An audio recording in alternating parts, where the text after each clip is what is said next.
It's just going to be another couple of minutes.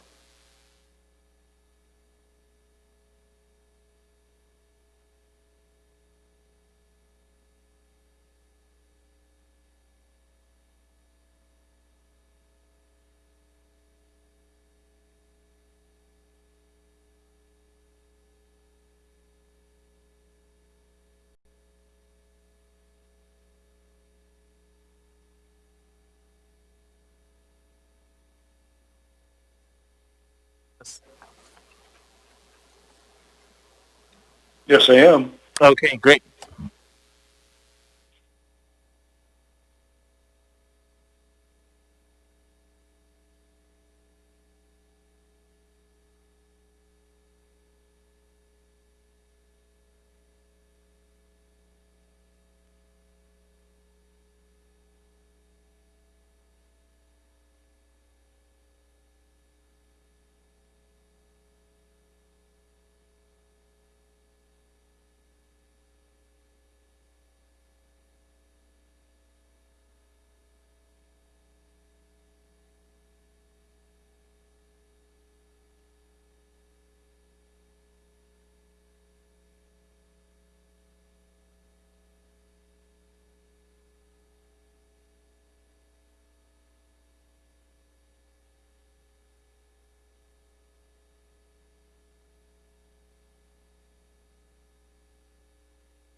are just about ready to start. Apologies for the delay.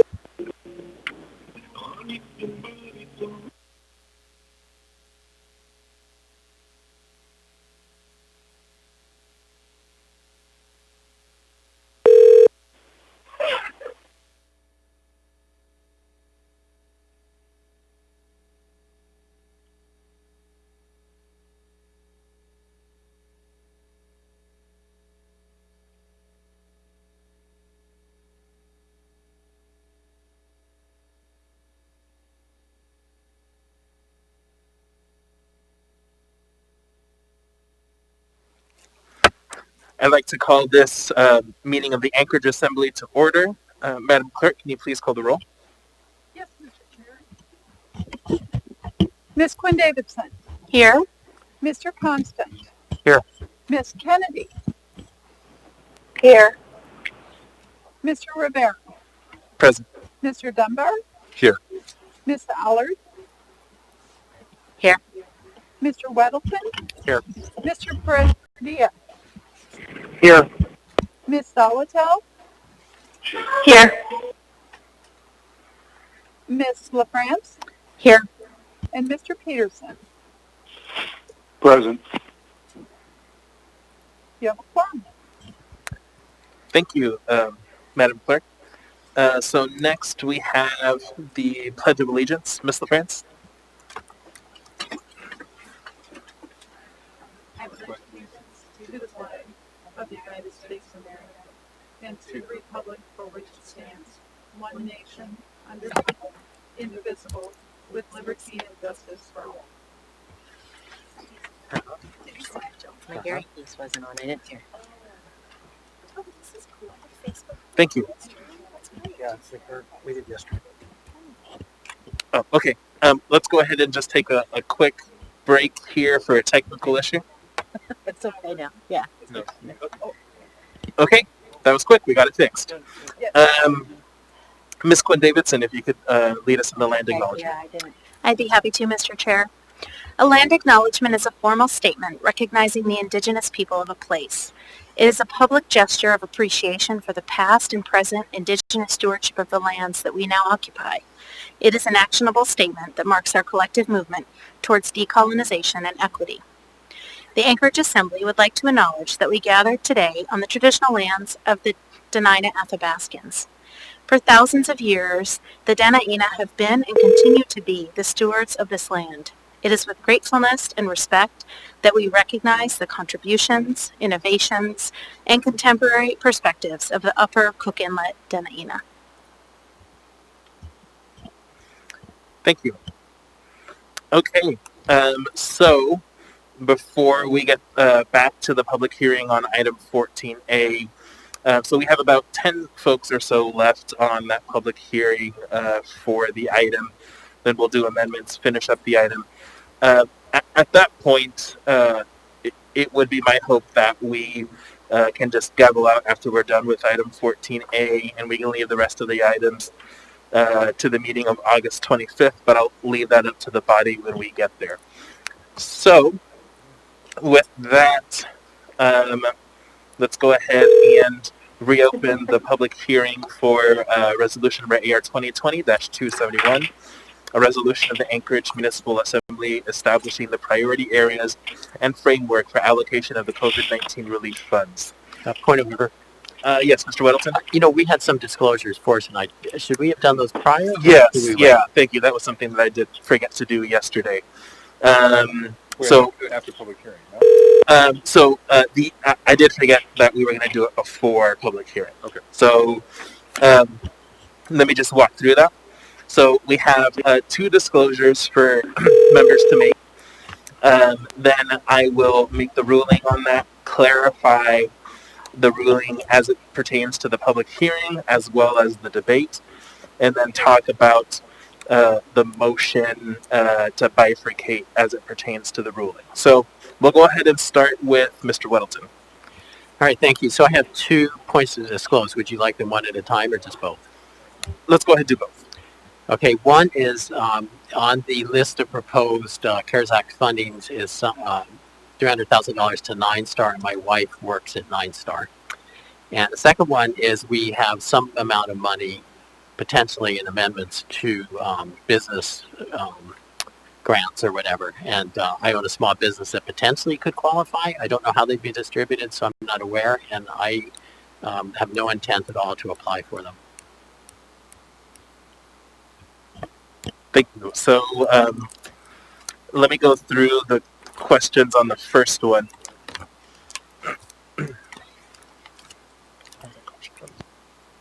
Actually, there might be a third, just to keep it all clear. I also own a rental, and potentially a tenant could use the funds. I could have, Okay. Thanks. So let me go ahead and go through these questions as it pertains to the first disclosure. So is the financial or private interest a substantial part of the matter under consideration? No. Does the financial or private interest vary directly and substantially with the outcome of the official action? No. Is the financial or private interest significant monetarily? No. Is the financial or private interest a type which is generally possessed by the public or a large class of persons to which the elected official or household member belongs? No.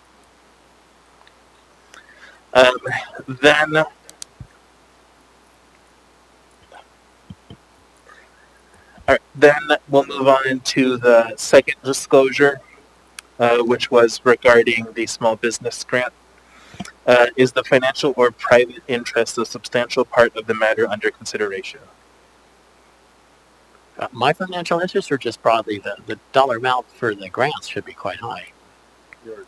Mine, no. Yeah, yours.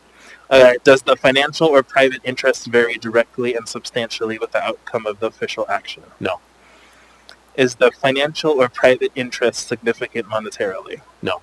Is the financial or private interest a type which is generally possessed by the public or a large class of persons to which the elected official or household member belongs? Yes. Then we'll move on to the third one regarding your rental unit. Is the financial or private interest a substantial part of the matter under consideration? No. Does the financial or private interest vary directly and substantially with the outcome of the official action? No. Is the financial or private interest significant monetarily? No. Is the financial or private interest a type which is generally possessed by the public or a large class of persons to which the elected official or household member belongs? Yeah. Okay. I think what you're saying on that last way I understood that is my connection with it is quite small compared to everybody else, right? Do you want me to just repeat that last question? Yeah, say it slow. I want to make sure Sure. I got it right. Is the financial or private interest a type which is generally possessed by the public or a large class of persons to which the elected official or household member belongs? Yes. Okay.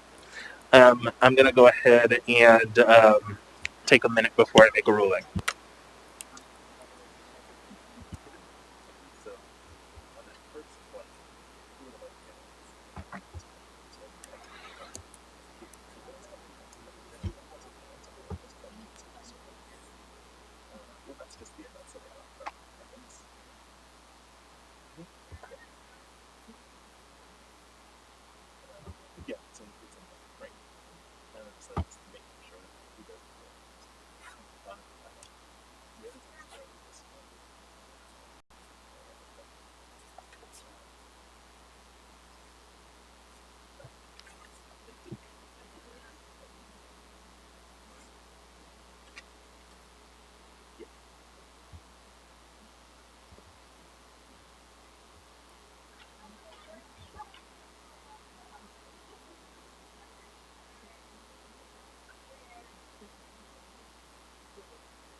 Okay, so my ruling on those, and I'll break it into three parts. So on the first one, It is my ruling that you do have a conflict of interest and that we will bifurcate that specific issue separately. So you will not vote on that specific issue, which is, just to be very clear into the record,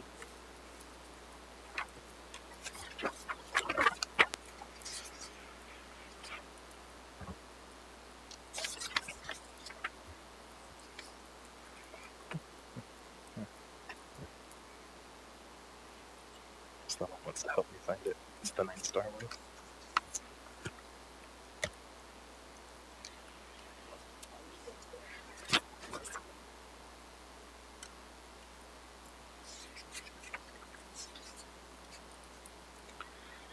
Which one is it?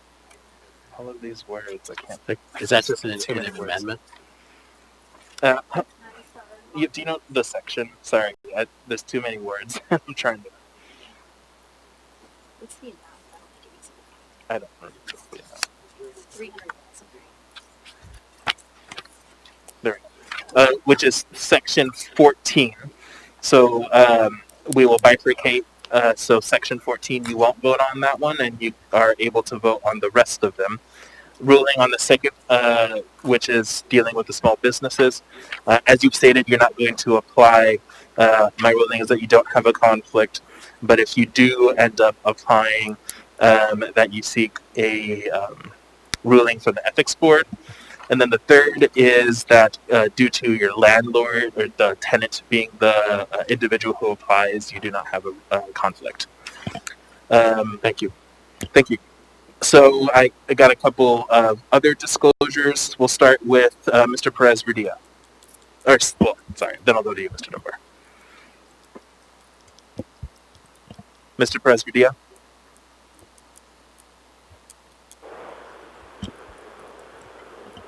We cannot hear you, Mr. Perez-Rudia. You might be on mute.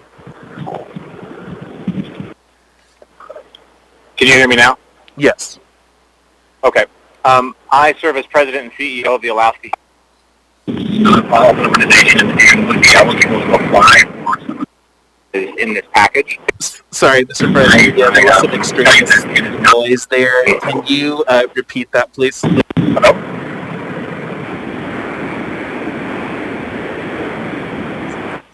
Mr. Perez-Rudia, there's a lot of extraneous noise. Can you repeat your statement, please?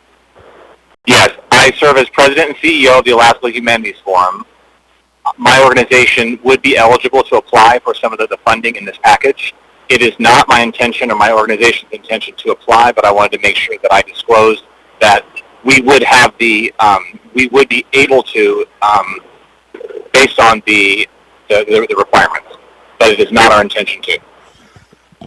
Thank you. So I'm going to go through the questions and then I'll make my ruling. Is the financial or private interest a substantial part of the matter under consideration? No. Does the financial or private interest vary directly and substantially with the outcome of the official action? No. Is the financial or private interest significant monetarily? No. Is the financial or private interest a type which is generally possessed by the public or a large class of persons to which the elected official or household member belongs? Yes. Thank you. So based on those answers and your previous statement, it is my not applying or intending to apply for that grant program. It is my ruling that you do not have a conflict. If you do, for some reason, decide to apply, then you must get a ruling from the Board of Ethics. Okay. Thank you. Thank you, Mr. Chair. Thank you. Mr. Dunbar. Thank you, Mr. Chair. Mr. Schutte, could you actually come help me with this for a second? So based on previous ethics board guidance, because I serve on the board of the Anchorage Parks Foundation, I'm required to disclose that fact in circumstances like on bonds where it's possible that the Parks Foundation could receive some of the funds. But prior guidance is that I do not have a conflict unless there's a specific resolution that sets aside money for the Parks Foundation, which happens occasionally. In this case, I am not sure if any of this money is to be directed towards the Parks Foundation anymore, because during our negotiations I sort of lost the thread a little bit with the indigenous placemaking. I think it's section 12, but I'm not sure.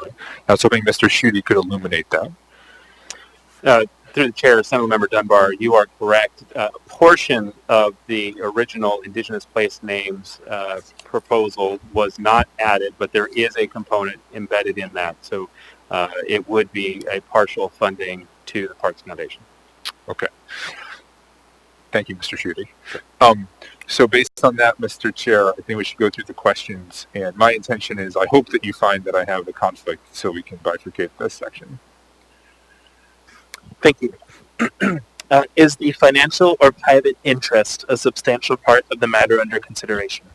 No. And I should also clarify for anyone watching, I do not receive any compensation from the Parks Foundation. I serve in a volunteer capacity.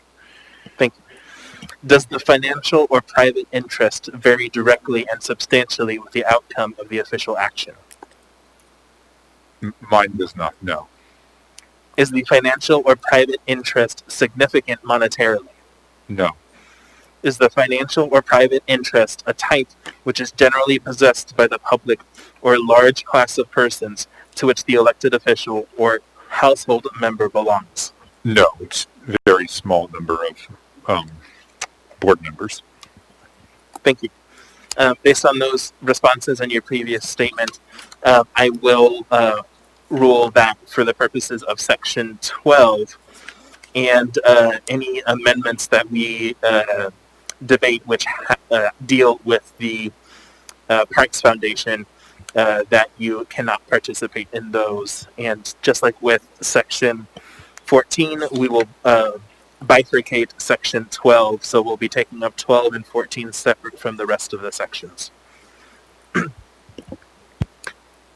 Next, I have Ms. Solotel. Thank you, Mr. Chair. I need to disclose that I own 2 residential rentals in Anchorage. Thank you. And they could be set, and those tenants could apply for rental assistance. Thank you. Let me go through the questions. Is the financial or private interest a substantial part of the matter under consideration?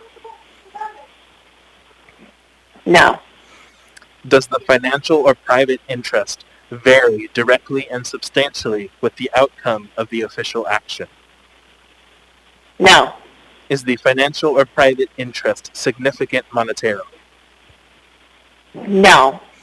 Is the financial or private interest a type which is generally possessed by the public or a large class of persons to which the elected official or household member belongs? Yes.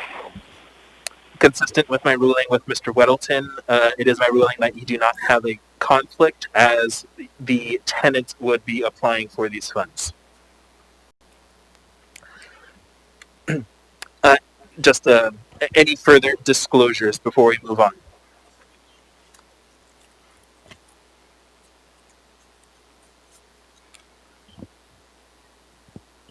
Okay, seeing none, then let's go ahead and move on to public testimony.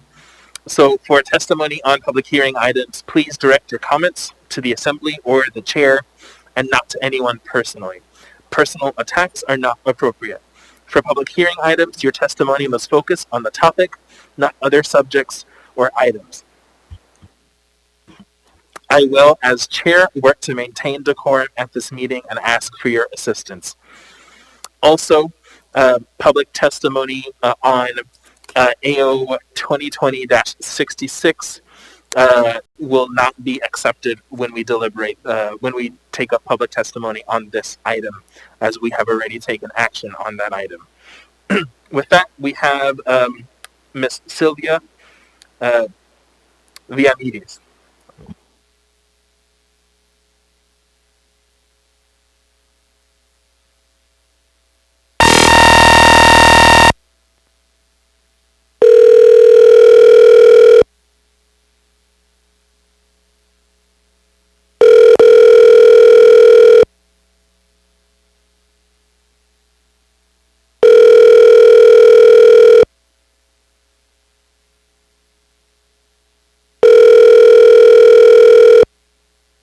Your call has been forwarded to an auto.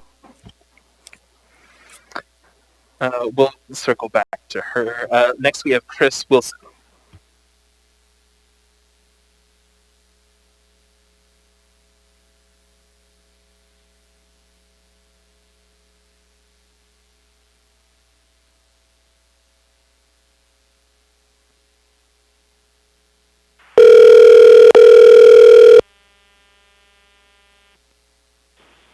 Hello, Chris.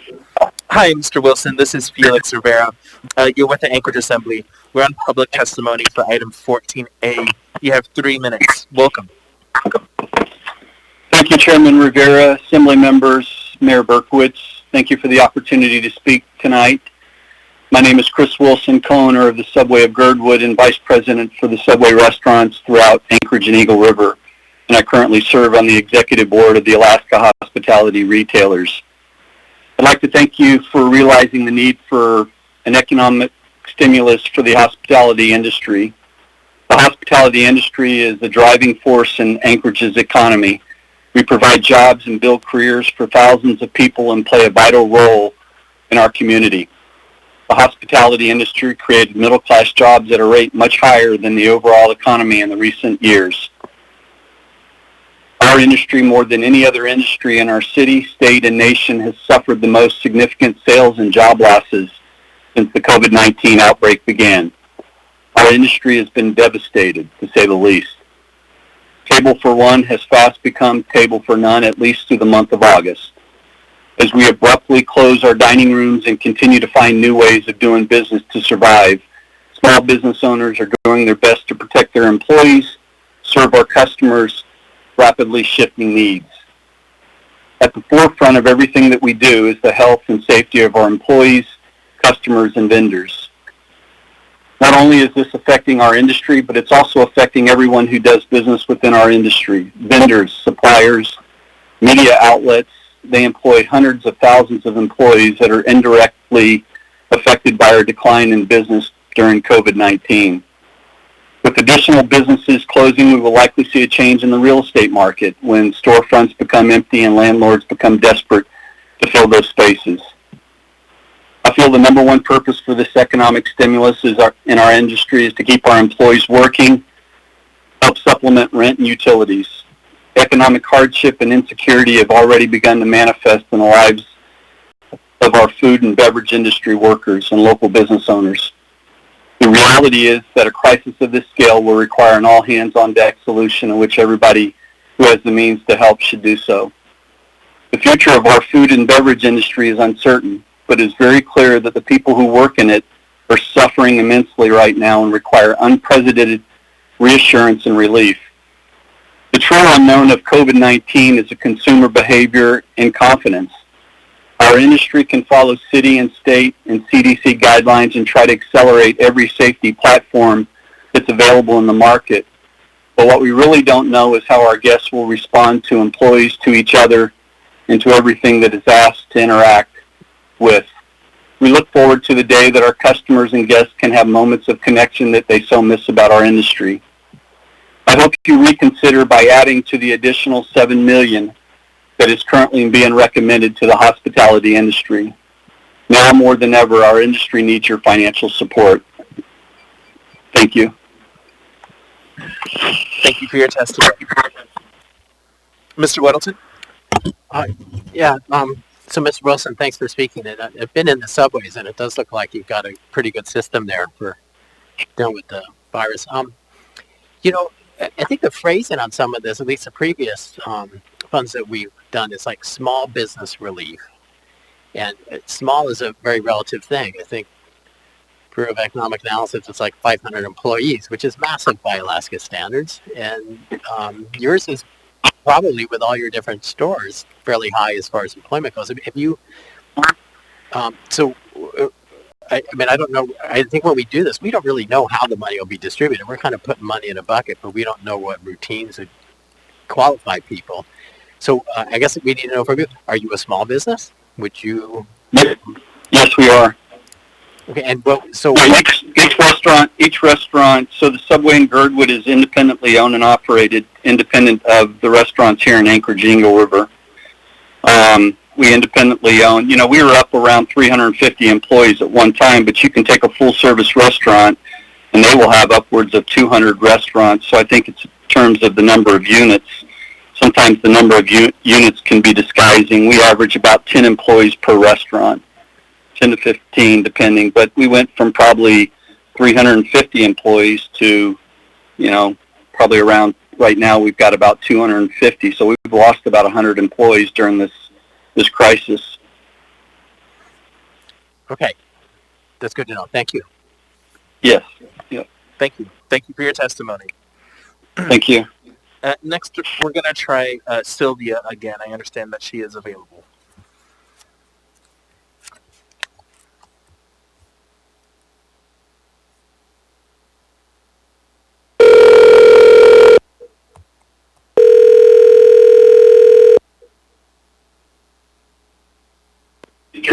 Hello.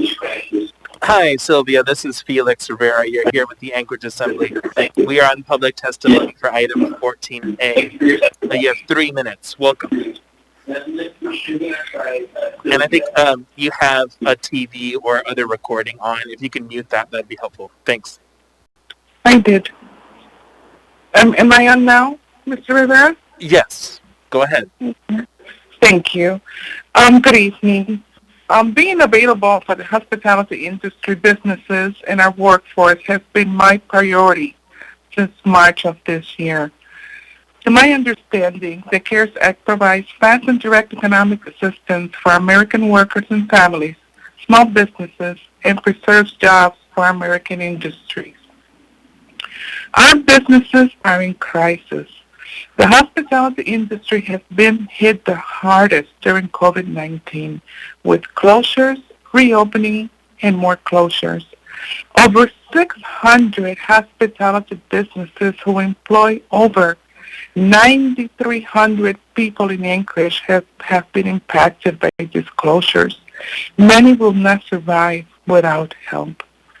We're talking about your neighbor, family members, or friend, someone's livelihood, whether it's a business owner or part of the workforce. If businesses close, there's no employment. There's no winning with this situation. I am asking today for your help and assistance in allocating an additional $10 million towards the hospitality industry relief fund. This additional funding will help many families survive through these hard times, which are very, very challenging for many of us. Thank you. Thank you for your testimony. Thank you. Next, we have Sarah Oates.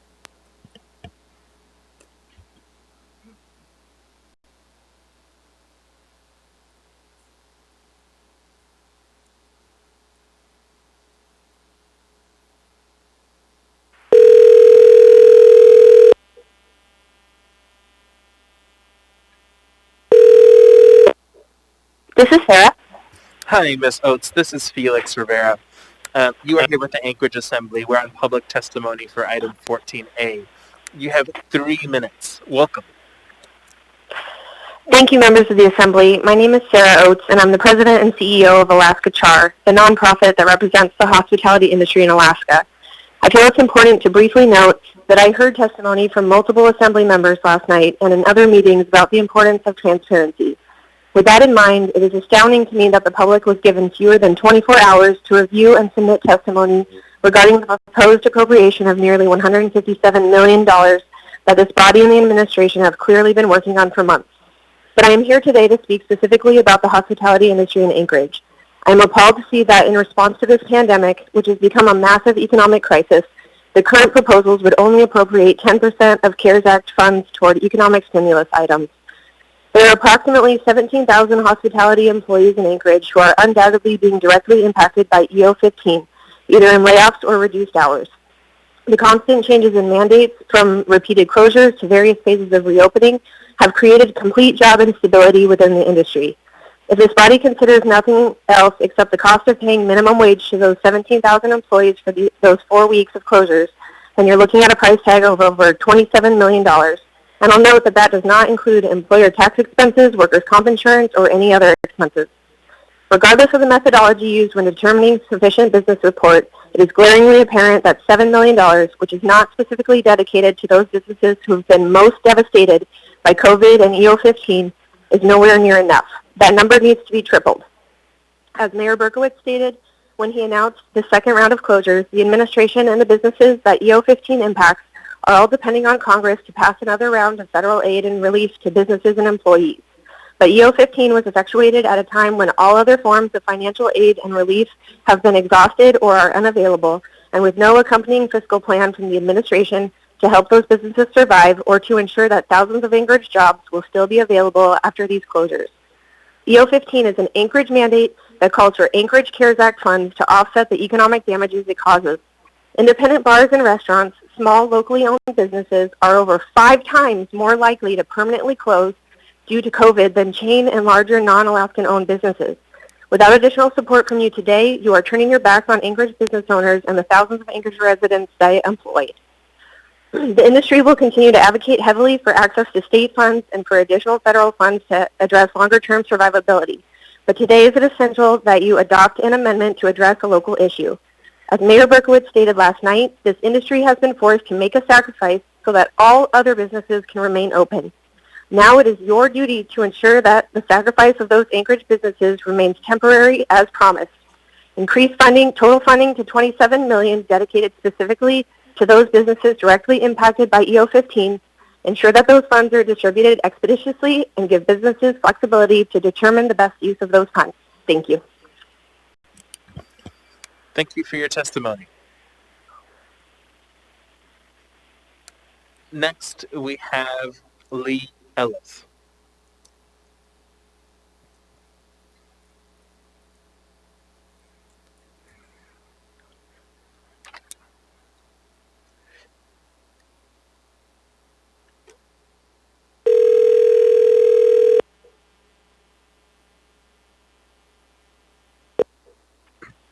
Lee? Hi, Mr. Ellis. This is Felix Rivera. You're here with the Anchorage Assembly. We're on public testimony for item 14A. You have 3 minutes. Welcome. Thank you, Mr. Chair, and I'd like to thank the rest of the Assembly. My name is Lee Ellis. I'm the volunteer board president of the Brewers Guild of Alaska and also the president of Midnight Sun Brewing Company. I would say that there's a lot that has been said by Sarah Oates, and I think she hit it right on the head, but I will follow up with, as many of you have heard from me in the last couple of days, and many of you have never probably heard from me before, but unfortunately EO15 has caused us to reach out to the Assembly and the city for assistance. Before this closure occurred, I would say that we didn't really need the assistance of the city, and we were able to get by. But unfortunately, this has been a huge and destructive turn for our industry, and it's going to be a very difficult thing to recover from when we look forward of losing an entire month that's generally our most profitable month of the year. So I am asking this city to consider that this decision to close hospitality businesses for the benefit of the entire community requires a duty to act, and we ask that this Assembly act and at least do what is the minimum to keep businesses alive and keep doors open. And I think it's critical that we work to keep businesses open so that when September comes and this emergency order expires, that people have a place to go back to work. I mean, these closures and the on and off light switch of closing businesses has been extremely emotionally taxing for our workers, for people who own businesses, and I think this is a great opportunity for the Assembly to show some sort of just that there's a light at the end of the tunnel, that we have a way to cross this bridge. We've worked extremely hard to maintain all of our standards and compliance, and we've worked even beyond what the municipality and state government have asked of us, because we want to build trust with our customers and the people who count on us for some sense of normalcy in these times. And I think the city has some responsibility to bear. I mean, we breezed through stage 3 twice now without really considering its positive effects. We've been late to create a mask mandate, and now our businesses are going to suffer from that. And I would say that even furthermore, from the brewing standpoint, like we're seeing shortages on numerous items, and aluminum cans being one of them. So it's not just that we're losing all of our draft beer business, but we're also losing the ability to package beer and sell it at package stores. And it's going to be just a perfect storm of destruction for us. So we are desperately reaching out, and I would ask you to consider that 70 cents of every dollar of every spent on every craft beer in the state stays here, and it's an important economic driver. And and then the final point I would say is we became a albeit involuntary partner in the continuum of care for chronically homeless people in the city with the passage of the alcohol tax. And I want this assembly to know that 60 to sorry. Will you give me 10 more seconds? Apologies, Mr. Ellis. Okay. Yeah, you are out of time, and I'm not seeing any questions for you. Okay, thank you. Thank you for your testimony. Next, I have Melissa Hutchinson.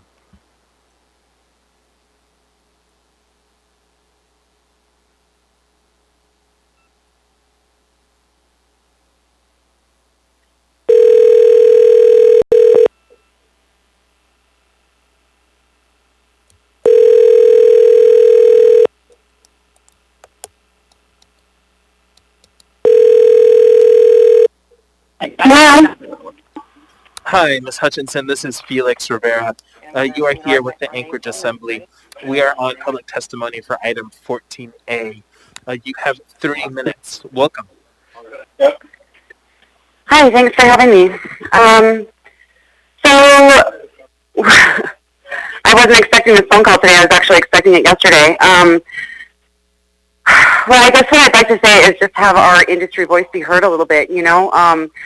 We feel like we've been unfairly shut down. We've done everything that was asked of us. My staff has done everything that we've asked of them. We've kept everybody safe by all accounts. We've never had any problems here. We don't understand where the numbers are that are being used to basically shut down our industry again, why we had to lay off our entire staff. It's not... How come when we've done everything that's asked, we wore masks the entire time? We changed completely the entire way that we do business. We have done everything in our power to keep our community safe. By all means, most people in my industry have done the exact same thing. We don't understand why we're being singled out. Like, if this is to keep the community safe, then why isn't the seafood industry shut down? And I'm not saying that we wish that would happen. What I'm saying is that it's really hard to lay off all these people who've worked so hard to keep their community safe and tell them that they don't get to work anymore.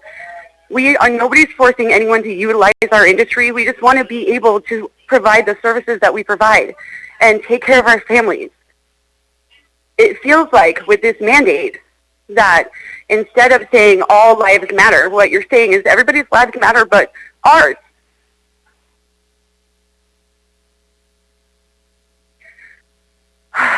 We have a lot of really passionate people in this industry, and nobody wants anybody hurt. Nobody wants anybody sick. We just want to be able to work. We want to be able to come to work every day and feed our families without having to ask for a handout.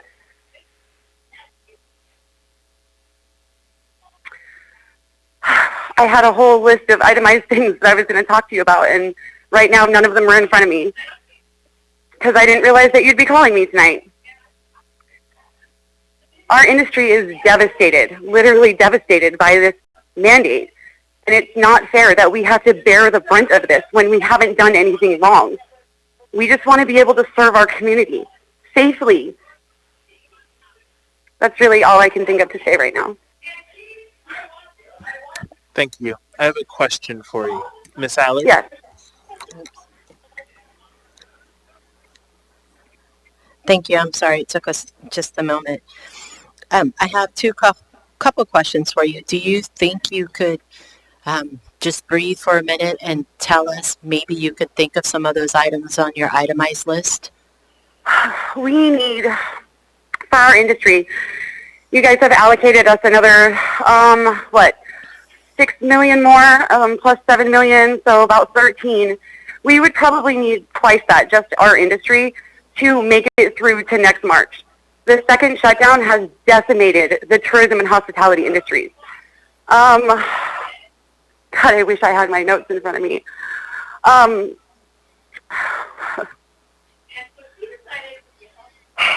What would you like to see the mayor and the assembly do? I would like them to revoke this mandate so that we can go back to work.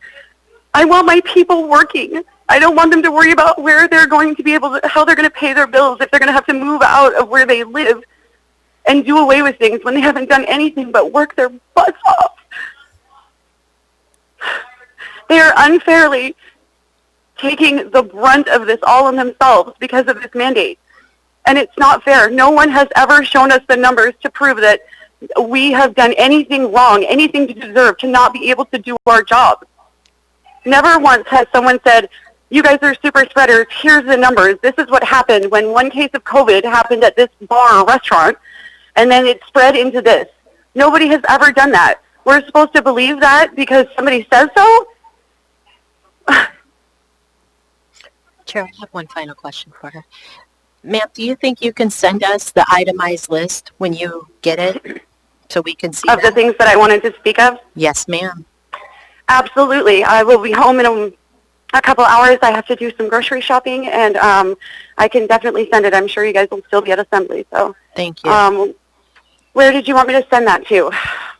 Can you just email it, mass email to the assembly? If you go onto our website, you can find it. Absolutely. Thank you so much, Ms. Allard. You're welcome. Thank you. Thank you for your testimony. Thank you. Next, we have Kathy Trotner.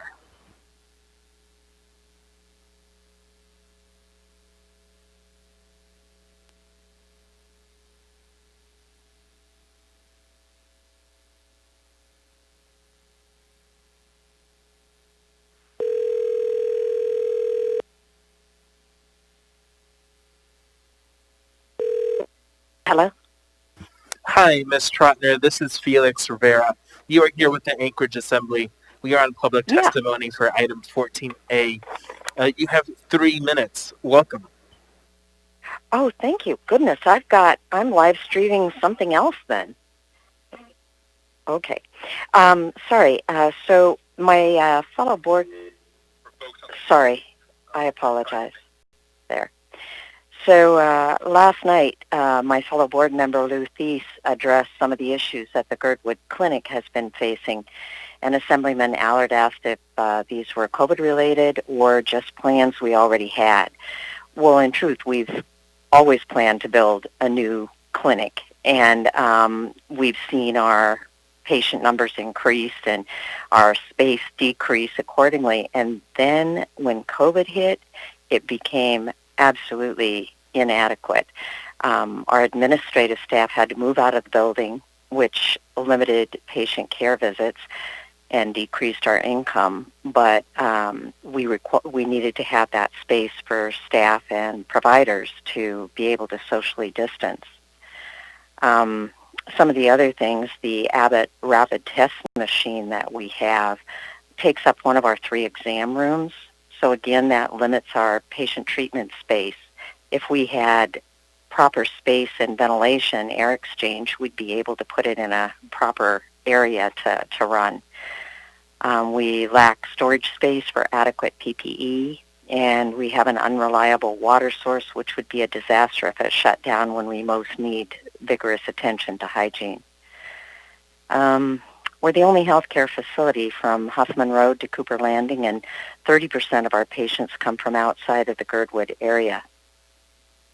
Some of the things, if we were to be able to expand, build a clinic that was more appropriate for medical care, instead of the hodgepodge of old trailers from the 60s that we have, we'd want to have room to have the equipment and meds needed to be able to offer support to Girdwood patients recovering from COVID, to expand our primary care and behavioral health care services, which results in fewer visits to the ER or to the psych ER for patients who wait until they're in crisis before seeking care. This lowers the overall cost of healthcare in general.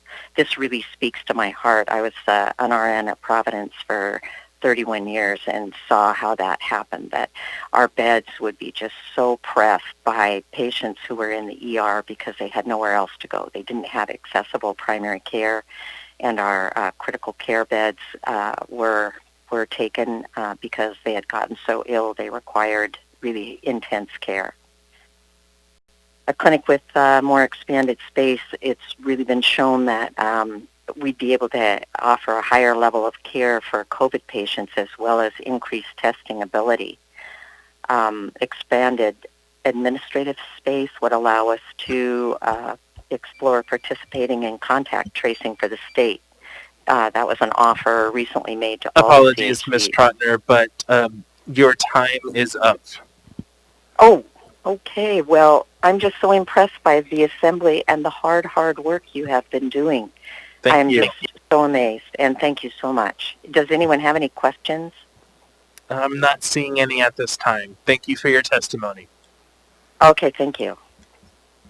Next, we have PJ Giolopsos.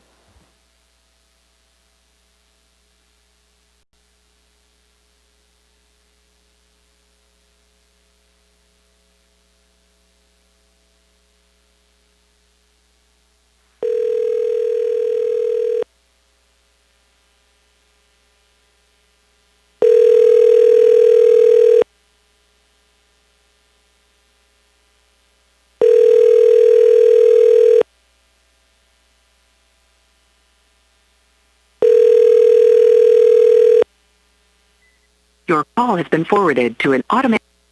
All right, we will come back to PJ. Next, we have Jack Lewis.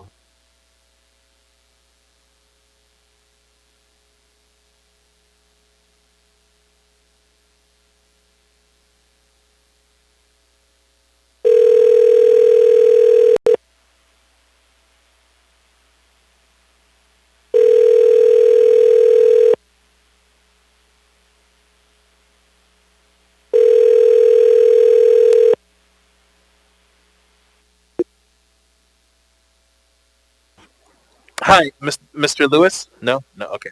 We'll come back to Mr. Lewis then. Next, we have Ruth Shane-Laden.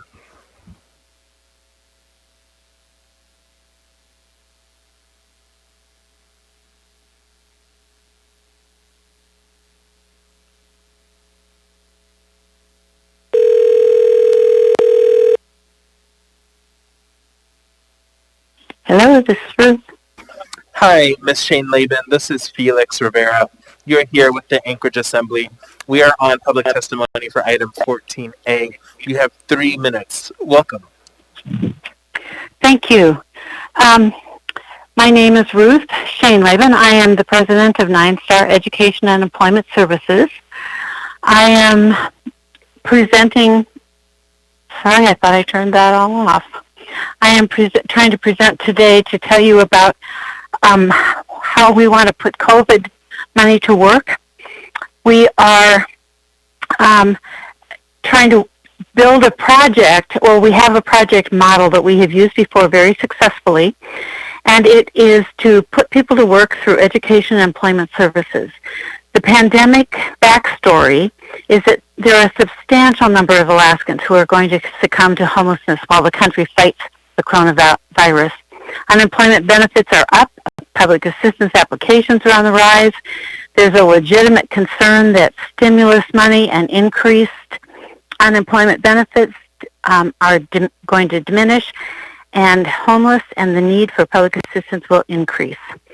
So we have a vehicle that we believe will help. We call it Net to Ladder. The net is to catch people before they become homeless or before they need to apply for public assistance. Ladder is to help them climb financially. The components are employment, behavioral health, and advancement. This project will put people to work. It will give them better work habits and healthier family relations. It will build stability for not only the individual but for the community. It will provide training and other means. It will remove barriers because of all the community partners. We anticipate in this project that we would be able to help 600 job seekers become part of this project and go to work. There would probably not be all 600 because life happens to a lot of our clients. But we believe that if they participate in behavioral health activities and the follow-up coaching that this project provides, that people will not only go to work, they'll be able to stay at work, and they'll be able to financially grow.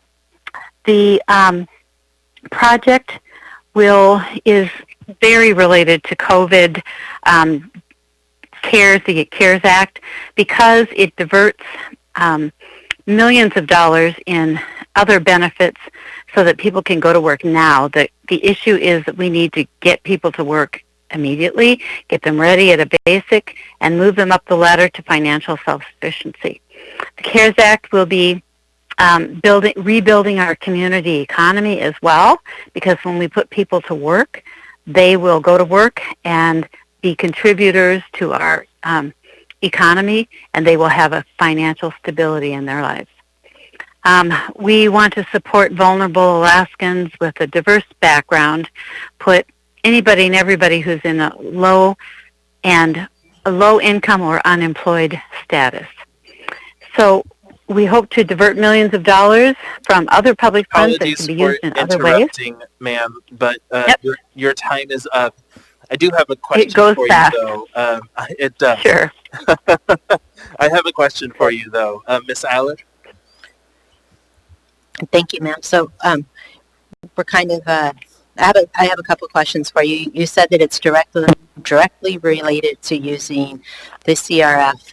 Can you explain to me, you said that you wanted people to get back to work, and a little insight, I spoke to somebody, they interviewed 45 people for a position, and well, actually they spoke with 45 people, only 5 people showed up for the job. And so when I'm gathering information, I'm hearing is that there aren't enough people who want to work, and that there are jobs out there, they're getting unemployment and they aren't going. So my question to you would be, how is your job training directly related to hiring folks? Are you saying, I need a little bit more background on how it's directly related to the CRF. Sure. Right now, there are a lot of people that are unemployed or underemployed. And we have connections to a lot of organizations and agencies that want to put people to work. And we have a tendency to put 2,000 or 3,000 people to work every year. And we know that the economy is bad, but we also know employers have a need. So we've actually been putting people to work in some of our other programs, but what we'd like to be able to do is grab the folks that want to go to work, that are on the brink of homelessness, because as soon as those the mandates lift, they will have to lose their housing. They will be evicted, and we're trying to capture that population right now and get them ready to go to work. We have employers who want to put them to work, so we are part of that process of trying to support employers as well. And we have been putting people to work through our other programs, as I said, and this would just touch a whole different population of people that are unemployed and not enrolled in any kind of official program. Does that answer your question? It does. Thank you. Thank you. Thank you for your testimony. Before we move on to our next testifier, I forgot to mention this when we were doing disclosures, but for the members who did have a conflict of interest per my ruling, you are able to stay for all of the public testimony. But when there is public testimony that's directly related to your conflict of interest, you cannot engage in that testimony. With that, next we have Kelly Summers.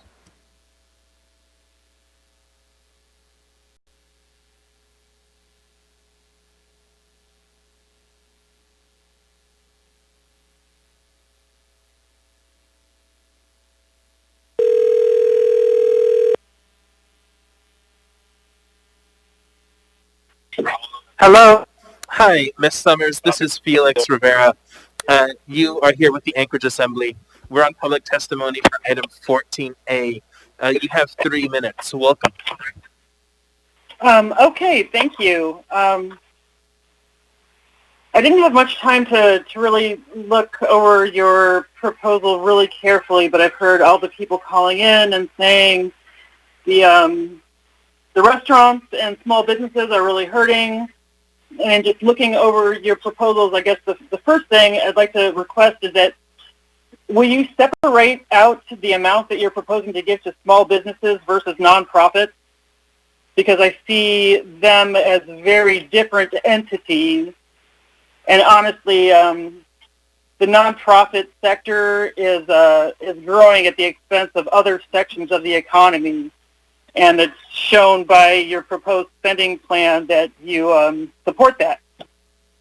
I'd also like to say that in just looking at the framework that you've listed, it seems that there's quite a few pots of money that could be reallocated, and I guess the first one that comes to mind, based on what I've heard, was a decision by the feds today that AO 2020-66 is not going to be able to spend that $12 million on the properties.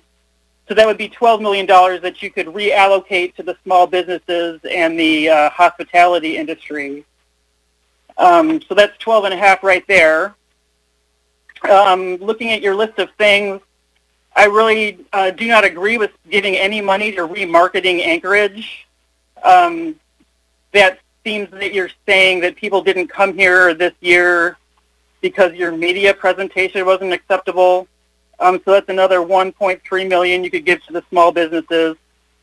And also, I had heard that the payroll reserve, which had been approved in last year's budget of $21 million on your line item there, is not an appropriate expenditure. So that's another $21 million that you could give to the small businesses. So, just on that, we're already up to about, $35 million that you could add to help the people that are really hurting in this by these closures. I would also like additional information on what the $4 million for both cultural pillars and arts and culture stimulation, what that is meant to do. Is it keeping the lights on at these facilities? Is it fully funding every person that works there's salary? What is that for $4 million? What are we getting? And is that proposed to last through March of 2021?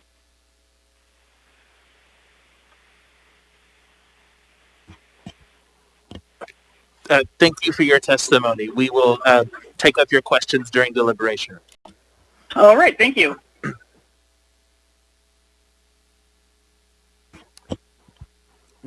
So let's go ahead and go back to PJ.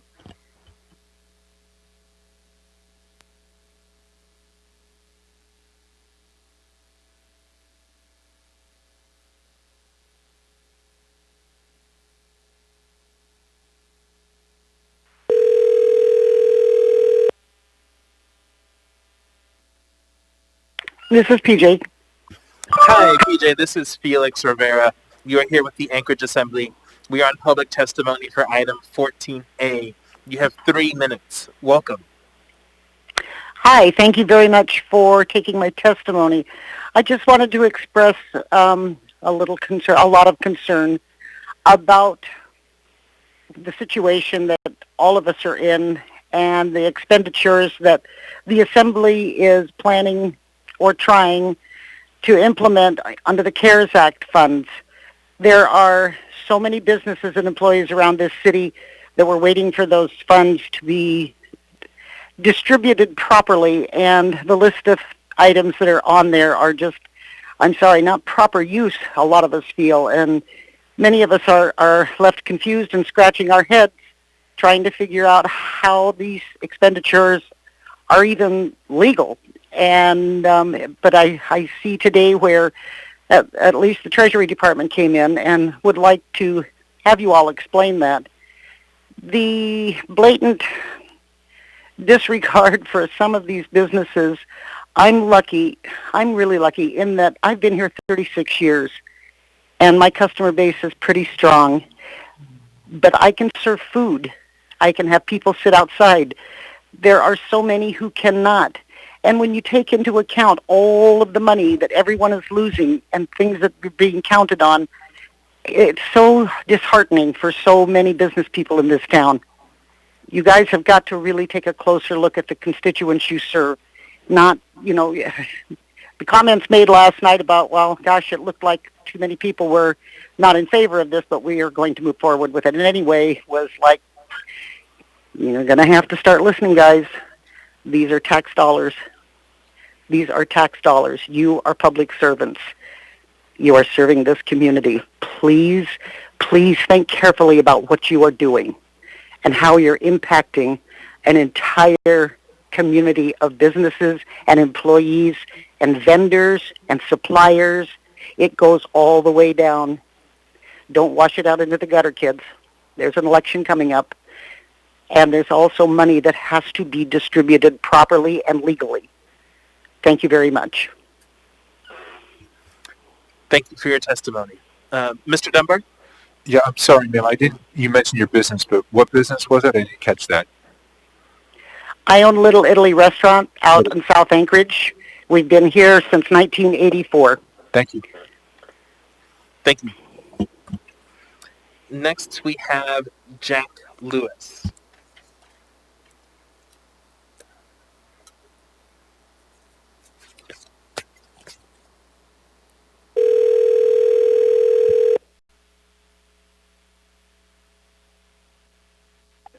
Hello. Hi, Mr. Lewis. This is Felix Rivera. You're here with the Anchorage Assembly. We are on public testimony for item 14A. You have 3 minutes. Welcome. Okay, thank you very much. Thanks for trying me back again, Mr. Rivera, and thanks for taking the time to give me a call. My name is Jack Lewis. I'm the managing partner of many operations around town. I have been for almost 40 years. Started with Sourdough Mining Company, Peanut Farm, Fire Tap Ale Houses, BurgerFi, Krispy Kreme Donuts, McGinley's Irish Pub downtown. The closure of well, first let me start with that so everybody really understands the business a little better. I'm out of the original PPP money that the federal government had initiated as time went by, and sort of like, well, a lot of you are too young to remember it, but the movie Groundhog Day with Bill Murray, you might remember it, some of you, but I don't think so. I watched it on the news last night, so I don't know if you're old enough to remember it. But it's like it's all over again, the same day all over again for me.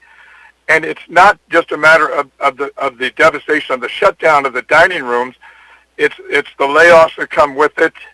It's the food that was ordered to reopen. I barely had BurgerFi number 2 reopened, 10 days? And now I'm moving food all over again, back to other operations, trying to salvage what I can.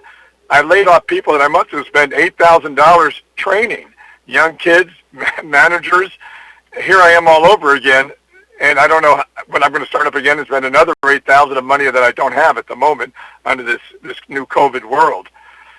So it's getting very difficult. I don't understand the tent situation exactly. The sides come down. I guess maybe I'm late to the party. I should have done it. I feel like a fool to my partners. I guess I should have tented everything in there. But when I look in my dining room, I just left the Fire Tap Ale House at O'Malley, and the tables are so far apart. The bar stools, they're not even down, but if they were, we had them so far apart, it was difficult to socialize. But I'm trying to find the difference between the enclosed tent and the way my dining room is structured. A lot of us and a lot of my operations don't have the luxury of the tent. But even then, it's so weather-related. Well, we have a few more weeks, maybe, at best. And I just don't understand the science behind that at all. So I'm not going to run out of time. What I'm looking for is, I believe the restaurateurs need a little more help to get through this what looks like, I'm hoping, like everybody else is, one more little, challenge here. But we're going to need some more money to get there. The PPP money was wonderful. Thank God, the United States of America. I wouldn't want to live anywhere else. But I need some help from the city. I employ 200 people, and I'm a small businessman, and I'm trying to stay in business, but now I'm going to meet with my landlords again, with my banker again. I just did that. to ask for rent relief. I'm going to need some utility relief. I'm going to need some loan relief.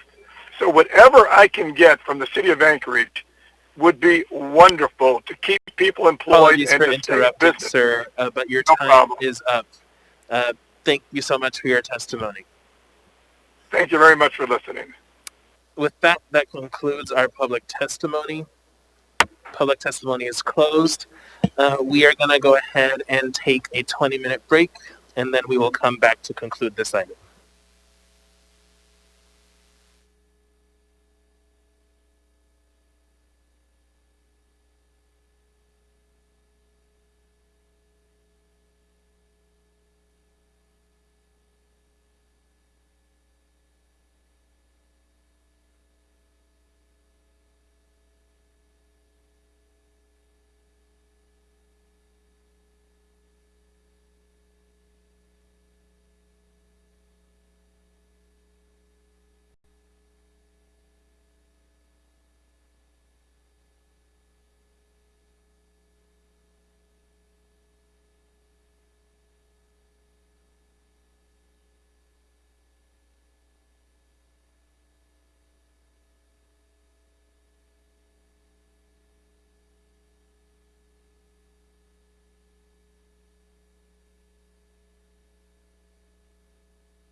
All right, we're going to go ahead and start the meeting again.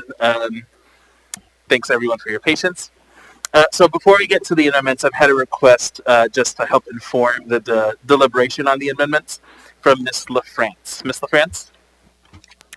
Thank you, Mr. Chair. My request is to Mr. Schutte. Would you be able to brief us on the status of the various burn rates for the monies that have been made available to the different groups thus far, and also how the distribution methods are working? Thank you. Through the chair, Assemblymember LaFrance. So the only two programs I have visibility into are the rental assistance program that we established last month and the $1 million small business and nonprofit relief program that we also stood up last month. And I'll also add that Michelle Brown from United Way is on the line. They administer the 211 rental assistance program, and she's infinitely brighter than I am about that program, so I'll probably defer a lot to her. On the $1 million program for small businesses and nonprofits, as you recall, we worked through Cook Inlet Lending Center as the program administrator for that. It was a lottery system open to small businesses and nonprofits of a certain size, as well as sole proprietorships. We had over 120 awardees, if you will, of the two different grant tiers. The first tier was $10,000 and the second tier was $5,000 for our sole proprietorships. They were able to stand up that program, select awardees, and start distributing checks in a matter of about 3 weeks, 4 weeks at the most. And then on the tail end, complete the due diligence required under the CARES Act and distribute the funds directly. So all in, the burn rate of that first $1 million was on the longer side, I'll be honest, but because so much of that time was spent standing up the program, the second tranche, the $5 million that you've approved, will hit the streets and will transition out faster. The current plan is that the businesses and sole proprietors that were qualified in the first round but did not get selected through the lottery they'll get first shot at that $5 million. There's about a $1.3 million need left over from that first round. So wrap up with those qualified applicants, run them through the certification process and get funds out, and then pivot with the remaining balance of that $5 million for small businesses. We're going to remove the nonprofit component this time simply because there is a nonprofit-specific relief fund proposed in front of you tonight. So that will free up some of that bandwidth for small businesses. They've also looked at what they learned from the first $1 million, which was available in the report that they provided, and there will be some tweaks to that program to better address some of the speed bumps that applicants hit the first time through, the most obvious one being people that were disqualified for accepting EIDL or PPP.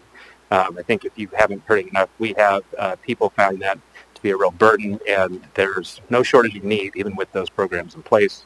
And then the second is they're looking at expanding the the maximum number of employees so that the small business size actually will grow a little bit.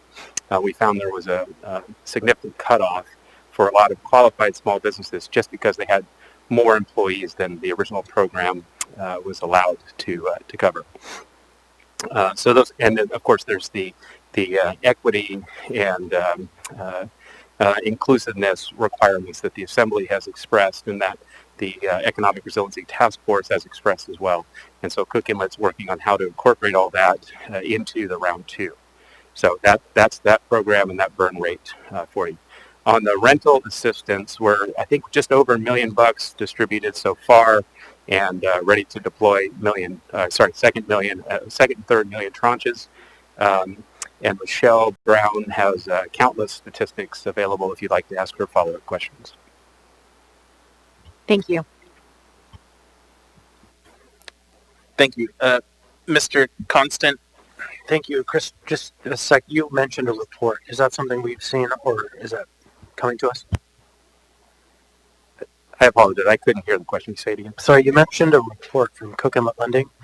Is that just an internal report, or is that something we'll see? No, it's external. We, if you didn't have a copy, we can be sure to get one to you right now. Thank you. Mr. Dunbar? Thank you, Mr. Chair. So, Chris, you had mentioned the first on the business grants, the first $1 million we paid out, the $5 million is starting to hit the streets. But of course, we just also approved $7 million in a little more targeted fashion to the hospitality industry. Is that using the same set of protocols, or how is that program going to be deployed, and what's the status of that? Thank you. Through the chair. Good question, Assemblymember Dunbar. No, short answer is no. That $7 million is not included in the Cook Inlet Lending Center's program. The $5 million stands on its own, and they have not expressed interest in distributing the hospitality and tourism funds. So the distributor is still to be established. We've been speaking with CHAR directly, as well as other entities in the community that could accomplish that, to find a good home for it that does not require a lot of ramp up. To the question of burn rate, we want to be able to turn on a program quickly and easily. So having an entity that has the capacity, the skill set, the labor to do that quickly is an important consideration. As for the specific requirements of the program or parameters of the program, that is still to be determined. And part of that conversation will be shaped by the final decisions of this body. As you know, there's a very strong opinion from CHAR members that a sort of PPP light type program that looks at employee counts and measures like that should be followed, which is probably a more accurate representation of their actual expenses, but is slower to deploy versus a grant program more aligned with the Cook Inlet one, which was a very low barrier application, easy to fill out, easy to get in queue, and money comes faster, but it's a set amount, or it's a smaller amount, a fixed amount based on the size of the business, things like that. So the final parameters have not been established yet, but they will be shortly, and then the distributor is selected. Thank you. Thank you, Mr. Chair. Thank you. So last, Mr. Constant, and then I'd like to get to amendments. Thank you. So I heard a number of concerns about the possibility of CHAR being the fiscal agent for this. I hope the administration is looking very carefully at the potential of conflicts, the sharing of very confidential business information that might be required, and how that could be infiltrated and then spread across competitors. And so I want to make sure that whatever decision we make doesn't cause harm on the way. Through the chair, some of them are constant, great concerns. Certainly appreciate that. In all of the business programs that we've run so far, the confidentiality probably only touches on tax returns. So those are confidential documents, yes, and we do treat them that way, but there's not a heavy requirement on document submission. That being said, no matter who the vendor is or whoever the nonprofit is that manages this fund for the municipality, there will be strict confidentiality requirements built into any grant or management agreement. That requires a lot of trust. Thank you. Thank you. All right, so we're going to move on to amendments. So first we have proposed amendment number 1 by Assembly members. Chair, I think we should bifurcate. Oh, yeah, sure. We'll go ahead and do that motion. Thank you. The motion that I will request is to bifurcate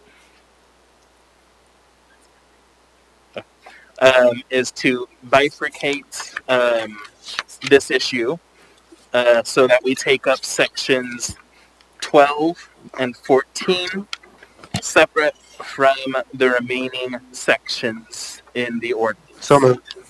Actually, I think we need to do them. We're trifurcating because I would want to be here for the one that I'm not kicked out on. We could do it that way, sure. Fair enough. So this would be splitting this into 3 parts. So first, all of the sections sans 12 and 14.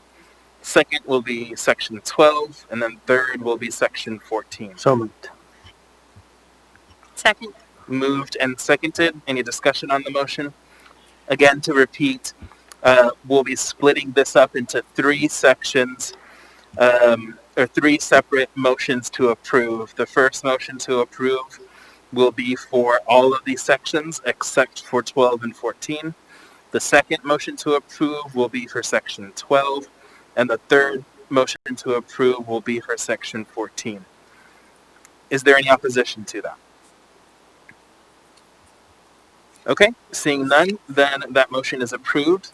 So first we have taking up all sections except for 12 and 14. Is there a motion on the floor? Yeah, I don't think we had that, did we? Move to approve. Second. Moved and seconded. Yes, to clarify, moved and seconded for the S version. Want to clarify that with the movers? Okay. All right, so we have now to the amendments, proposed amendment number 1 by Assembly members Allard and Kennedy. Is there a motion? I motion to move. Okay, move to approve by Allard. Is there a second? Second. A second by Kennedy. Ms. Allard, do you want to speak to it? She can't hear. Okay, we're going to go ahead and take a break.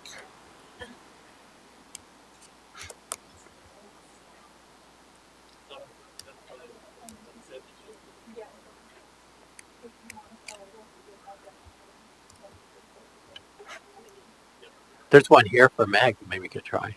It's all the same issue. They're the same. System, yeah. Miss Allard, I've emailed our guy. He's on the 4th floor, so it takes him a while to get down, and then he'll reset it. Okay.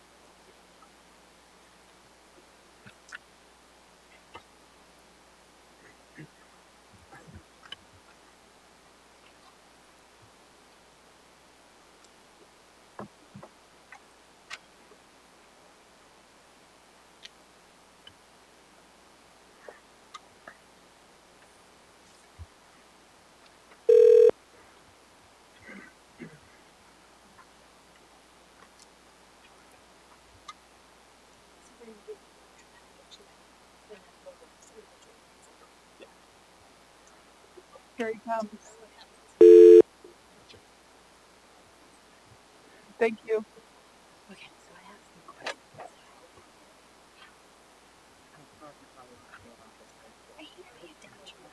Every time, every 15 minutes. Okay.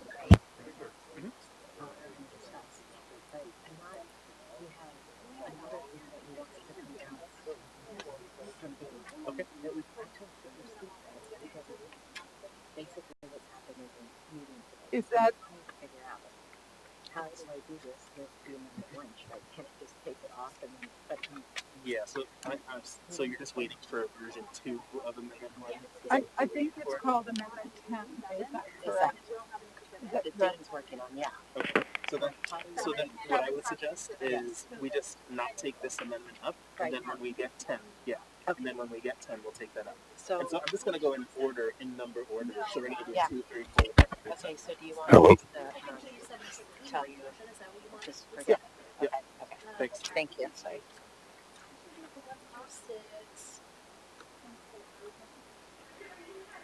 So for members on the phone, you should be getting some new amendments in your email.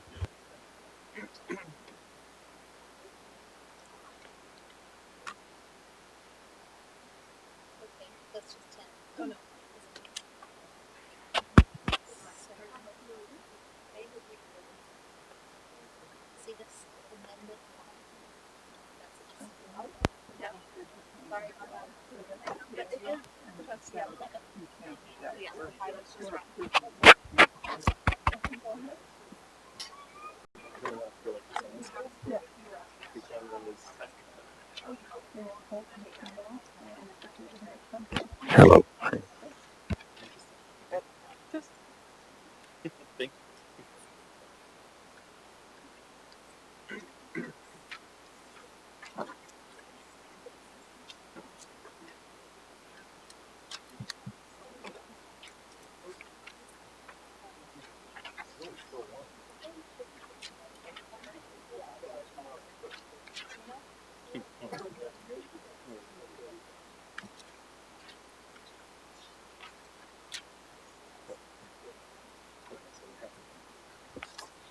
So do we have anyone in 8? Since we have a 7? I think 8 was not, 8 was, is not being offered. Got it.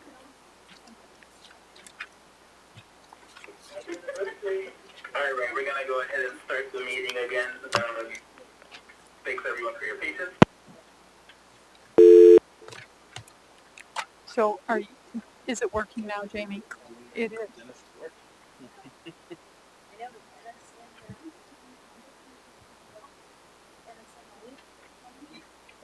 Dean's been doing a good job getting There's number 10. So we have 1, 7, 9, so ours is and 10. 10. So is theirs going to be 11? Or Oh. because they have a new amendment 1, right? So what is that? So that could have been my mistake because, you know, I knew he said there was a 10. So, So 11 is the new yeah, one? Yeah. Well, is 11 the one that's being sponsored by Jamie and Crystal? So I think we can assume that. I briefly assumed when he said he was working on it that it was 10. I knew he was working on that. Alright. I think we're going to go ahead and move on. Okay, so let's go ahead and get keep moving on. So to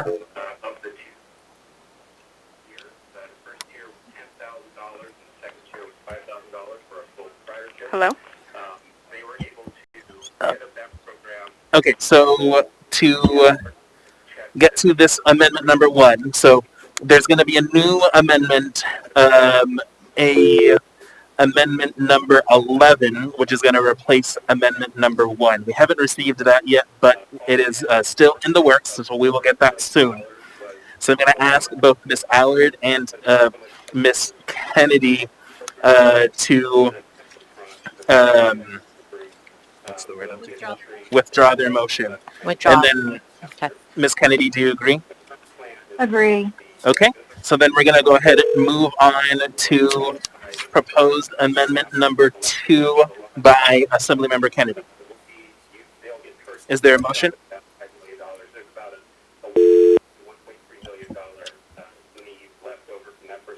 No motion, Mr. Chair. Okay. No motion. Yeah, no motion. That's what she said. Yep.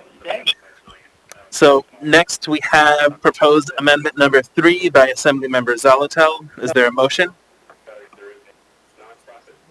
Move to approve. Second. Second. Moved and seconded. Ms. Zolotel, do you want to speak to it? Yes, thank you, Mr. Chair. This is to set aside $49,000 of the proposed payment or proposed mental health first responders. I'm sorry, someone else must be talking either on the phone or really close to a mic. Maybe Mr. Schutte, because I'm hearing If folks are on the line, please mute yourself. The only one speaking should be Ms. Alatel. Please continue. Thank you. So this sets aside $49,000 of that $2 million appropriation. So sorry to interrupt, Ms. Alatel. Are you on a speakerphone or are you on a headphone? I'm on a headset. Okay, got it. Well, please continue.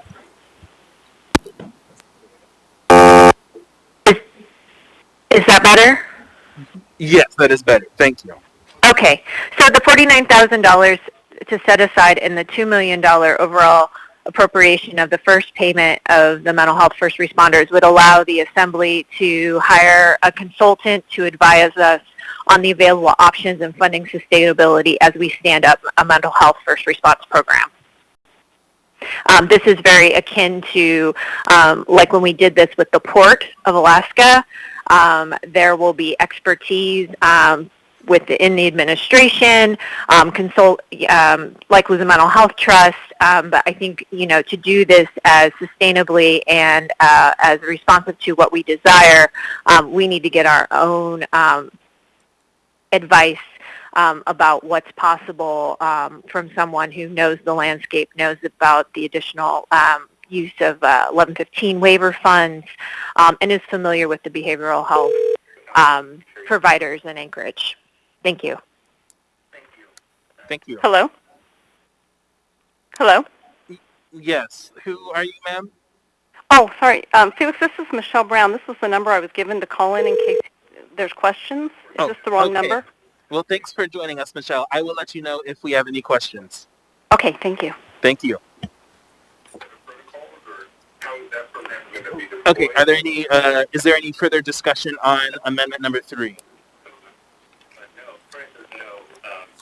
Hearing none, members may proceed to vote.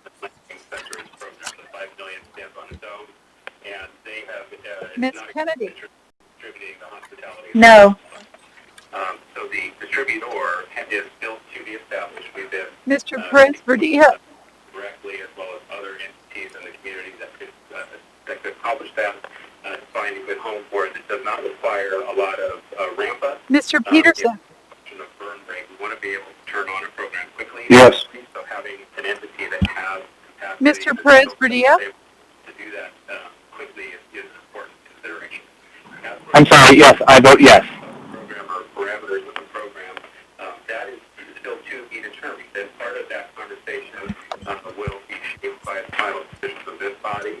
As you know, there's a very strong opinion from CHAR members that a sort of EPP-like type program that looks at employees. If members can please mute, thank you. I'm hearing some feedback on my end. Probably a more accurate representation of their actual expenses, but is slower. Ms. Zolotel? Yes. Which was a very low barrier application. That amendment passes 9-2. Next, we have proposed amendment number 4 by Assemblymember Constant. Is there a motion? Move to approve. Second. Moved and seconded. Mr. Constant? The purpose is to request the administration to ensure that we're gathering demographic information about who's receiving funding so that we can understand if we are equity goal. Thank you. Is there any further discussion on amendment number 4? Ms. Alley? Thank you. I just want to go on record as stating that this would not, in my opinion, based on the conversations that we had with the Inspector General's office and following up with other conversations I had in relation to the Inspector General's office after the meeting, that this would not be considered being good stewards of the CARES Fund or the coronavirus relief. And I would question whether we should vote for this and put it forward. And I believe that this would fall under being investigated as well. Thank you. But there's not a heavy requirement on document submission. That being said, no matter. Thank you. Mr. Weddleton? I guess to follow up with that to Ms. Allard, what was the, I mean, this just basically says it would be part of a report, I assume we'd get as these things are spent. I mean, I don't quite understand what the issue would be. Can you embellish? Based on what I heard, and then based on after I had a conversation later in the afternoon with two different entities, to include one being the state, the other I'd rather not say. I'm going to be a solid no vote on this. No. Okay. Thank you. Mr. Dunbar. Thank you, Mr. Chair. I really want Ms. Allard to elaborate on this because I don't understand. This doesn't actually appropriate any money. This says the administration, while you're doing this, to the extent by law, see where this money is going. Check for race, ethnicity, gender, marital status. Can you explain specifically what was said prevents us from doing this? Are you positive no money will be allocated for this, Mr. Constant? It's just for them to investigate, but no dollars will be used for it at all? It's not, Mr. Chair, to investigate. It's to report us the basic demographic information of where these dollars go. It doesn't have a single fiscal note to it. Thank you. Thank you. Did you have anything further, Mr. Constant? Please vote to approve. Thank you. Ms. Kennedy?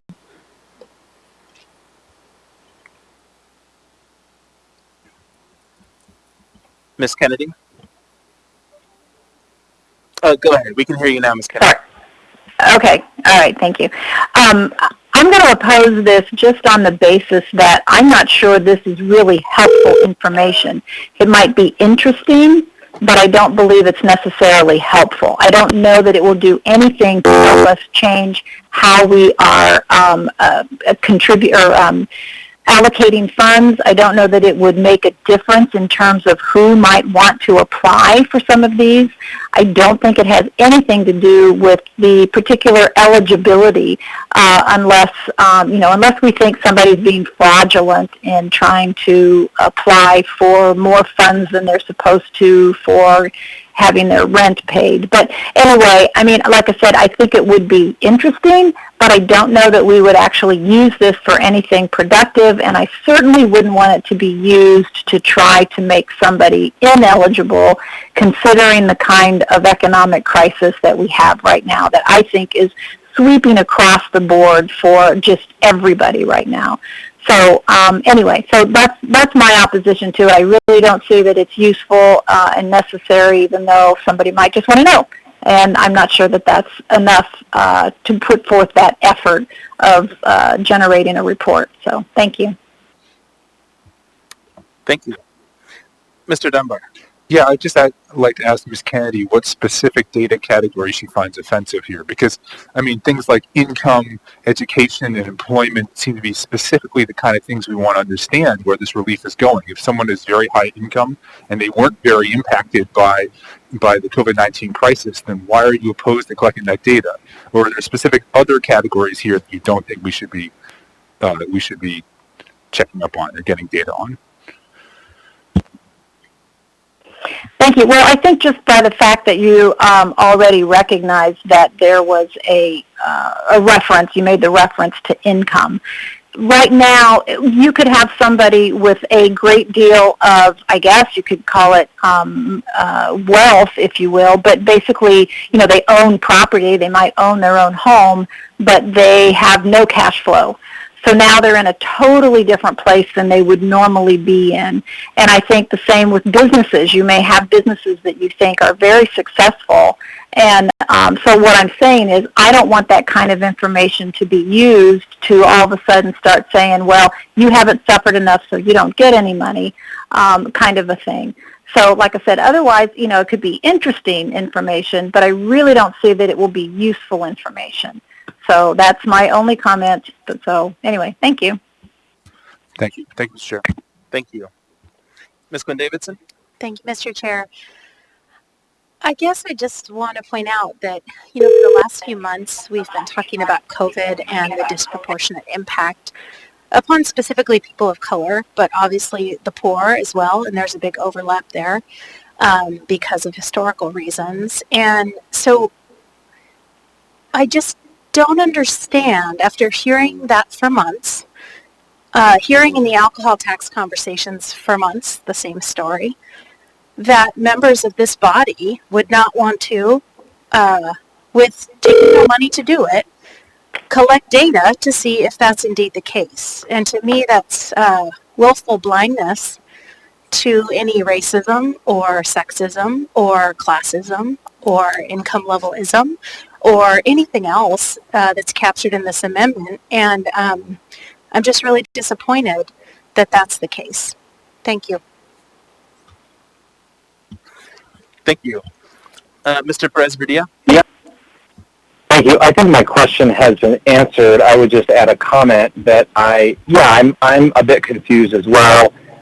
This is data that really helps us to understand who's getting the money, and it really helps to inform, the work that we're doing. There's lots of examples in the past in our world where we began to disaggregate the data and learned a lot we didn't know. I mean, the education system is a great example of where we started to learn about the disproportionate nature of how we were doing what we were doing. And so I always think data is good. It always will help us to be better at what we do and more precise about how we do it.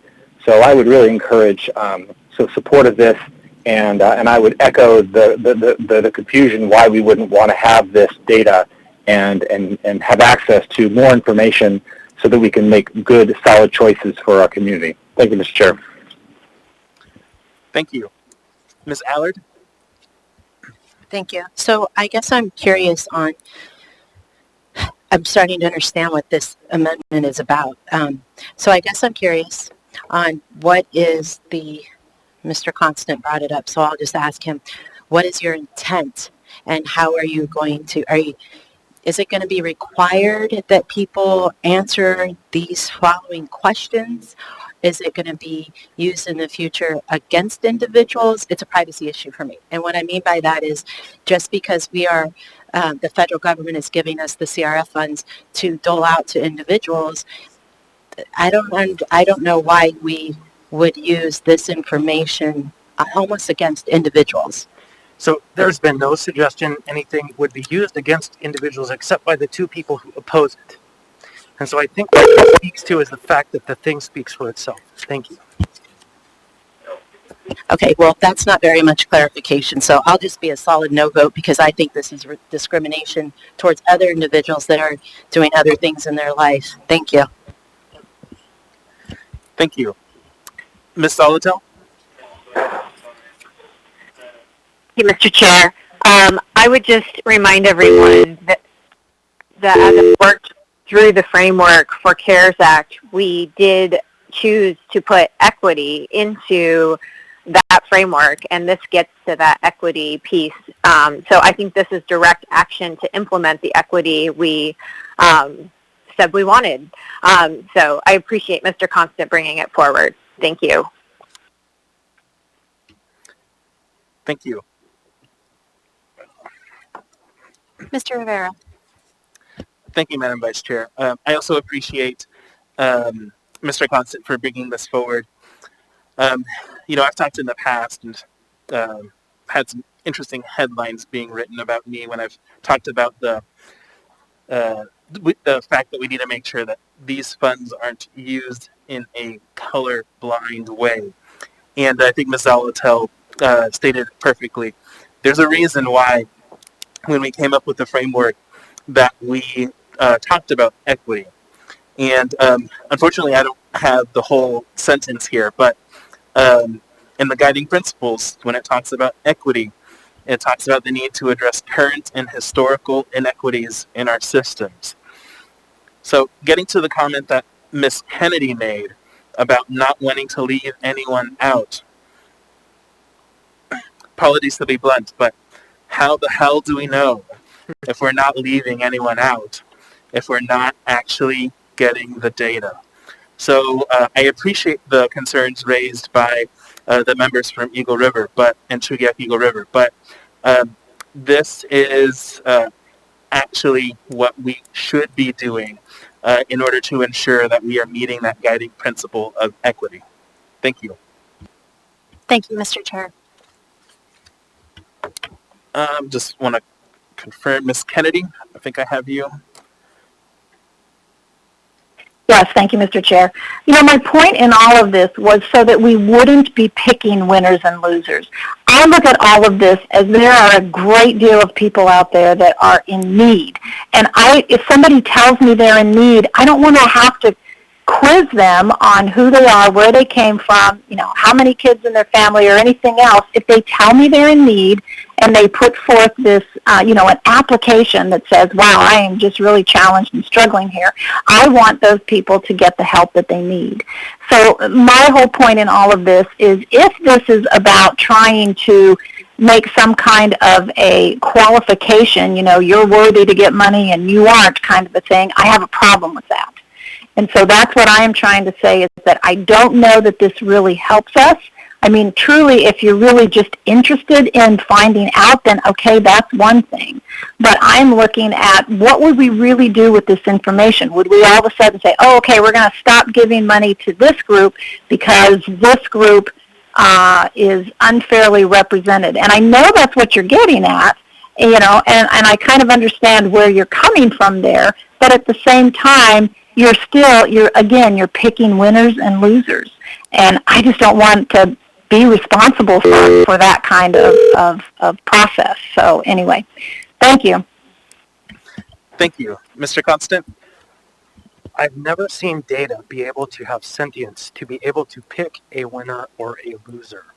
But I have seen systems that are established to benefit people without them even knowing. And if we're going to blindly just not know, then the system will benefit the few. And so we have a duty to know. And that is what I'm hoping that my peers will agree to. Thank you. Mr. Rivera? Thank you, Madam Vice Chair. Yes, I want to echo that statement from Mr. Constant. Winners and losers are being picked every single day. And if we aren't making sure that the principles of equity are ingrained in the work that we are doing, then we are picking the winners and losers. And those winners and the winners are not going to look like our community. So I really appreciate the concerns that you're bringing up. But again, I just have to reiterate, if we are serious about ensuring equity and how these funds are distributed, then I urge support of this amendment. Thank you. Thank you. Ms. Allen. So I'm going to go back to my question because I still don't have the answer. Are we using this information in the future to find out where the funds went? Are we asking people before they apply for this information? I'd like to know what the data information is being used for. And if somebody can explain that to me, I'd appreciate it.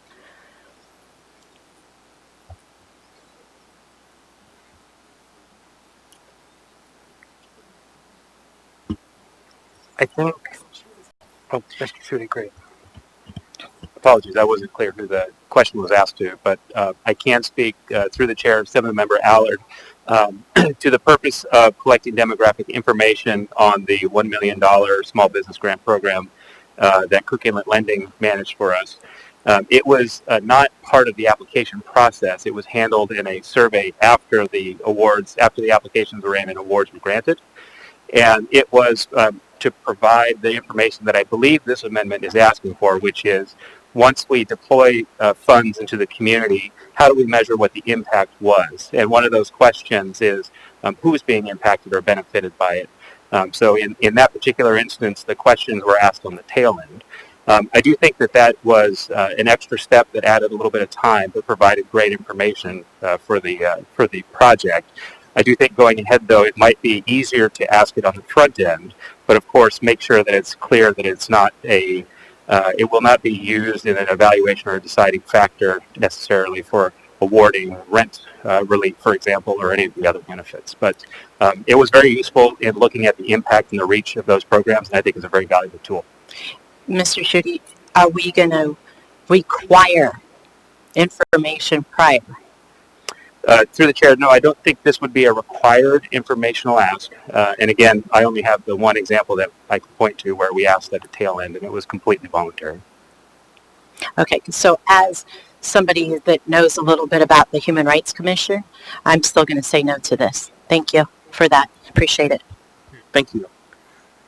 With that, members may proceed to vote. I really want this Howard to elaborate on this because I don't understand.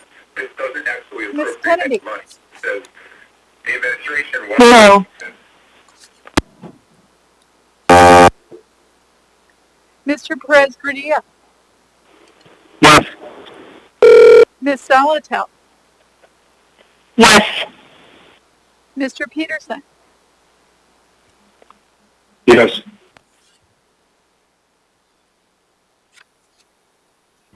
That amendment is approved 9-2. Next, we have proposed amendment number 5 by Vice Chair Quinn Davidson, Assembly Members Zalatel and LaFrance, and Mayor Berkowitz. Is there a motion? Move to approve. Second. Moved and seconded. Who would like to speak to this? I can start, Mr. Chair. We received a request from the food bank, and I was a little discouraged because we received it somewhat last minute. So I called the food bank, and they said they had been working with the mayor's office, but weren't aware that they also needed to be working with us. So they had put in the request quite a bit earlier, and we're trying to work through that process. What the $500,000 would do is, well, I guess I should start by saying Kara Durr last night called into public testimony to speak about this amendment, and she is available if we have other questions. She highlighted in that testimony that right after COVID started, that the uptick was 75% additional, an increase in 75% of folks who needed food. And over the course of this year, she expects it to level out a food insecurity rate of about 44% higher than before. So what they have right now is they have a borrowed storage area where they can keep additional food to be able to serve those in need, but they're not going to have that forever. And they've been trying to do an expansion to be able to store all this food, including cold storage, to be able to serve the needs of the community. So that's the need, and we can call Ms. Durr if we have additional questions. And Ms. Salatel is going to speak to the part about the Covenant House, where we would take the money from. Thank you. Mr. Dunbar? My question was going to be about the Covenant House, so I'll let Ms. Zalatel speak to that. Thank you. Ms. Zalatel?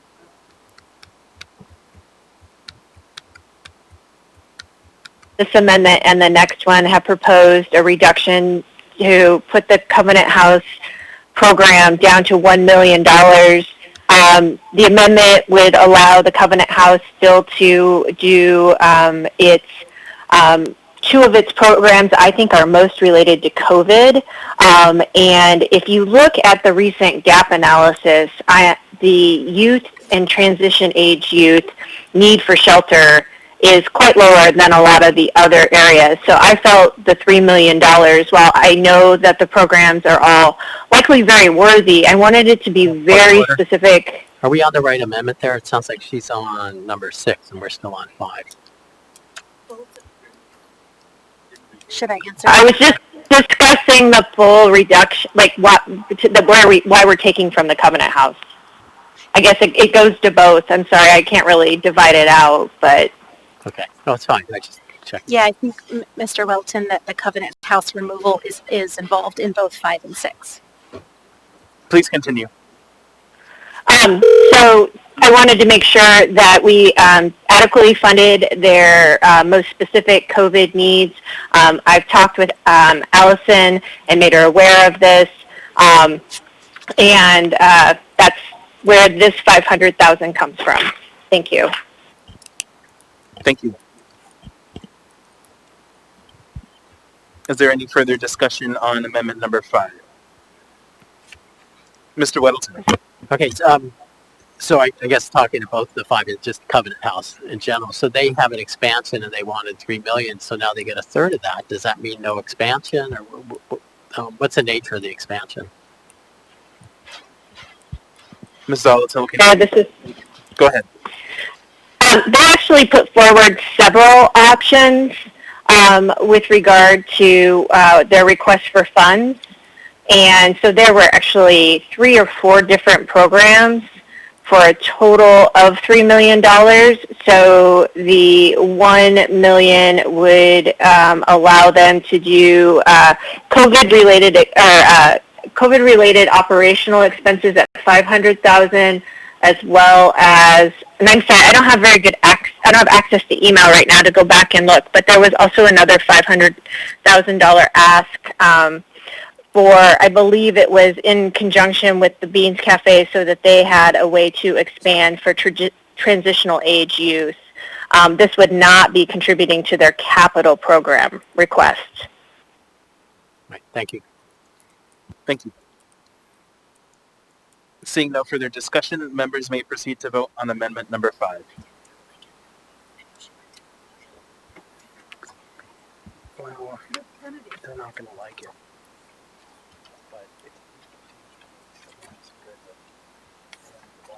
Did I hear my name called?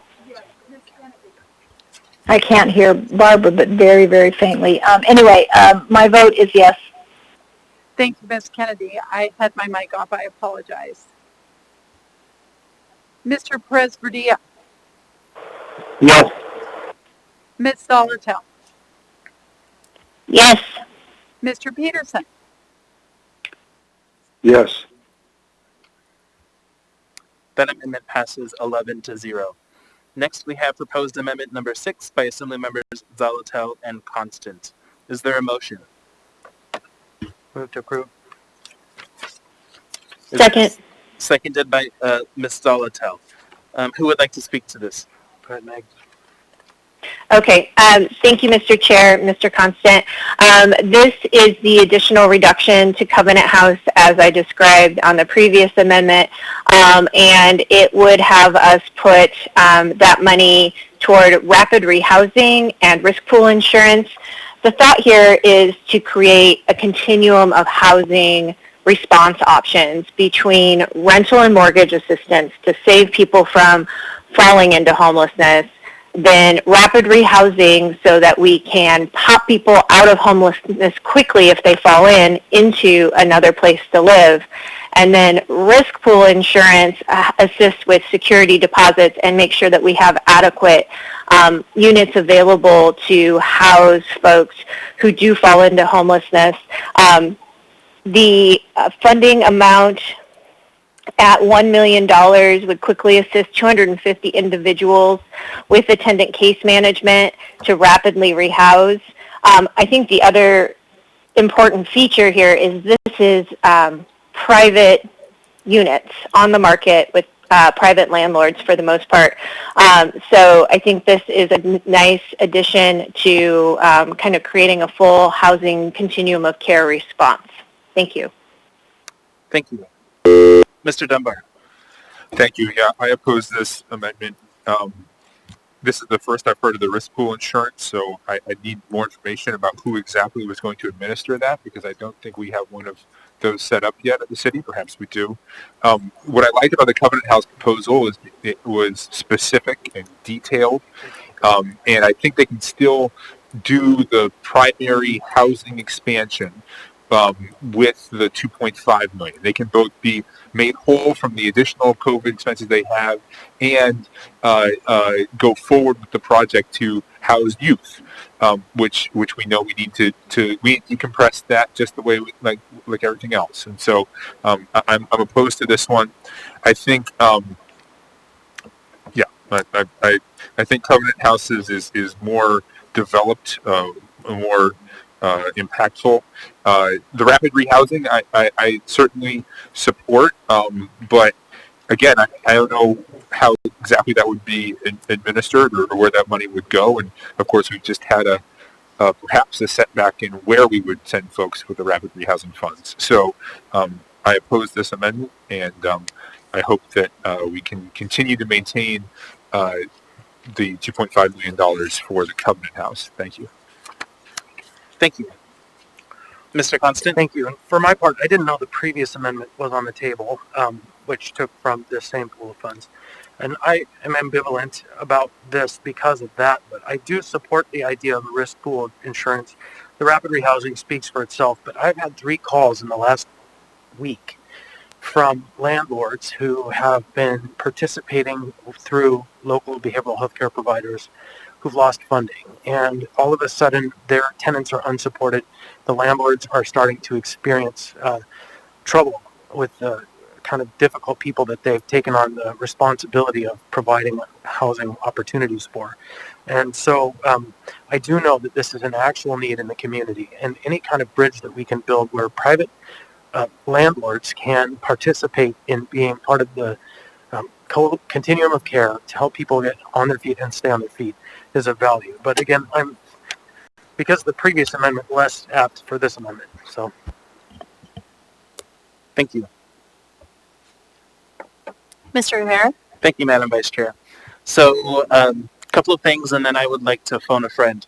So, first is, as Ms. Zolotel stated, we, I think, should do the best we can to be to follow the anchored home plan and the gap analysis. And just based on conversations that I had with the Anchorage Coalition to End Homelessness, it's apparent that the gap is not necessarily in this area.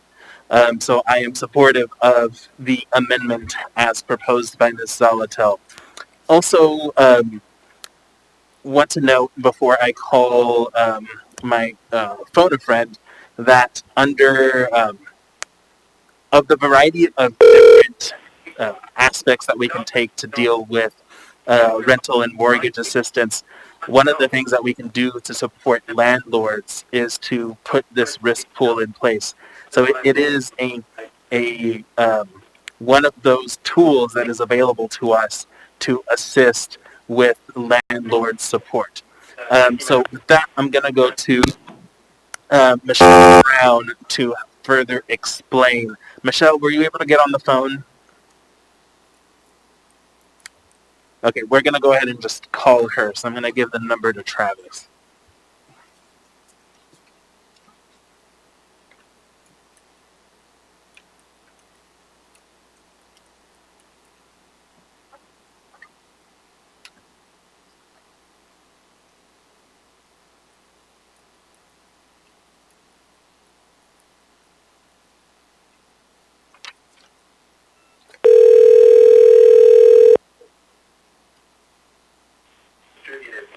Hello?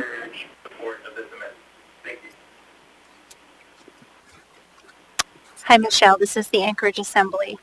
Hi. Hi, I think you've been following along, Michelle, but just in case. So there's been some questions raised by some of the members about the risk pool, what this is, how it would work, and what the benefit of it would be. So if you could walk through that, that'd be great. Information I'd like. Right now? Yeah, yes, please. Oh, sorry. The recording is different. Sorry. So the risk pool concept we use when we are working with landlords to make them a little more willing to work with tenants who do not have particularly stable history. And this pool they can then access if they have rental damages or the revenue is not recovered. It's being used by Cook Inlet Housing now for its project with Widener Properties. And then I guess one follow-up. So who would you be the entity managing this risk pool? And I guess that might be a better question for the sponsors. But have you been part of that negotiation to manage the risk pool as per this amendment?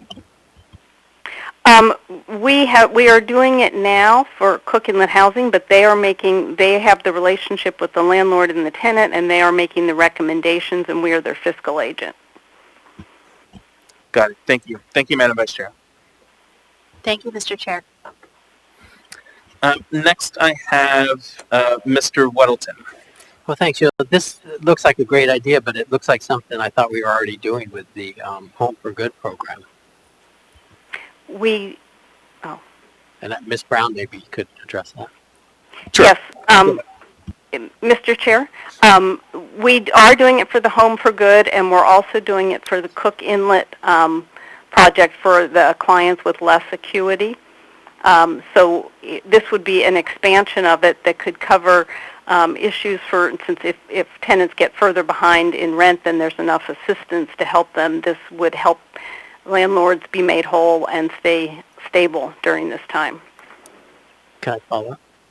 So the Home for Good had many millions of dollars. I think we pitched in close to $2 million, and there was matching funds and all kinds of stuff. I mean, is that all gone now? No, the Home for Good project has about $40,000 in it for the risk pool, and then there's another $60,000 that was made available for the Cook Inlet housing project, and about $10,000 of that has been spent. Okay, I'm not sure. So that's the risk pool, but we're talking about $1 million here for rapid rehousing and $500,000 for the risk pool. So, and the Home for Good had, just like this, the two elements combined. So what's the total dollar amount left on Home for Good? And that's a brand new program. I think we might be talking about apples and oranges here. That could be, and it would be totally my fault. So no, I'm sorry, or I'm not understanding. So the risk pool that I was thinking of was in terms of eviction avoidance. It's not, and what you may be talking about is a different proposal for a landlord liaison for the rapid rehousing work.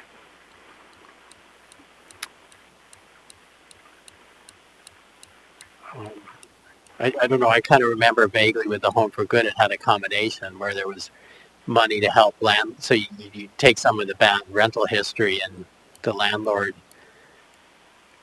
has a security deposit, but if the damage is more than that, then they can go to this pool of money. And that's the Home for Good had that, and it also had managers, and then it also paid some amount of rent. I mean, so thanks, Mr. Weddleton. So I have Ms. Zolotil next in the queue, and she indicates she can answer this question. Okay. So Ms. Zolotil. Thanks.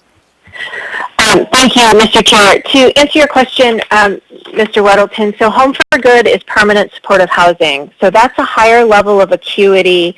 It's folks who we are going to have to assist for quite some time.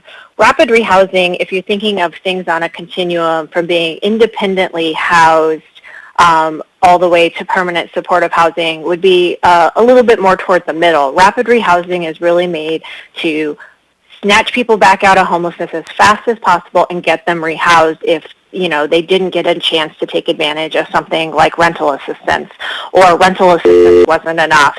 The reason it does have case management, of course, is to try to rectify whatever happened to the extent that it can be rectified that caused the loss of housing in the first instance. The risk pool piece is to ensure that we have those units available, and really it covers things like security deposits and potential damages, because there is, frankly, a stigma when someone's fallen into homelessness. It doesn't matter if they just fell into homelessness and now they need to get out for an apartment. We need landlords willing to rent to them, and that's someone on the phone's making a lot of noise. I'm sorry. The idea of the risk pool was really piloted more with the Path to Independence, where the landlords receive.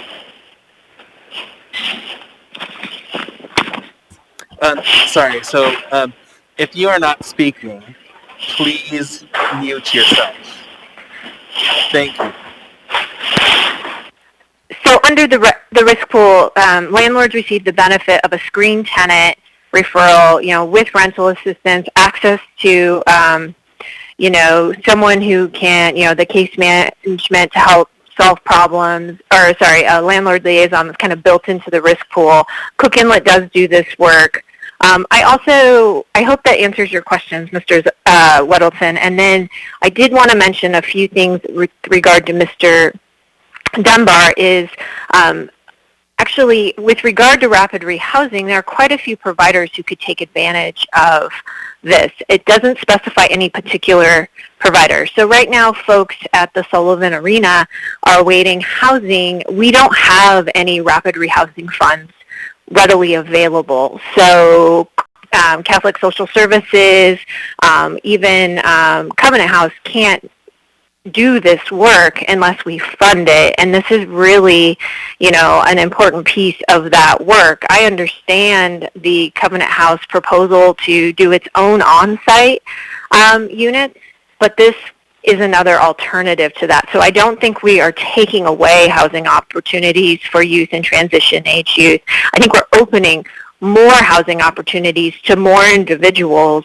And I don't know if any of you looked at the dashboard lately, but as we've seen the weather get colder and wetter, the Sullivan Mass Shelter tends to get near or at capacity.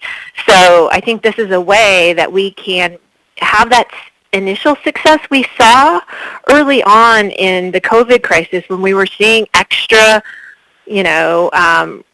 housing opportunities. We rehoused a lot of folks really fast. We didn't, the providers did. This is our opportunity to assist with those efforts to provide stable housing moving forward. So that's all I have, unless there are any other questions about the amendment that I can try to assist with. Thanks. Thanks. Next, I have Ms. Quinn Davidson. Yeah, thank you, Mr. Chair. I feel confused on a number of fronts. I feel like we need a work session or something for this. I don't really understand a lot of it. But we've had a lot of discussion, so I don't know, maybe I feel a bit like Mr. Welton. It might be my fault, but why doesn't Covenant House need, to go from 3.5 to 5, or from 3 to 2.5 to accommodate some food bank money, which makes sense to me, but to bring it all the way down to 1, why doesn't Covenant House still need that full amount? And then I guess I just don't get why we didn't talk about this on Friday or before, because I don't understand how the risk pool works, and I don't really understand the whole continuum, I think, as well as you do, Ms. Saltel. So it's hard for me to make decisions on the fly like this that are, millions of dollars. So I don't know if anybody can help me understand it better, but I think I have to vote no now because I just don't really get it. Thank you. Ms. Kennedy? Thank you, Mr. Chair. This is all getting a little bit convoluted for me, and it is getting harder to figure out really what to vote on. And just to, be really straightforward about it, I think we're in a position right now where we don't have good information and good direction on what we should be doing with these COVID funds. So as we get more into the weeds on some of this, I think the potential for having it be considered ineligible for CARES Act funding is probably, there's a higher percentage of that possibility. So I'm just going to oppose it based on that. With the last amendment, I figured putting money into the food bank was probably going to work. But like I said, as we get more convoluted in how some of this money gets distributed, I think it's going to be harder for us to actually be able to, support those decisions. And, I'm looking at, kind of looking ahead at, yours, Mr. Chair, and Vice Chair Quinn Davidson, and the Mayor's amendment for basically holding off or putting aside at least 10 different items in order to make sure that it gets the CARES Act funds approval that it needs to. I think we're a little bit on thin ice right now with some of the things that we're trying to approve here and allocate. So that's kind of going to be my approach with all of these is, if we're not sure that something is just really cut and dried about whether or not it's going to be allowable, we probably ought to be avoiding it. So thank you. I'll be a no vote. Thanks. Thank you. So for the members interested, the executive director of Covenant House is available if you have questions for her. Mr. Dunbar? Thank you, Mr. Chair. Hope be necessary. I'm going to make an amendment to this amendment, changing the fund source, so leaving it at $1.5 million, so $1 million for rapid rehousing and $500,000 to the risk pool insurance, changing the fund source to the $15 million of rental assistance that I believe is section 21.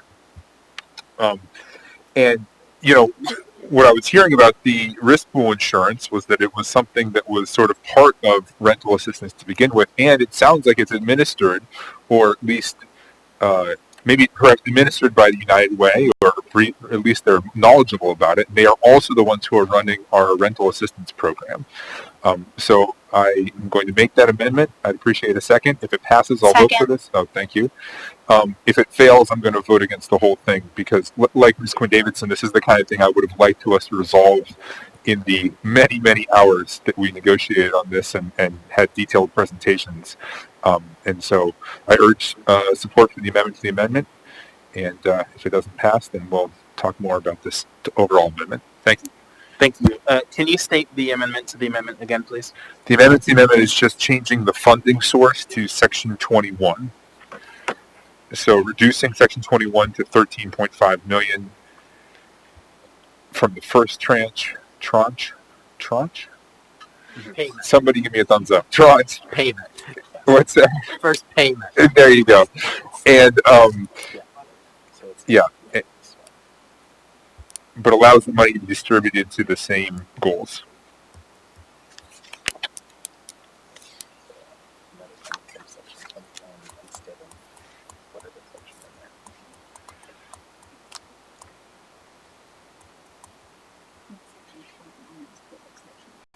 Yep.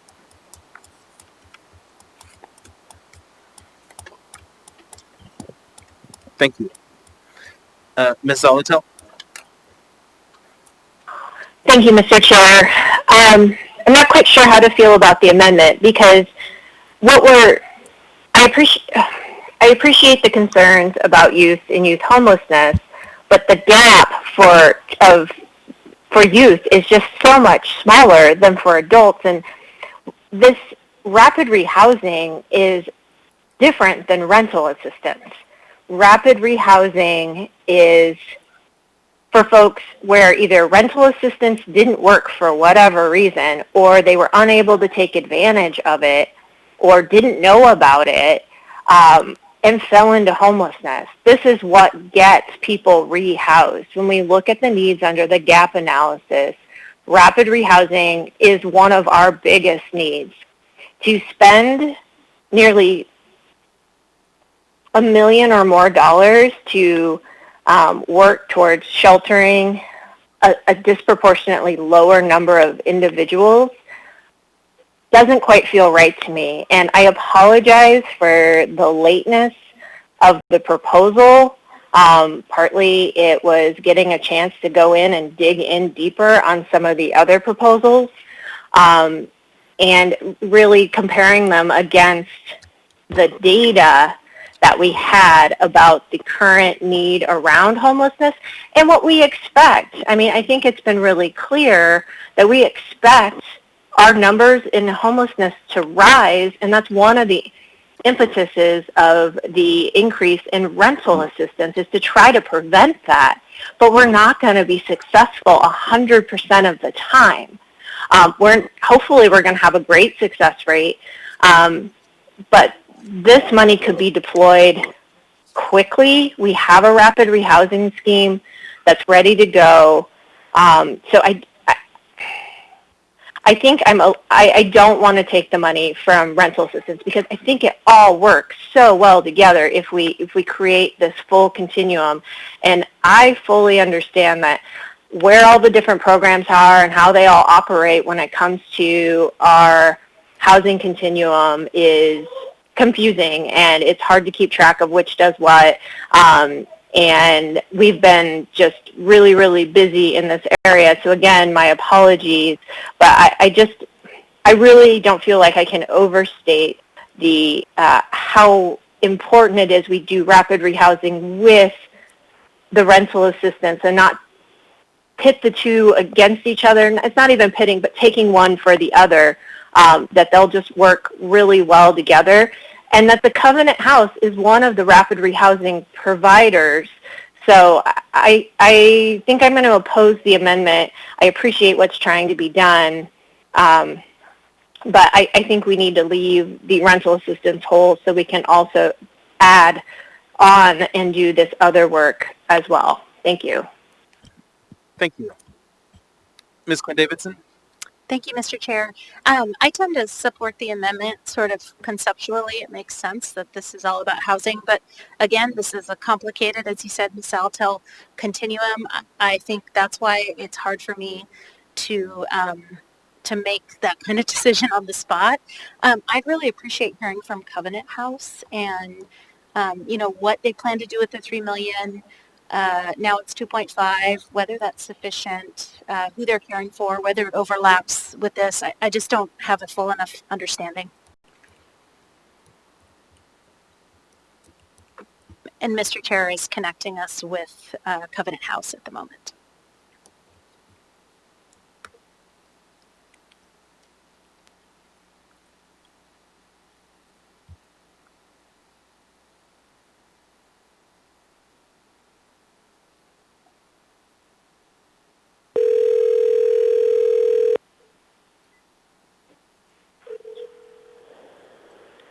Hi, this is Allison. Hi, welcome. I have a question for you from Ms. Quinn Davidson. Hi there. Ms. Salatel and Mr. Constant have proposed an amendment that would remove, so you all had requested $3 million, and many of us supported that. It's in our draft package. And Ms. Salatel and Mr. Constant have proposed an amendment that would remove some of that money. It's now at 2.5, but remove 1.5 million to be moved to a rapid rehousing and risk pool. And I think we're all trying to make sense of it on the body, or some of us at least. And I guess for Covenant House's perspective, I just want to hear what you plan to do with the 2.5 million that we're currently looking at allocating to your organization. And if it were changed to 1, what kind of service impact that would have and what it would mean for you. Yeah, I appreciate the question, and I appreciate, actually, I did talk to Assembly Member Zolotel about this. I think that the one thing that just kind of remains present in my mind is that the reason there's no gap with kids is because Covenant House has been an organization that has been based on private philanthropy, and it went away with COVID. And I think that there are a lot of lessons learned that we have experienced with COVID. So the things that we proposed are things that we had strategically in our plan as an organization 3 to 5 years out, but now have seen that we could actually mobilize those things and increase the age of service, and also provide services for kids under the age of 18 in a very similar model to our Youth Engagement Center. So with the reduction, I think we would not be able to completely fulfill those things. I do believe that we would be an organization that would be eligible for like rapid rehousing, and so there was a $500,000 request for that. So a reduction in that and us getting into that kind of category, I think that we would really be able to do that, but we would not be able to bring the micro units on, and we would not be able to completely reestablish a youth engagement center for under 18 with the reduction.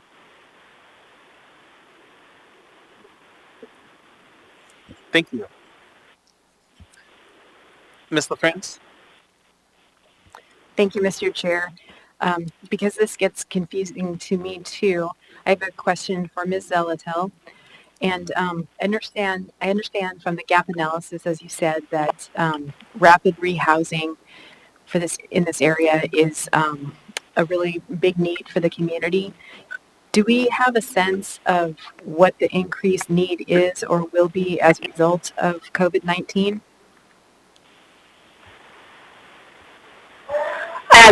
So I could, Ms. LaFrance, either phone a friend, which would be Jasmine with the Coalition to End Homelessness, because I don't have email access to pull up the gap analysis at the moment. So I could offer that. I don't quite recall either the percentage increase they're predicting due to COVID for folks coming into homelessness. So I can go ahead and do that to answer your question.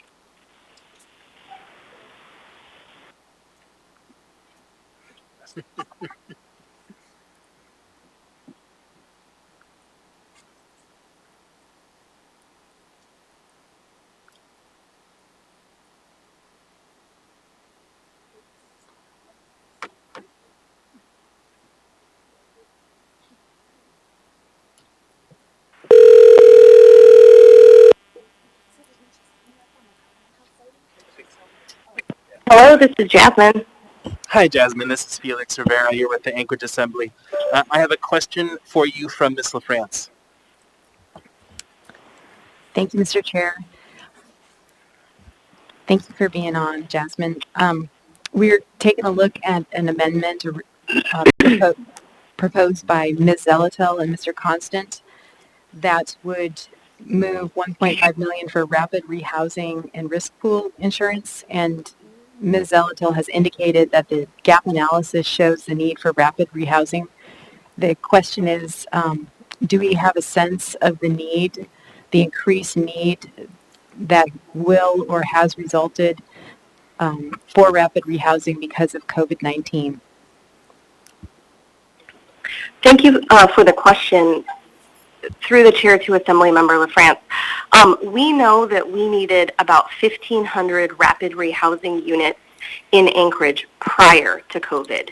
And for the purposes of this discussion, I'll say close to 200 of the units in that gap were for youth and young adults. So that's not just for adults, that's also for victims of domestic violence, youth and young adults, families.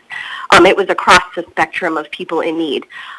What we also know in talking to our national partners and looking at COVID homeless projections is that the folks struggling with unemployment, with the loss of additional unemployment benefits, with the lack of child care, and the numerous households in Anchorage that require multiple jobs in order to pay for apartments, those are the folks that we expect falling into what I'm calling new homelessness in the next several months. And when we think about the economic projections from AEDC and the massive job losses, I view the notion of having a rapid rehousing pool available that Covenant House for Youth, Awake for victims of domestic violence, Catholic Social Services, and others for rapid rehousing could be very beneficial in stopping that new homelessness as a concept. I also think that you have Allison on the line and she can speak to the Covenant House project, but again, I don't have numbers for COVID impacts on new homelessness yet. Luckily, we haven't seen an onslaught of new homelessness at this moment in time. But again, we had 1,500 units that were already representative of a gap prior to COVID. Thank you for that information. Thank you, Mr. Chair. Thank you. Not seeing any further discussion, members may proceed to vote on the amendment to the amendment. Ms. Kennedy.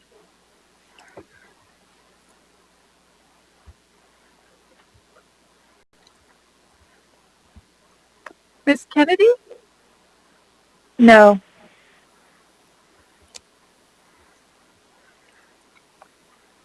Are you not hearing me?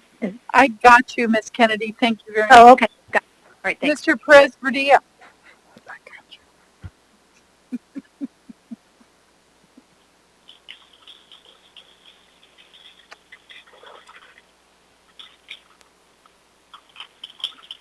Ms. Zelatel? No. Mr. Peterson? No. Mr. Perez-Verdia? No.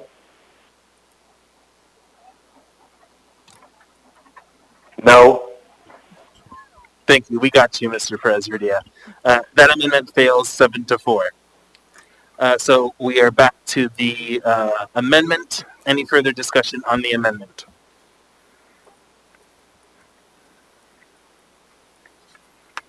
Seeing none, members may proceed to vote.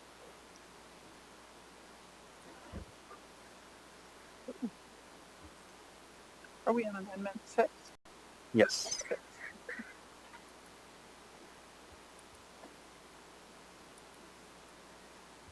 Ms. Kennedy? No.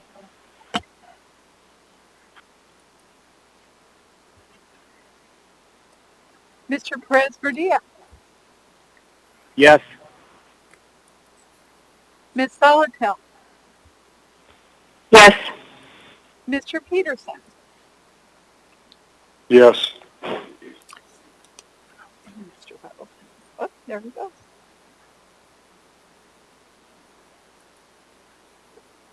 That amendment is approved 6-5. Next, we have proposed amendment number 7, version 2, by Assembly members Weddleton and LaFrance. Is there a motion? Move Amendment 7, version 2. Second. Moved and seconded. Who would like to speak to it? Oh, I'll start off, I think.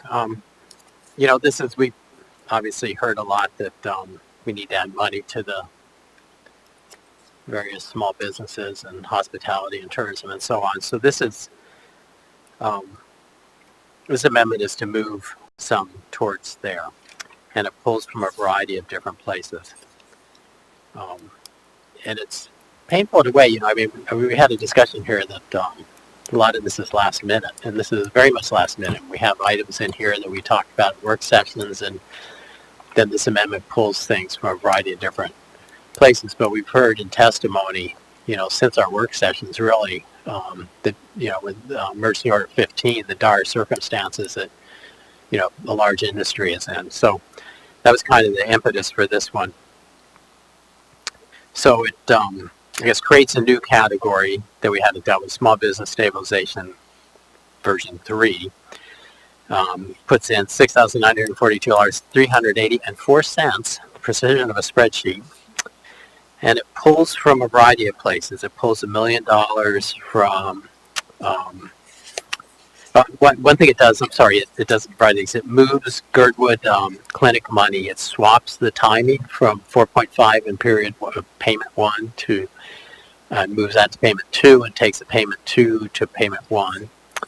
And if you look at 7.3, so there's no real revenue change there. 7.3 takes Indigenous wayfinding and puts it in the category with the Public Lands and Job Program without any additional funding. 7.4 decreases Visit Anchorage remarketing from $2.6 million to $2 million, and that's all moved into payment 1. The nonprofit stimulus title was modified to add the Iditarod request with no additional funding. 7.6 removes the Iditarod COVID measures section. 7.7 cultural pillar stabilization was decreased by $500,000 from the first payment, so the total is decreased to $3 million. The contingency fund was decreased by $4,820,000, $380.04, and again moved to the small business help. The voucher pilot program was decreased by $300,000 on their first payment, so $700,000 remains. The mental health first responders was decreased by $1 million from the first payment. And the support for health technology, and then we added a section, support for health technology innovations, for $500,000. So this is a new thing, and this kind of speaks to the future. We're dealing, of course, with horrible, tragic needs right now, but the changes from COVID are going to be with us for a long time. And even if there's a vaccine, I think our thinking on these things has changed dramatically, even if it's now just greater care with the flu. And, there are people in Anchorage, there's programs at the university and other places that deal with innovation. They look at these things, and there's just a variety. How do you purify air quicker for small businesses and make that affordable? I guess I can't even really imagine what it is, because these are creative people with the skills and the technology to. So it just puts out $500,000 out there to say, let's get this started, to coax these people into looking at things to help us out with the whole variety of issues that we dealt with COVID, sanitation and routines and whatever it might be. We're all learning and changing.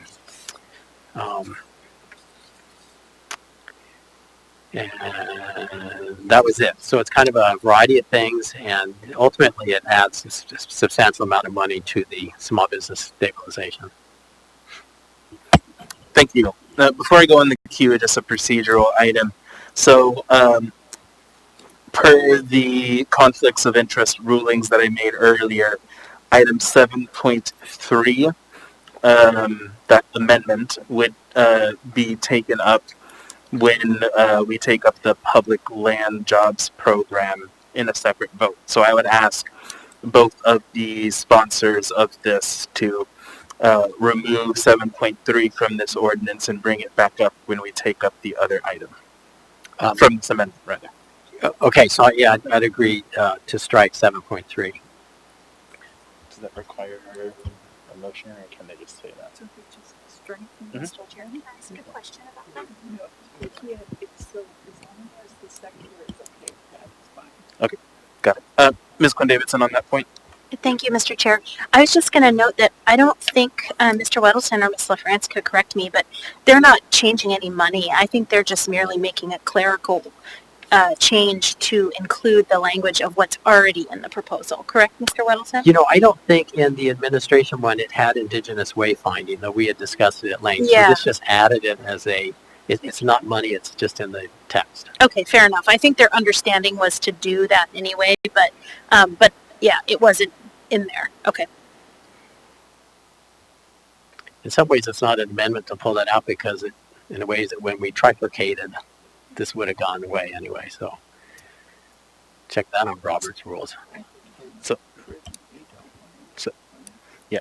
Okay, so then it sounds like both of the sponsors are okay with just taking this out and then handling 7.3 when we take care of the other item. So we'll go ahead and move forward with that. So I'll go back in the queue. Ms. Quinn-Davidson? Thank you, Mr. Chair. I'm really looking forward to this discussion, and I think we've heard, just in general, about tourism and hospitality. We've heard a lot of really good testimony. I want to be sensitive, despite the immense and obvious need to those industries, to not overlook industries just because we haven't heard from them. And I'm worried that we're doing a little bit of the, oh, these people need $21 million, let's move the numbers to make that happen. And, I just wonder about, what about taxi drivers, or who don't have anyone in their vehicles? Or what about gyms that no one's going to? Or what about, house cleaners who probably have, less work because people don't want to go in other people's homes and people don't want people in other people's homes. And to me, I'm just concerned that we're really putting a lot of our eggs in one basket. And granted, that basket has deep need. And so it's not a comment on that. I just worry that we're being reactive rather than really thinking about the broad need for all parties. And I guess specifically, I'm concerned about a few parts in this. Let me see. I was trying to absorb all of it. On the third page, taking from some of our cultural pillars, that's concerning to me. The idea in 7.9 of pulling from a voucher program that provides people food and gas money who don't have food, gas, and gas money and money for medicine, I just can't really get behind that. So yeah, I think I'm just looking forward to a broader conversation about the impact to our overall economy and whether this is the best place to put it. and whether this is the right time. You know, we just passed $7 million last Friday. That hasn't been used. Mr. Schutte tells us that the $5 million hasn't really been dipped into too much. Is that correct?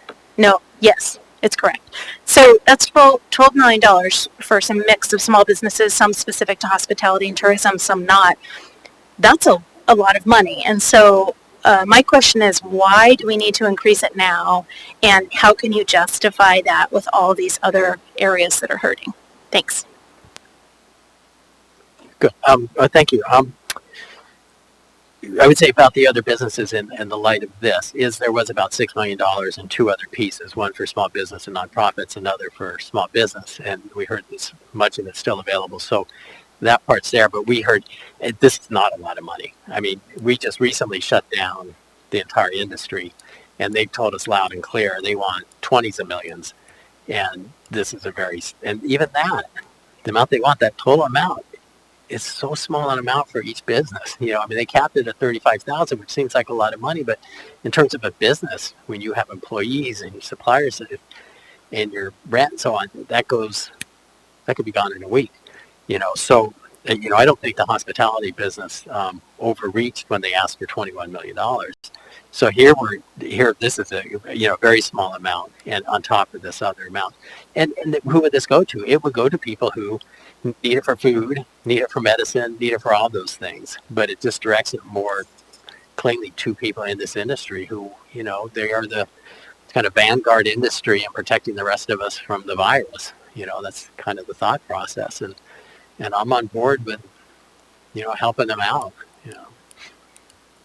And I would say the things where money is taken out are good things. So I try not to hit anything too hard, and but we are prioritizing. And when we did this initially, we weren't under EO15, and we had not heard from the industry. And now that we have, we need to make some changes. Ms. Davidson. Thank you, Mr. Chair. Just to be clear to Mr. Weddleton, because I think it got lost somewhere, I did not think that the ask was unreasonable. I think it's completely reasonable. No. I think that we are in need of 10 times the amount of money we have to make people whole and to make businesses and other industries survive. So it is not an unreasonable request.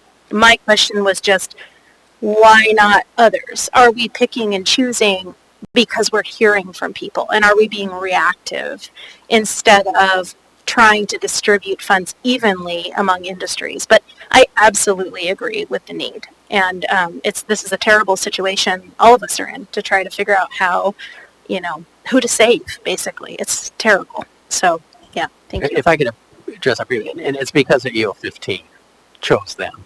And this is like a very, very small, sorry about that, so that's why the emphasis on that. Thank you. Mr. Constant? Mr. Balkensted's in the queue. Can we hear from him first? Sure. Mr. Balkensted? Yes, I was just going to point out, as I was looking through this, just in terms of accurate numbers versus what is on there. I believe that the contingency fund number is not 4.8, it is actually 4.6. So I think that number needs to be corrected, and I'm trying to do the math on the fly, but I would assume that needs to 7.8. You have 4.8, but when you look at the actual documents in 14A, that number is actually 4.622380. And I think if you make that change, I think you also need to reduce the amount in 7.1 by 200,000 as well.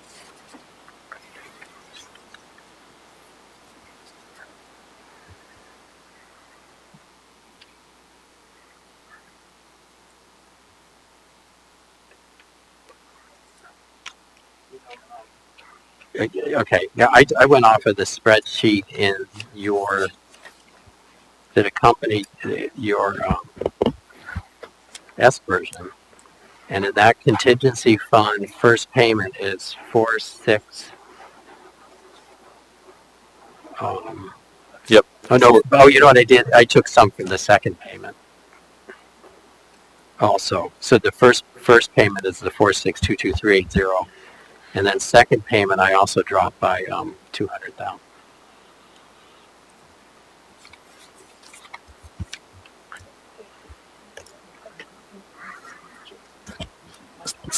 And that's not being clear. So, just so everyone's on the same page, I think what both Mr. Buckstead and Mr. Whittleton are saying, just to get the numbers accurate.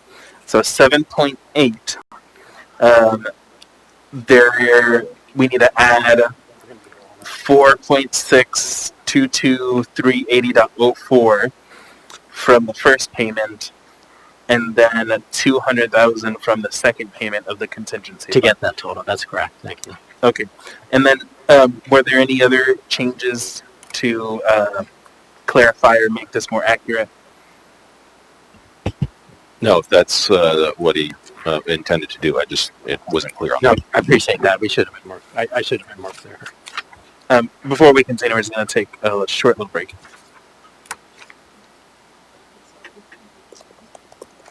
I used a spreadsheet. Of course it's right. I used your spreadsheet.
Amendment.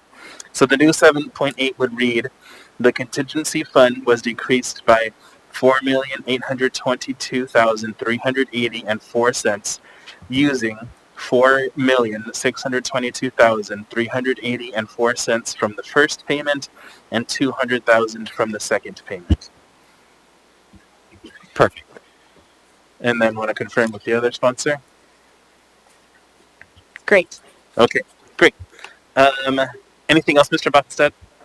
Okay. Mr. Constant. Wait. Thank you. No, I was in the queue. I let Mr. Buckstead go. Yeah. Thank you. So I am going to move and ask for a second to reduce by $500,000, Section 11, the Girdwood Health Center funding, and to add that back into Section 18. All right, so we're going to need you to repeat that again, please. I'm going to make sure I got this right. Yeah, that's it.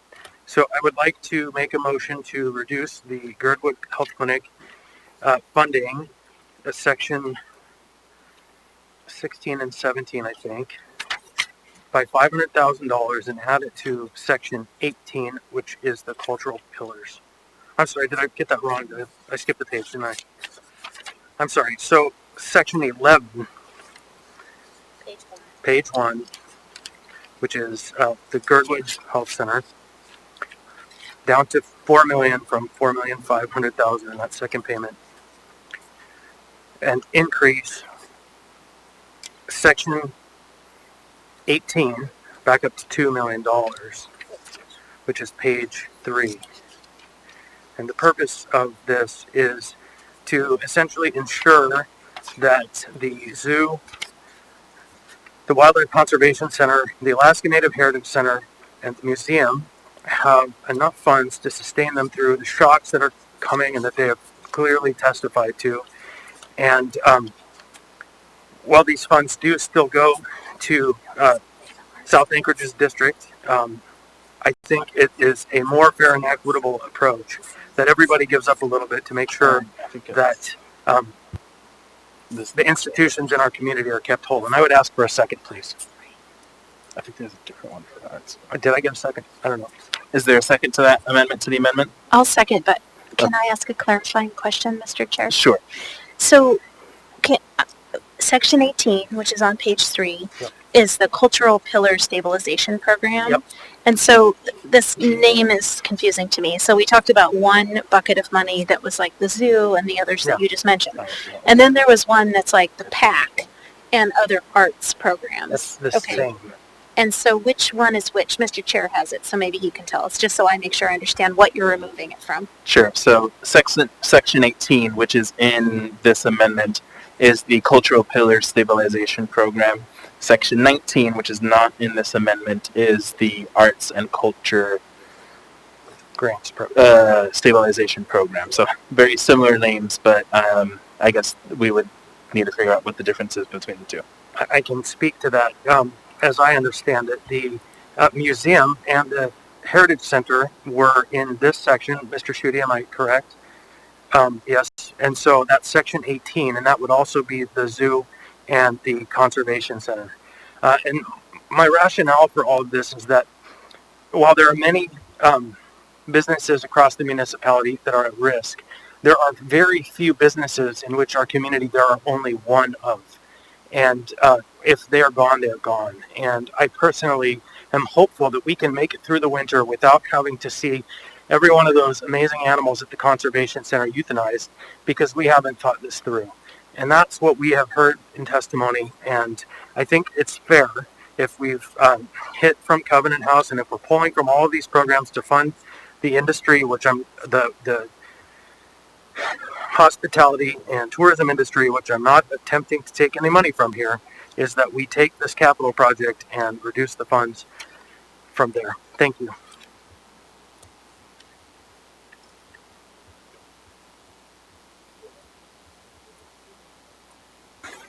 Thank you. Okay, so just to restate this amendment to the amendment, and then I'm going to just go in the order of the queue as I see it for comment on the amendment to the amendment.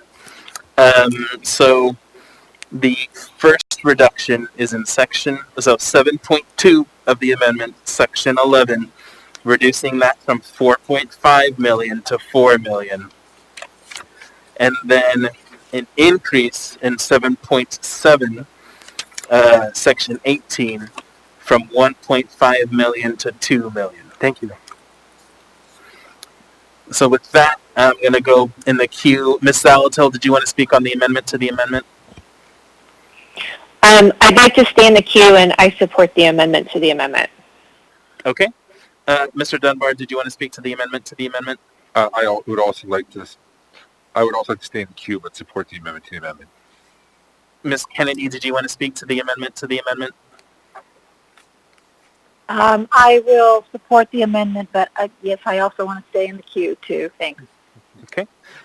Ms. LaFrance on the amendment to the amendment?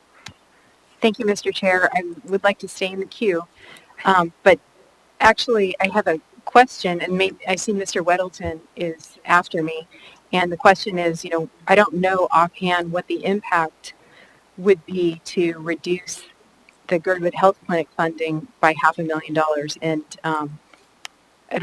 were you going to speak to that one, Mr. Weddleton, through the chair?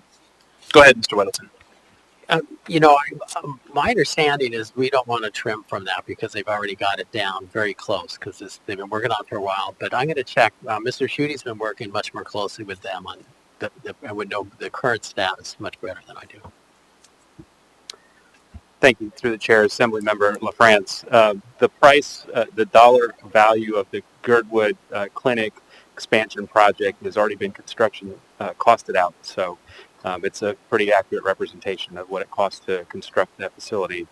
So I think reductions could jeopardize that, although we all know things can be valued and value engineered. I don't know that this is a candidate for it, but that's something to be thinking about.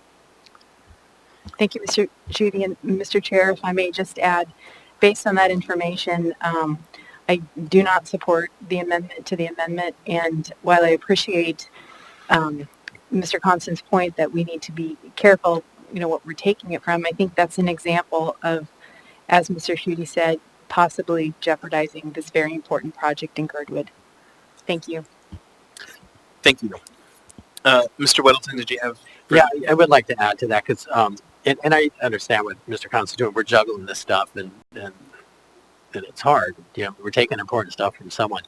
In the case of the Girdwood thing, if you recall, when we first started doing this, we were looking at their child care and the clinic together, and it was a much more expensive project. But as we work with them over time, we kind of whittle it down to what is absolutely critical and ready to go.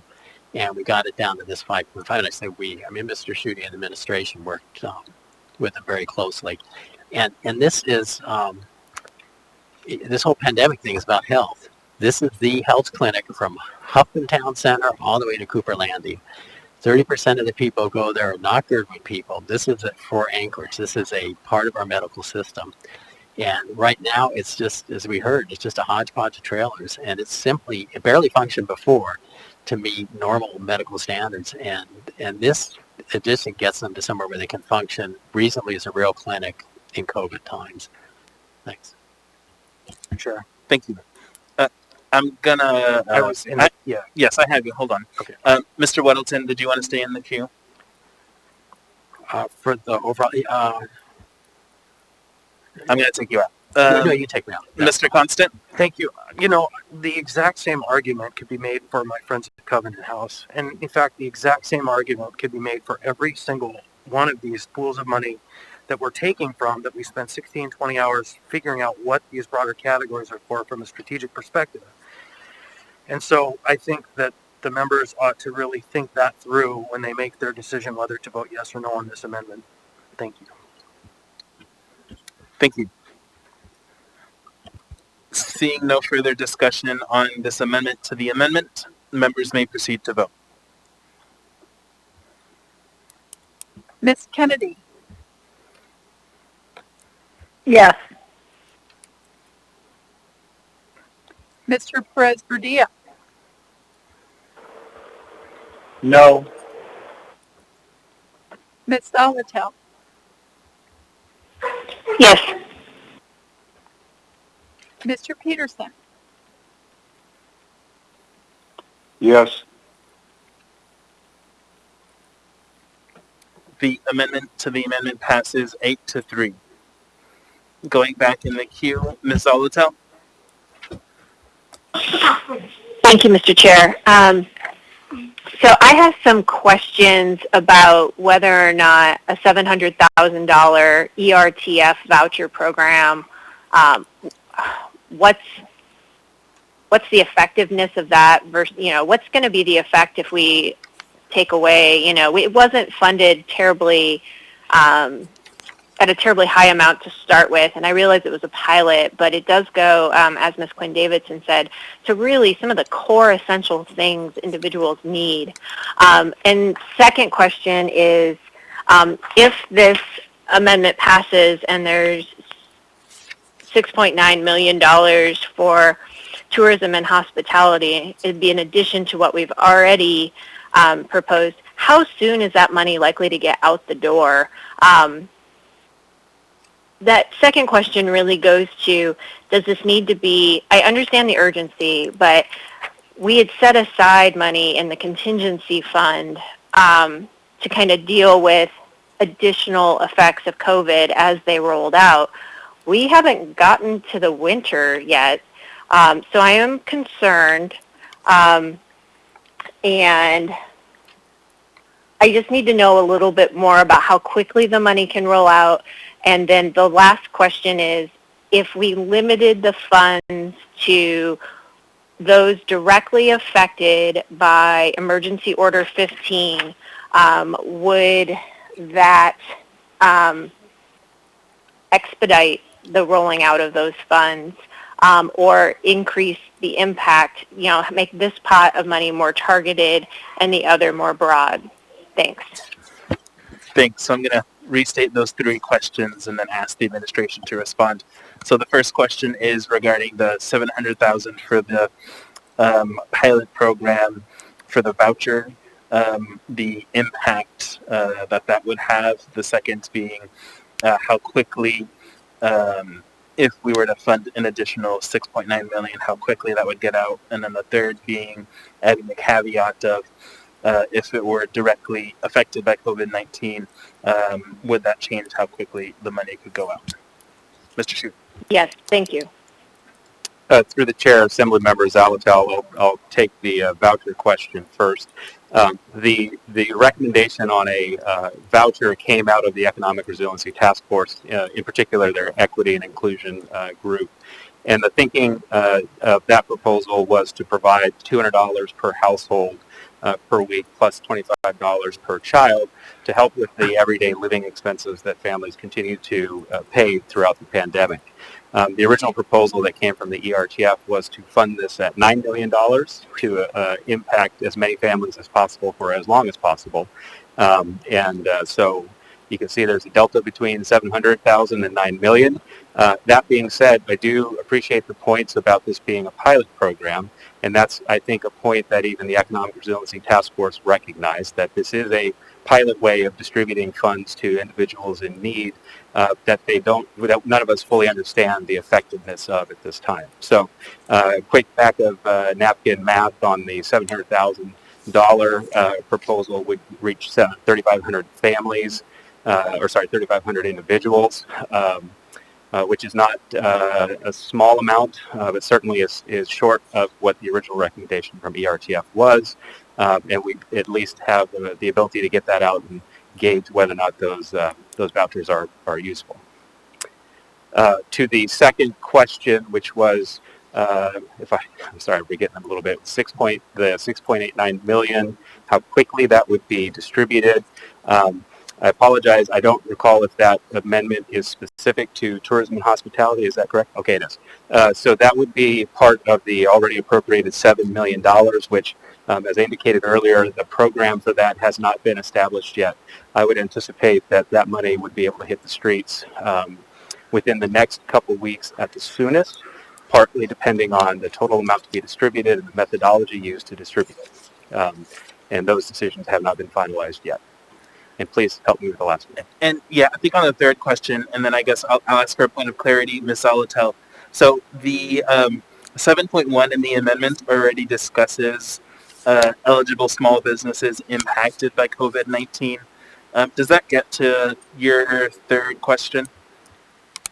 Kind of, Mr. Chair. I was actually wondering if we even limited it more to just Emergency Order 15, because the testimony we've received is about the current impact of the most recent emergency order. Thanks. Yes, thank you, through the chair. Thank you for that refresher. Certainly the money set aside for tourism and hospitality, particularly for the hospitality industry, would be focused on the individuals that were impacted by EO15. And in conversations with the industry, we've talked about the idea that there are business types that were more immediately and impacted by the EO15 rules, i.e. bars that had to close, versus restaurants which, even though they had to shrink their occupancy to outdoor spaces only, still were able to operate some service as well as takeout, delivery, things like that. So the idea that there was a different impact depending on the particular industry or business type was recognized. And so potentially that would be reflected in any grant program so that those businesses that were more adversely impacted by having to close their doors would be eligible for some form of relief that would be different than businesses that were allowed to operate. So that's, I think, not explicit in the appropriation as worded, but is certainly the intent that we've been talking about with the industry. Thank you. Next, I have Mr. Dunbar. Thank you, Mr. Chair. I'd like to make an amendment to the amendment to, let's see here, what page are we on? To delete section 7.11, support for health technology innovations, which I'm sure is a great idea, a great program, but I would need a lot more information before we threw that in there now. Because, you've got a description here, but I don't know who would be running it exactly. I don't know exactly what it would be doing. I feel almost like Mr. Weddle can put it in there as a target for me, so I could take it out and be distracting from other things. But at any rate, or perhaps Miss LaFrance is the one who's set the trap for me. But so I want to remove that $500,000 from there. I'd like to delete 7.9 and restore $300,000 to the voucher program to bring it back up to $1 million. And I was going to use the $200,000 to fix your math problem, the 4.8. There's no math problem. But there's no math problem. So I suppose I would just then add it to the small business stabilization and bring us up to $7.14 million. Second. Moved and seconded, so I'm going to go through the numbers one more time as I understand them. So this amendment to the amendment would do three things.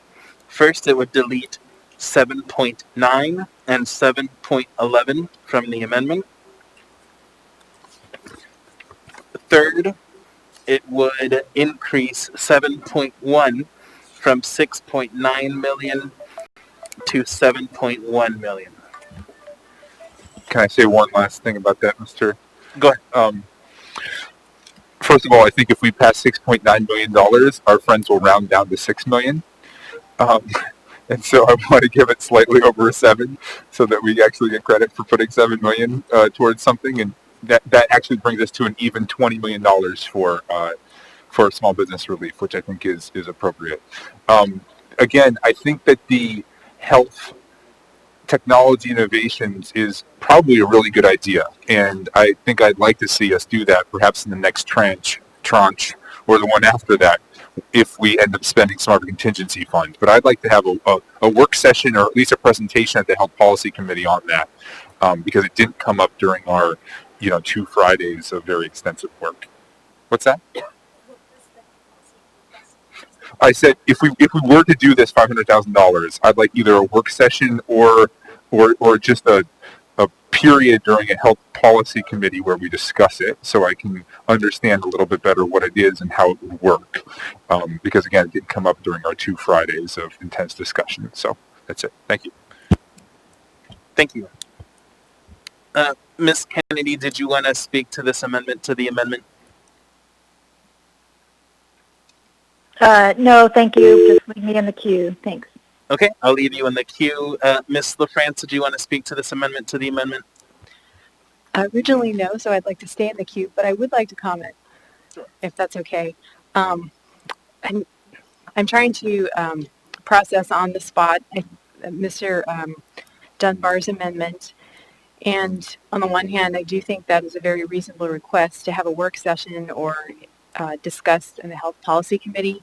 I mean, we do have more information available with the person we've been working with on this, but I appreciate that this is coming in late, and so having some time to discuss this, seems reasonable. And so I would support that as long as it doesn't drop off, and that this is really something that we are considering in the second or third tranche. And I agree that having $1 million in the pilot program, I had asked the administration to put that back in, the ERTF request because as you recall, it had come off because there were some issues with distribution. So I do see the value of that.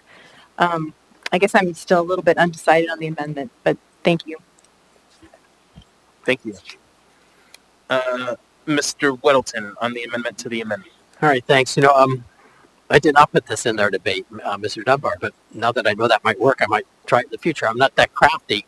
I would propose again. I think this. We had a proposal for $5 million for the support for healthy technology innovations, and it was much more extensive. And I think we can get someone in to talk about it. Should this amendment pass, I will vote against it. But should it pass, I will come back, but it'll be over 500,000, be $1 million for it. And I would actually, and as much as I hate to sacrifice this, I'd say please vote this down, and I will move this 500,000 go back to the Girdwood Clinic. The Girdwood Clinic's ready to go. It's a health thing. If anything's COVID, it's that clinic. Thanks. Thank you. Seeing no further discussion on the amendment to the amendment, members may proceed to vote. Ms. Kennedy.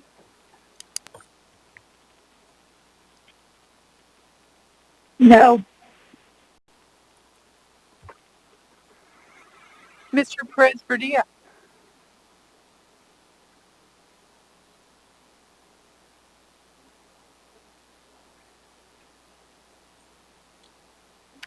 Mr.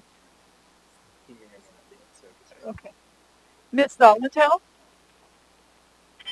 Yes. Okay. Mr. Peterson? Yes. Mr. Perez-Verdia?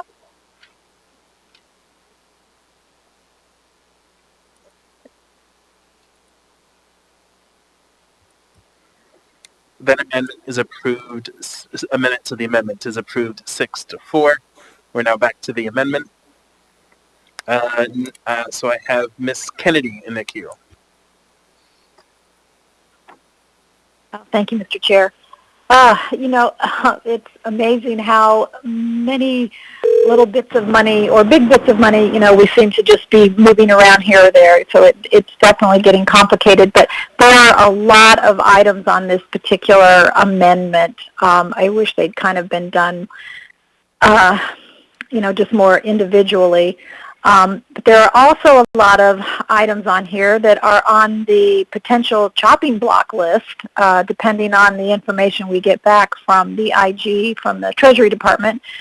So this makes it really difficult, for me to say, well, okay, I can pass this, approve this, or whatever, when we are in such a just at a point where we have a hard time figuring out exactly what things can be funded. So I'm afraid I'm going to be a no vote on this just because it has a couple of things that I think are big questions, and I wish we had, I probably should have moved to postpone at the very beginning of all of this conversation so that we could have some of these answers and understand exactly what we're allowed to do and what we're not allowed to do, because, we have really gone off on a lot of different tangents over what we thought were valid directions. So anyway, this is just too hard for me to support right now when we're kind of in limbo over a lot of decisions. So even though there are certainly some things on here, I mean, again, we all know there are lots of needs and lots of things that we can support or we wish we could give money to, but until we have really clear direction on these things, I mean, we already know we can't buy buildings.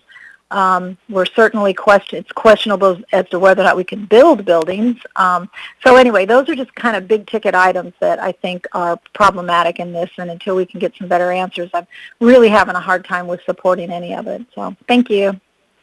Thank you. Ms. LaFrance? Thank you, Mr. Chair. I had put myself in the queue a while ago to respond to Ms. Quinn Davidson's question about are we being reactive? And I think that yes, definitely. We are being reactive all through this whole process. Even though we have engaged in deliberations, we've had to react and respond to changing situations and new situations, and I think that's going to continue. That said, your point is well taken, and definitely we don't want to leave anyone out. I think we're going to have to continue to shift funds around and be very adaptive. When we started the discussion about allocating funds, I was hoping we would be able to base much of the decision making on data and economic analyses, but that's clearly not what we're dealing with here.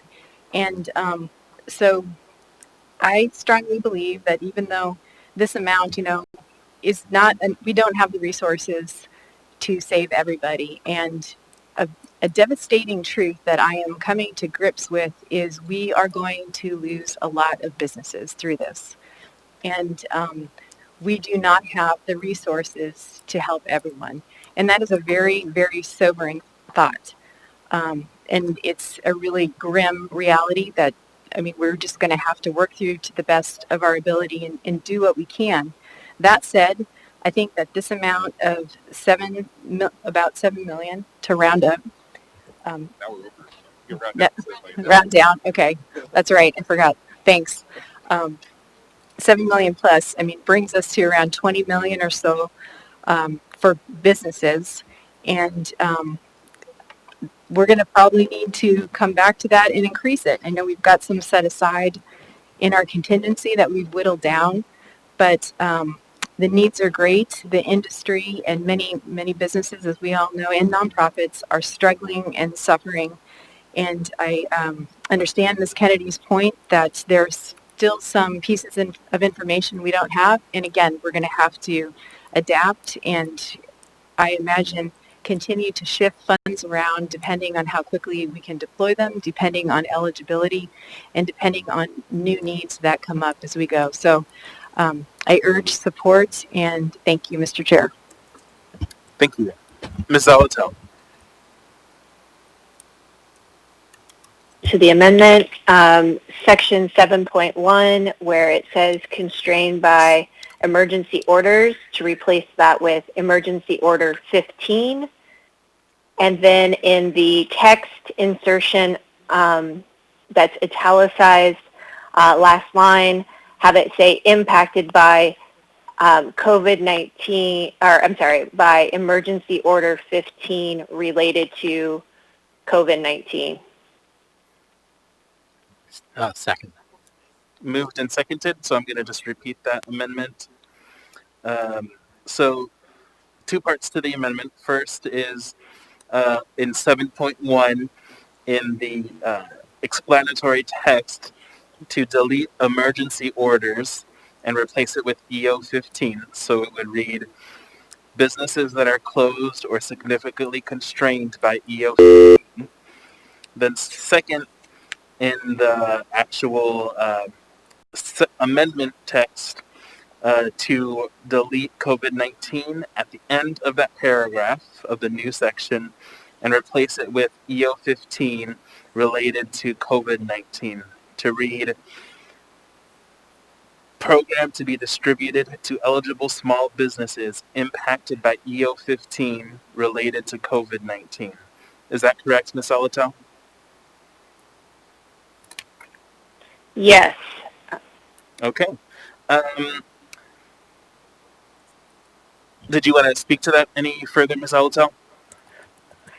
Yes, thank you, Mr. Chair. The idea here is we have basically 2 equal pots of money. The previous one and this one, if it passes, we hear that we have specific needs related to emergency order 15. The other one didn't have any restrictions related to emergency order. It was just impacted by COVID.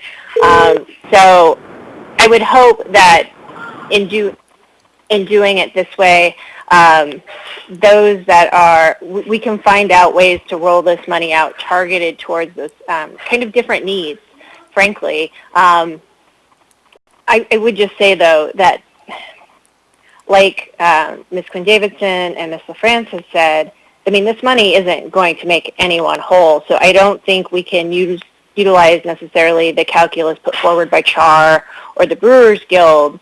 There's just not simply enough money. But what we can do is mitigate some of the effects that are right now. And as I propose this amendment, I guess I would just ask the administration, are we still, and I know we talked about this, I believe, last night, but I'll just get the update for context as we talk about this. Are we still looking at a shorter reset, or are we still on track for a 4-week reset? So was that a question to the administration? Yes, please. Through the chair, Assemblymember Zalatel, I don't think anything has changed since the mayor's comments last night. That if the numbers still continue to look good over the next several days, we will certainly look at revising EO 15. But I don't think I would amend anything that the mayor said last night.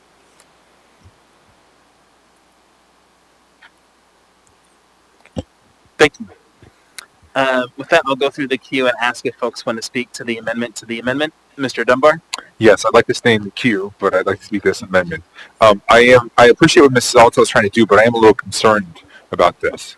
If we put EO 15 specifically into the text here, what happens when the mayor puts forward EO 16 on Friday? And I don't want to dime her out, but I did see the municipal attorney just nodding her head. So I think that, we can all see the challenge there, right? We don't know what EO 16 is going to look like. It very well might be the case. In fact, I would be surprised if we got any of this money on the street before EO 16 happened, even if EO 16 is still 2 weeks away or 3 weeks away. So I guess that's my fundamental concern with this, and I'll let Ms. Alto try to respond if she can, but I'm just worried about tying it to what might end up being a fairly ephemeral emergency order. I should say short-lived emergency order. Ms. Alto? Thank you. Through the chair, Mr. Dunbar. Yeah, I'm actually I made the amendment and now I'm feeling a little conflicted about it, especially since you picked up on a nonverbal cue in the chambers there that I was unable to see. So I guess I do like that this is tied to the emergency orders generally in 7.1. I guess then I would have a follow-up question, if I may, for Mr. Schutte, is how are we going to ask or find out if businesses were closed or significantly constrained by emergency orders? And I would just want to verify that that's different than what we did in the prior tranche of money last Friday.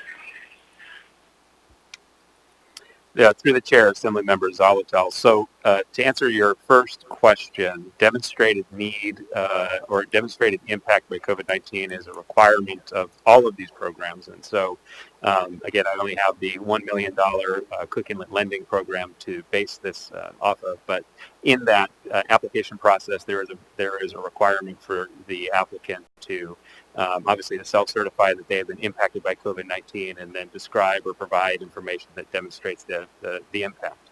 And that requirement will carry forward through all of these, whether we're talking nonprofits, arts and culture, hospitality, tourism, et cetera. So in that regard, that's already built into the process that they will have to certify that they have been impacted by COVID-19.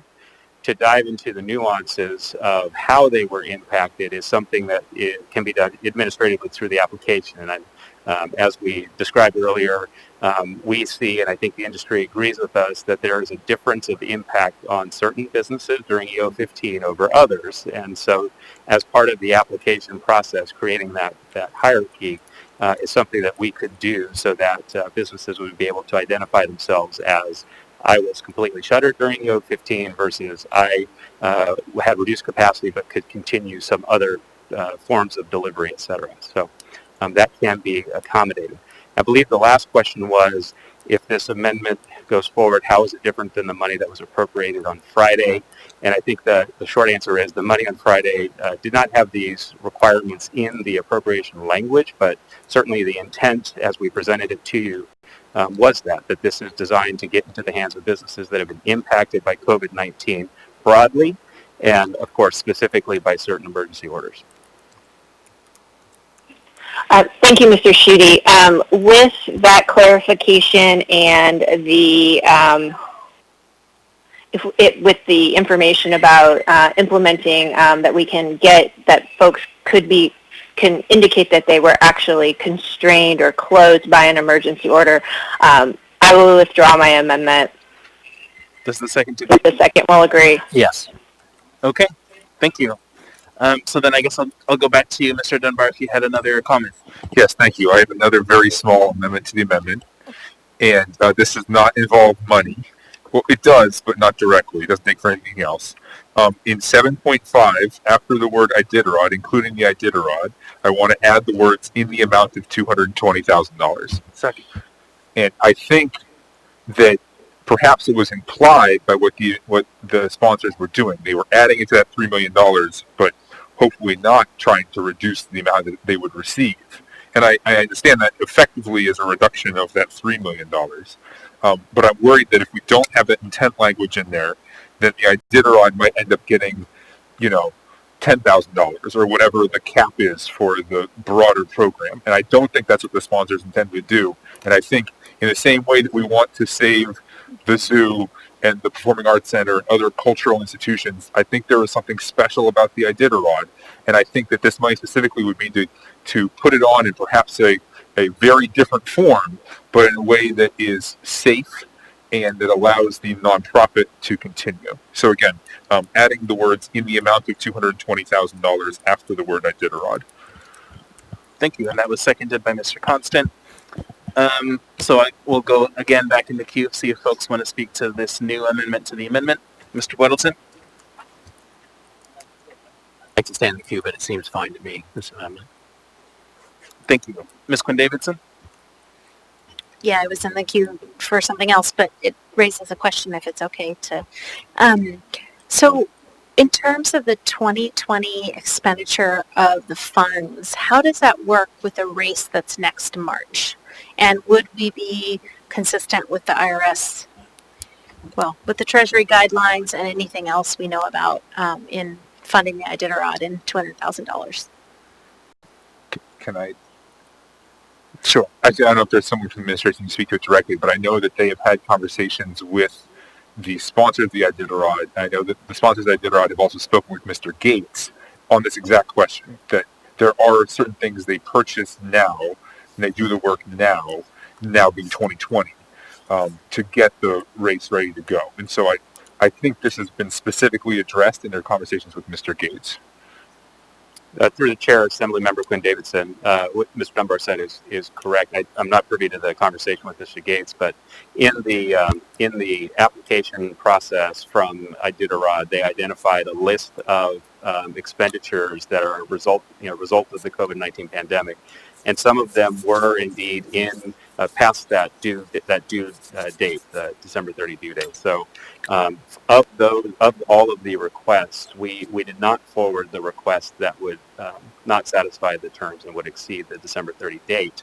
So the final package that was presented to the Assembly were those measures that the Iditarod either took at the end of the race season this year, or is taking in advance of the 2021 race, all of which are focused on the interesting public health concerns around the large dog sled event.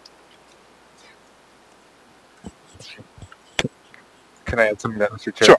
Just really quickly, two things. One, if we remember, the original request was for $300,000, and so we dropped it to $220,000 for just this year. And I just received a text from Mr. Urbach, the head of the Iditarod, who must be watching on TV, and he says they spend $3 million. They're going to spend $3 million this year in expenses. Thank you. Great, thank you. Seeing no further discussion on this amendment to the amendment, members may proceed to vote.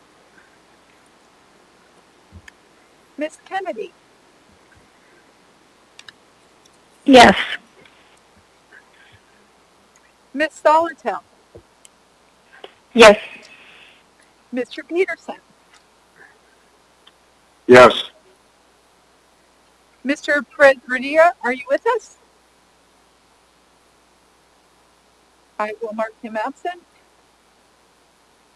That amendment passes 10-0. Going back in the queue, Mr. Weddleton on the amendment. The amendment. I'm sorry. I have plenty of these. This is on the amendment. Okay, fine. So I appreciate the way people have looked at this. I think this kind of review was expected when this was put together. I'm disappointed in the clinic, but we'll have to deal with that. Anyway, I urge support for it. And I wanted to deal with one thing that Ms. Altel had said, and that is, the contingency fund. We had left it for future events.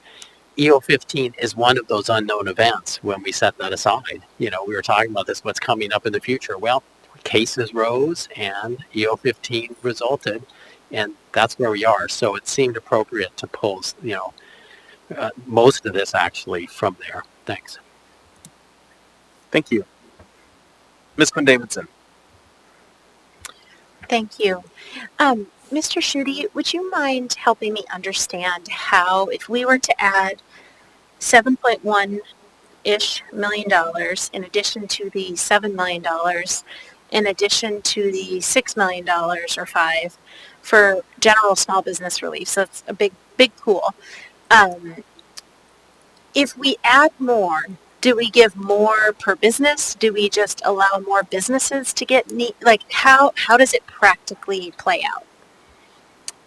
Through the chair, Assembly Member Quinn Davidson, this is, of course, on the fly, so subject to change. But one of the key findings of the pilot project was that even for a small amount of money that had defined terms for small businesses that were applying, the interest was extremely high. So the ratio of applicants to the total amount awarded was almost 8 times. So there were almost 800 applicants, and we gave roughly 120 awardees money.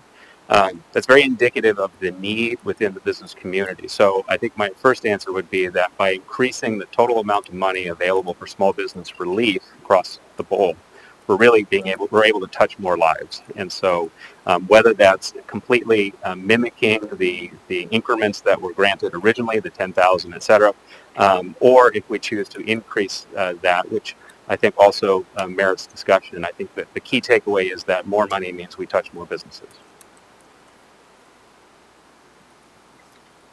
Thank you. Seeing no further discussion on the amendment, members may proceed to vote. Ms. Kennedy. I changed my mind. Yes.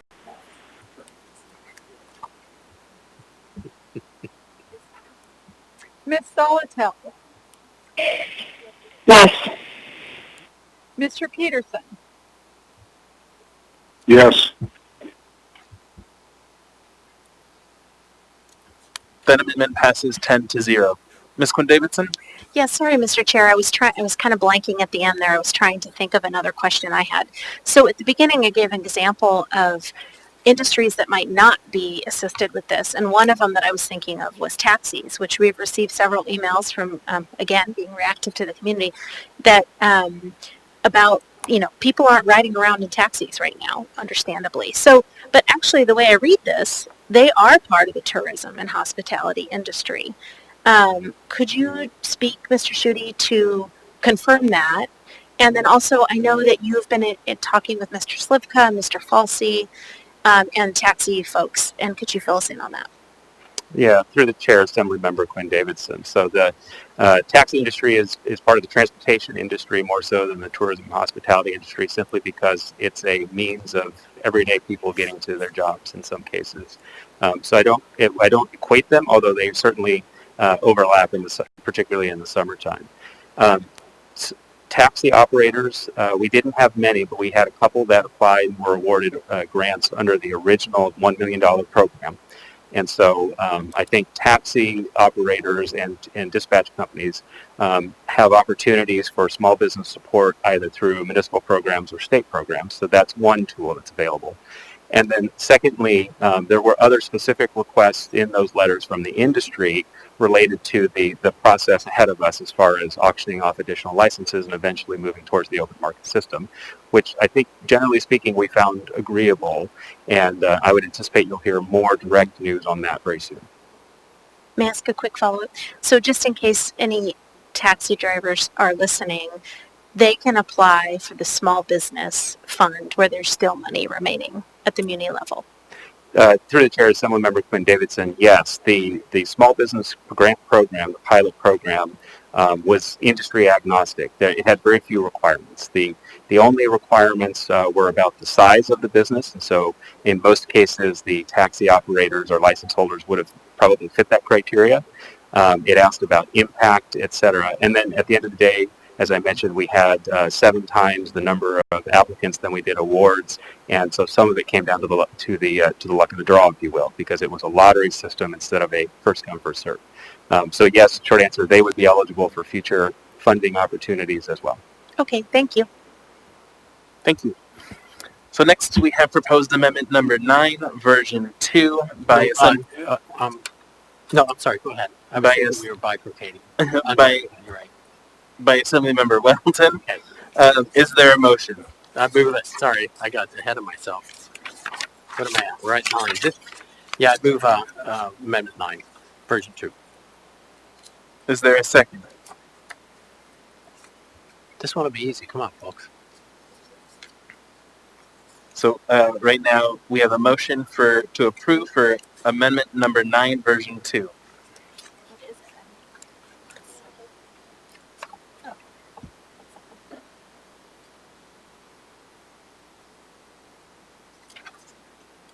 Seeing no second, we'll move on. Next, we have proposed amendment number 10 by Assembly Chair Rivera, Vice Chair Quinn Davidson, and Mayor Berkowitz. Is there a motion? Move to approve amendment number 10. Second. Moved and seconded by Mr. Dunbar. Do you want to speak to it, Madam Vice Chair? Sure, I'll give it a shot if you want to fill in, Mr. Chair. So today, I was not on the call, but our Chair, Felix Rivera, was with the Inspector General, and they identified different areas where they recommended we seek a ruling from the Treasury Department as to whether we could use CARES Act funding for those purposes. And so this just lists all those out and directs the administration not to spend any of that money until we receive that formal guidance, since it's a little bit up in the air right now. Is that correct, Mr. Chair? Mr. Rivera? Thank you, Madam Vice Chair. Yes, thank you. That is a correct interpretation. So during the meeting with the IG's office, a variety of different questions were asked and answered, but this amendment seeks to ask the mayor to ensure that those specific programs, and you see them numbered here, are in fact eligible. From my conversation, there really isn't anything, from my understanding of the conversation, there really isn't anything that would make me think they are ineligible, but just I think the fact that those questions were asked, we should follow that up and meet that to the end of its natural path, whatever it may be. So I think that's responsible for us to do. At this point, I would ask for an amendment to include it's Section 28 in this amendment, but regarding the $500,000 added from to the Food Bank of Alaska expansion project. So moved. Second. Moved by Ms. Quinn Davidson, seconded by, moved by Mr. Constant, seconded by Ms. Quinn Davidson. And if you don't mind, Madam Vice Chair, I'll speak to that. Yes, please go ahead, Mr. Rivera. Thank you. So this amendment is specifically to add the Food Bank of Alaska expansion project as it fits in with some of these other expansion programs where there was a question from the IG's office. So the current amendment has Section 20 and 23 in their capital projects, which were questioned by the IG's office. So this would make sure that this is consistent with the amendment as currently, with the item in its current form. Thank you. Thank you. Uh, take a quick pause. Yeah, so it's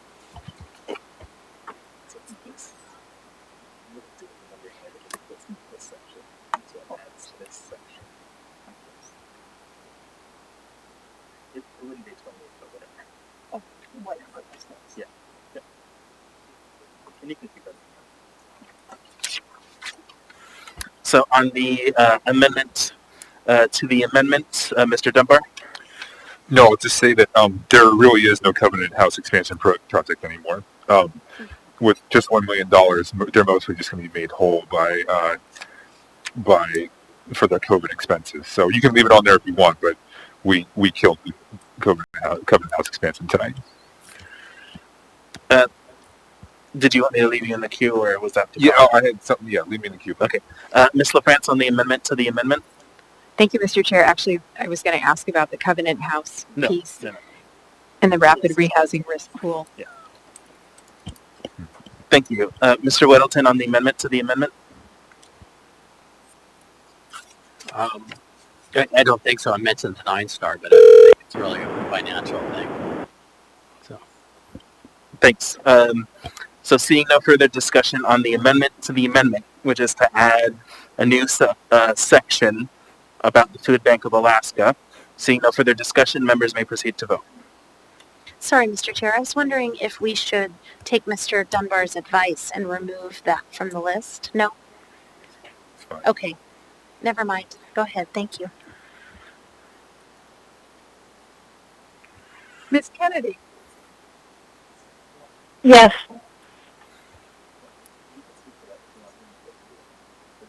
Ms. Dolatel? Yes. Mr. Peterson? Yes. This is Mr. President. I vote yes.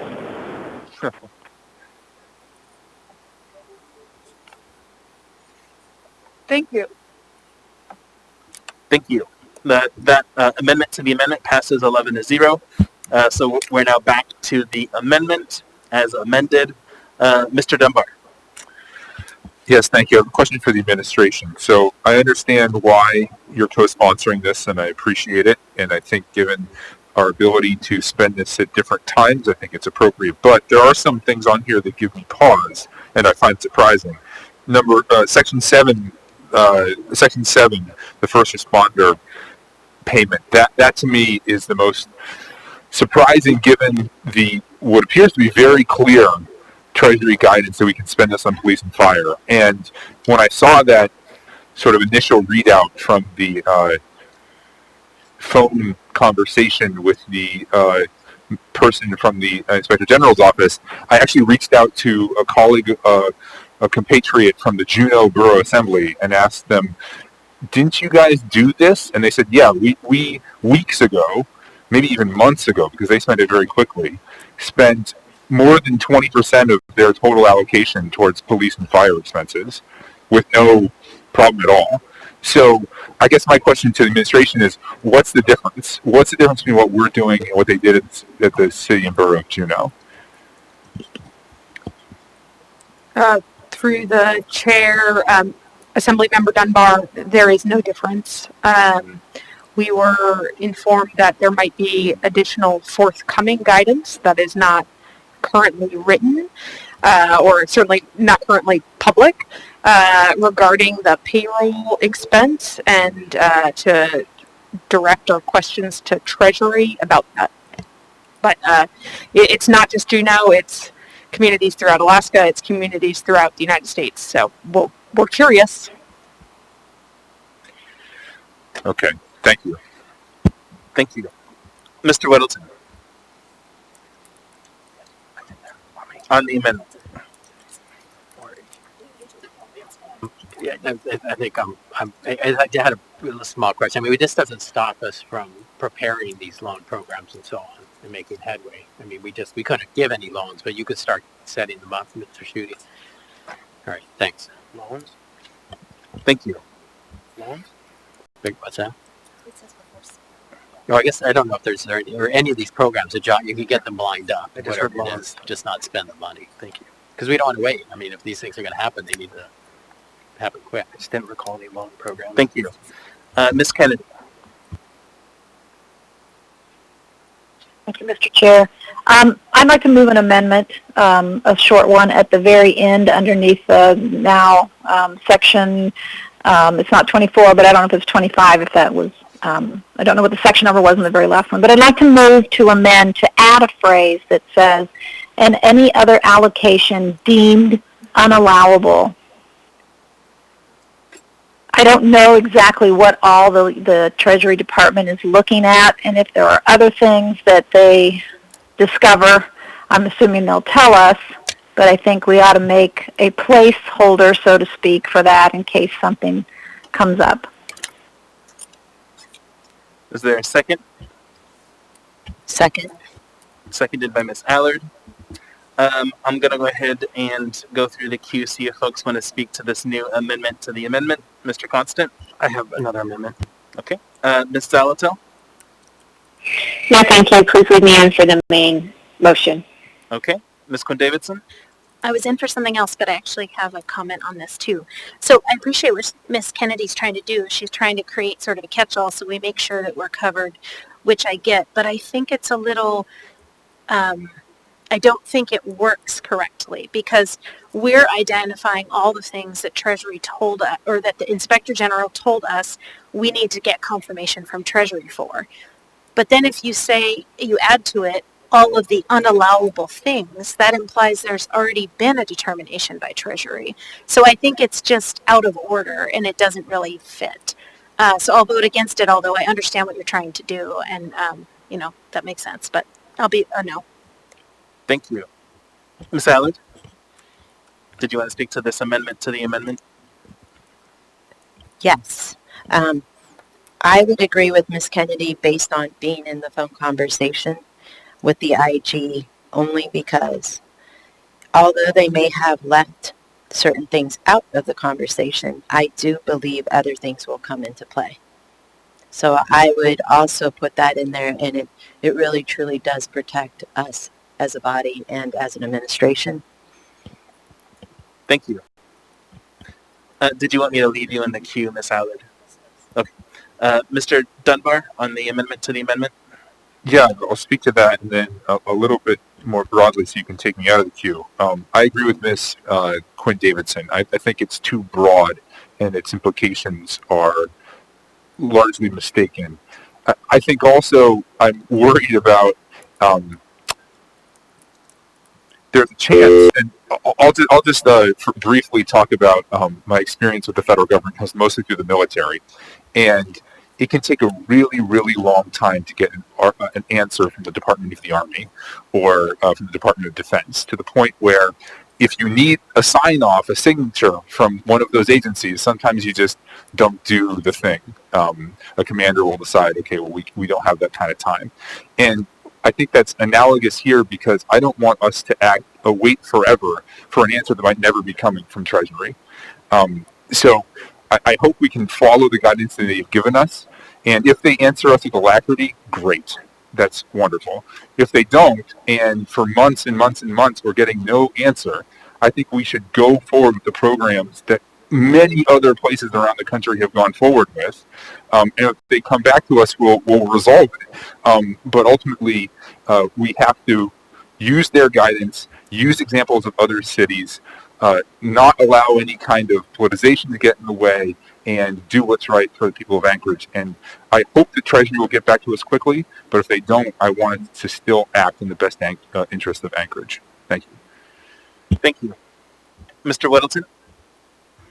Well, thanks. A couple points. I mean, I think on what Mr. Dunbar just said, if we would have to change this if we wanted to move ahead. I mean, this says we will not do these until we hear from Treasury. And if, 2.5 months from now we go, well, December 30 is coming quick, we need to act. We'd have to take some action to undo this. But I think that really respond to Ms. Allard. I mean, if there are, I don't think Ms. Kennedy's amendment works, as Ms. Quinn Davidson had pointed out. But if you know of projects that, you know, are equal to these and maybe not going to get approved, then I think the motion would be also add to this those projects rather than a catch-all that doesn't really make sense until after they've told us something.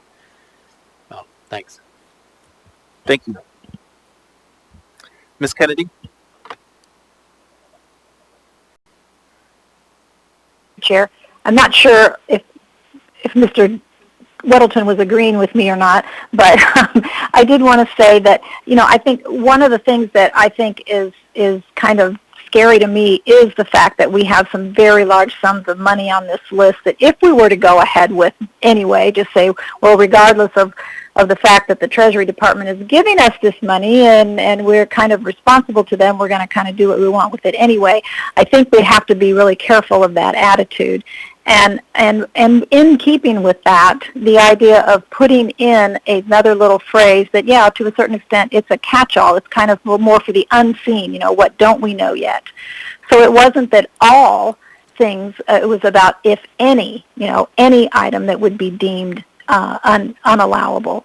So I just kind of want to make sure that, first of all, that there's not a sense that we're going to go ahead with all of this tomorrow morning anyway, that we are awaiting. I mean, I'm assuming that that's what this is all about, is waiting for these issues to be resolved on eligibility. So I just believe that there's a good opportunity to add anything else that they may come up with that says, oh, and by the way, you can't do this. So anyway, I just think it's wise to have something in there that basically says, yeah, we're going to comply with the eligibility should they come up with a specific thing that they believe we're trying to do that isn't eligible. So thank you. Thank you. Seeing no further discussion on the... Chair. So this is the amendment to the amendment. Yeah. Did you want to speak again to the amendment to the amendment? I do. Go ahead. And I do agree with Mr. Dunbar that with the federal government, as there are delays, and it could last really long time. But I will say there is a specific team addressing the COVID-19 and the coronavirus relief funds. And as quickly as they were notified and as quickly as they moved addressing these issues so that we could better protect ourselves with allocating the funds appropriately, I believe that we would be able to move quickly in finding out any answers. So if we did come up with something that we felt needed to be addressed, again, we would be protected. So thank you. Thank you.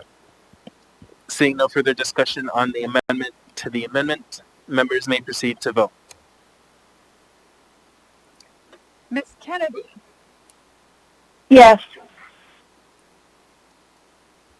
Mr. Perez-Verdilla?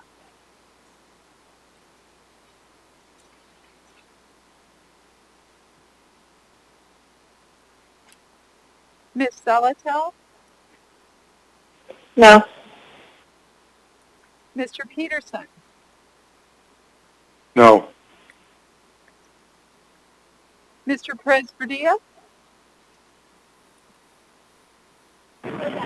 Thank you. I vote no.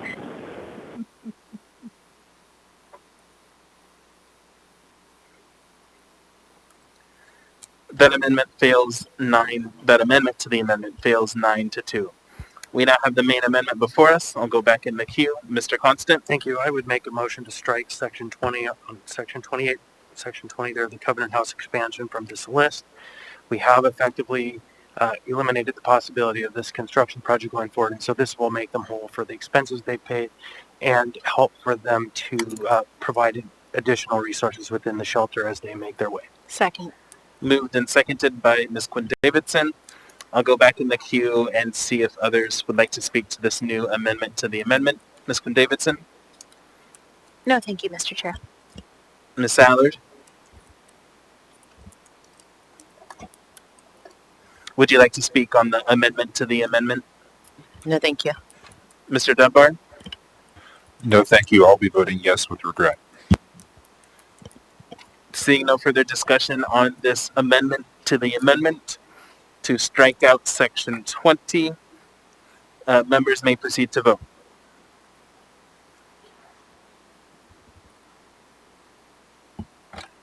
Ms. Kennedy, Yes.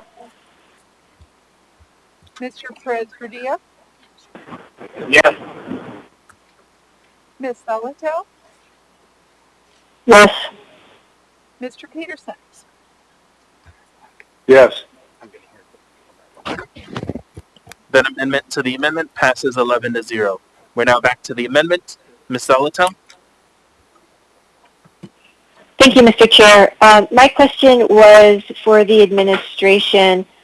We have a couple of projects on here that are time dependent, whether that's because of weather, like public lands, even energy efficiency, energy efficiency or weatherization, and then the ASD program.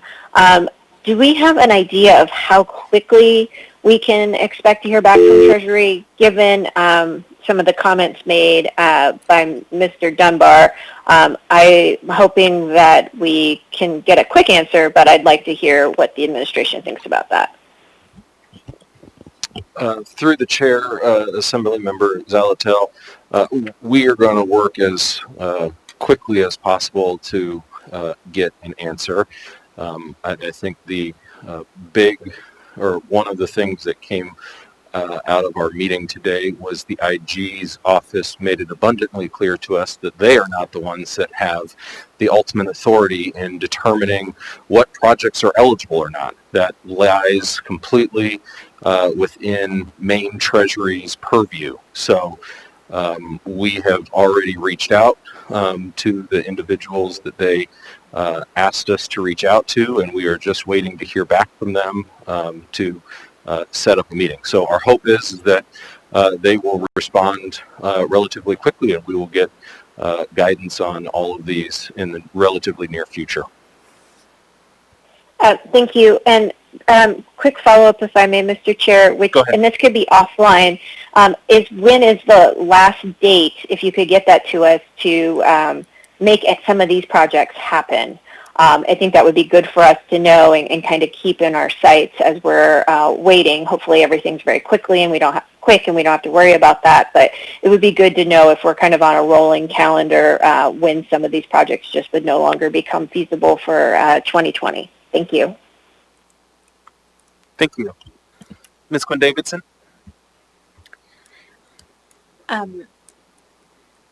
Is Ms. Salatel just asked a question about this amendment, right? We're not in an amendment to an amendment situation. Okay.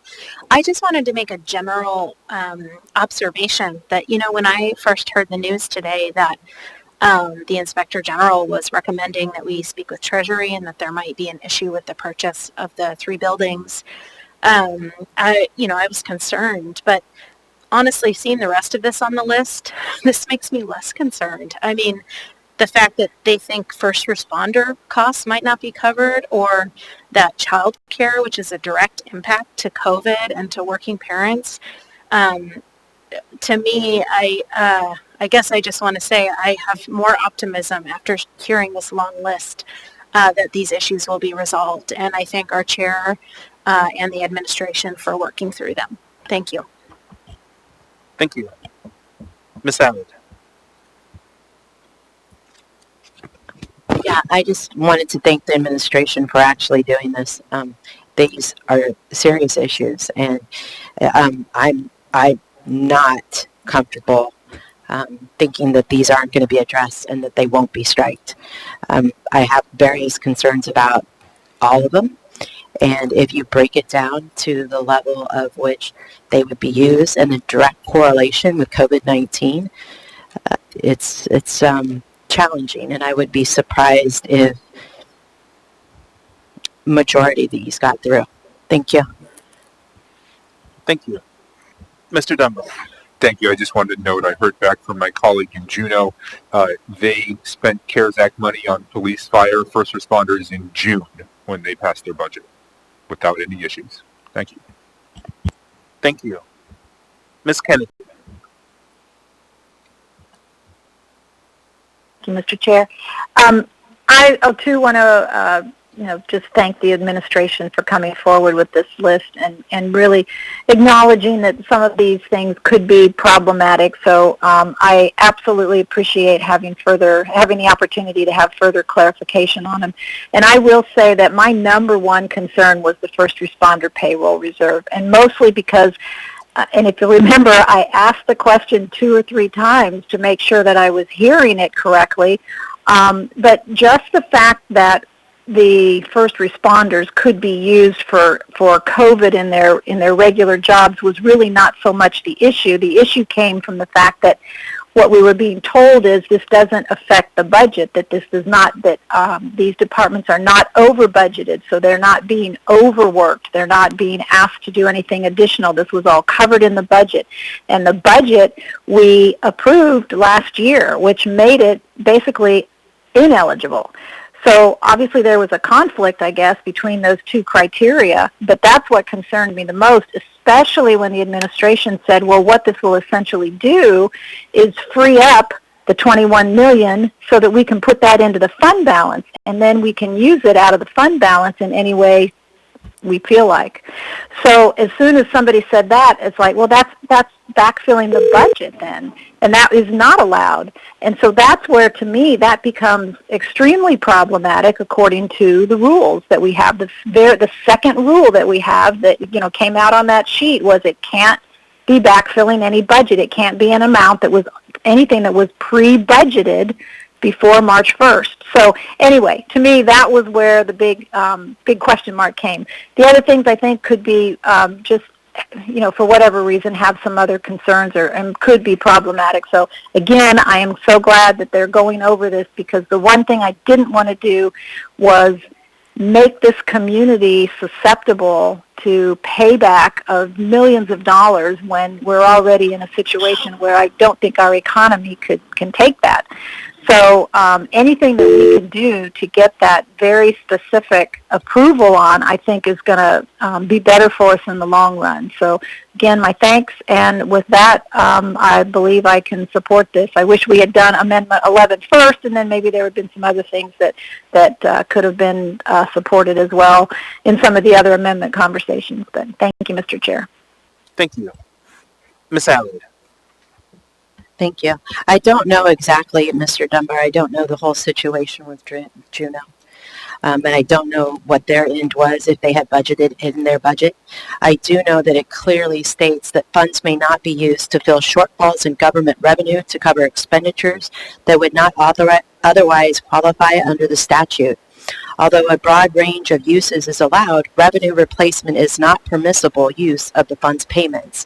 And after discussing the $21 million for the first responders, that was what I was looking at to find out if the administration was ever going to discuss that. And it has been missed. And this is a clear statement of what the $21 million could be used for. And again, I align right there with Ms. Kennedy, and I also appreciate that we're taking our time to go back to readjust what should have been done probably from the get-go. Thank you. Thank you. Seeing no further discussion on the amendment, members may proceed to vote on amendment number 10. Ms. Kennedy? Yes. Mr. Perez-Verdia? Ms. Volatel? Yes. Mr. Peterson? Yes. Mr. Perez-Verdia?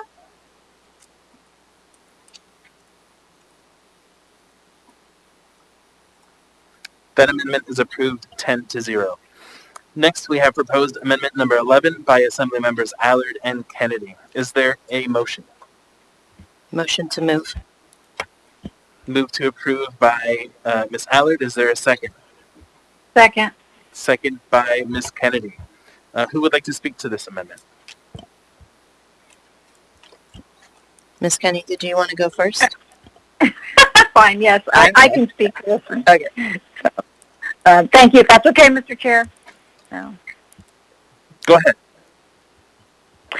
Okay, so this amendment, the concept behind it, and I very seriously doubt that it's going to see any movement today, but the concept behind it was to get to the point where we could actually move certain pockets of money, make sure that things could get distributed quickly, and basically try to get away from some of this U.S. Treasury Department concern and get money out into the public as soon as possible. So the idea behind this is really to have those buckets of money in those big areas that we know is the greatest need, and then allow time for everything else to kind of get sorted out through the eligibility conversation with the Treasury Department.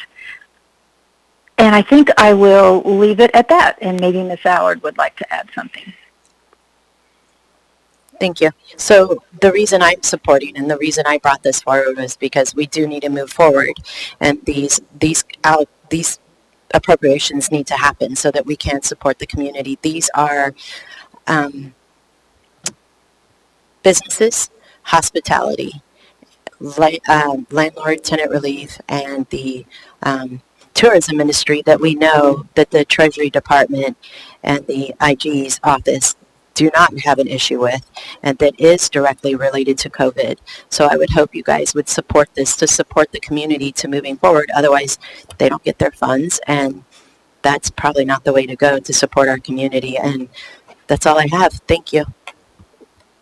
Thank you. Mr. Weddleton?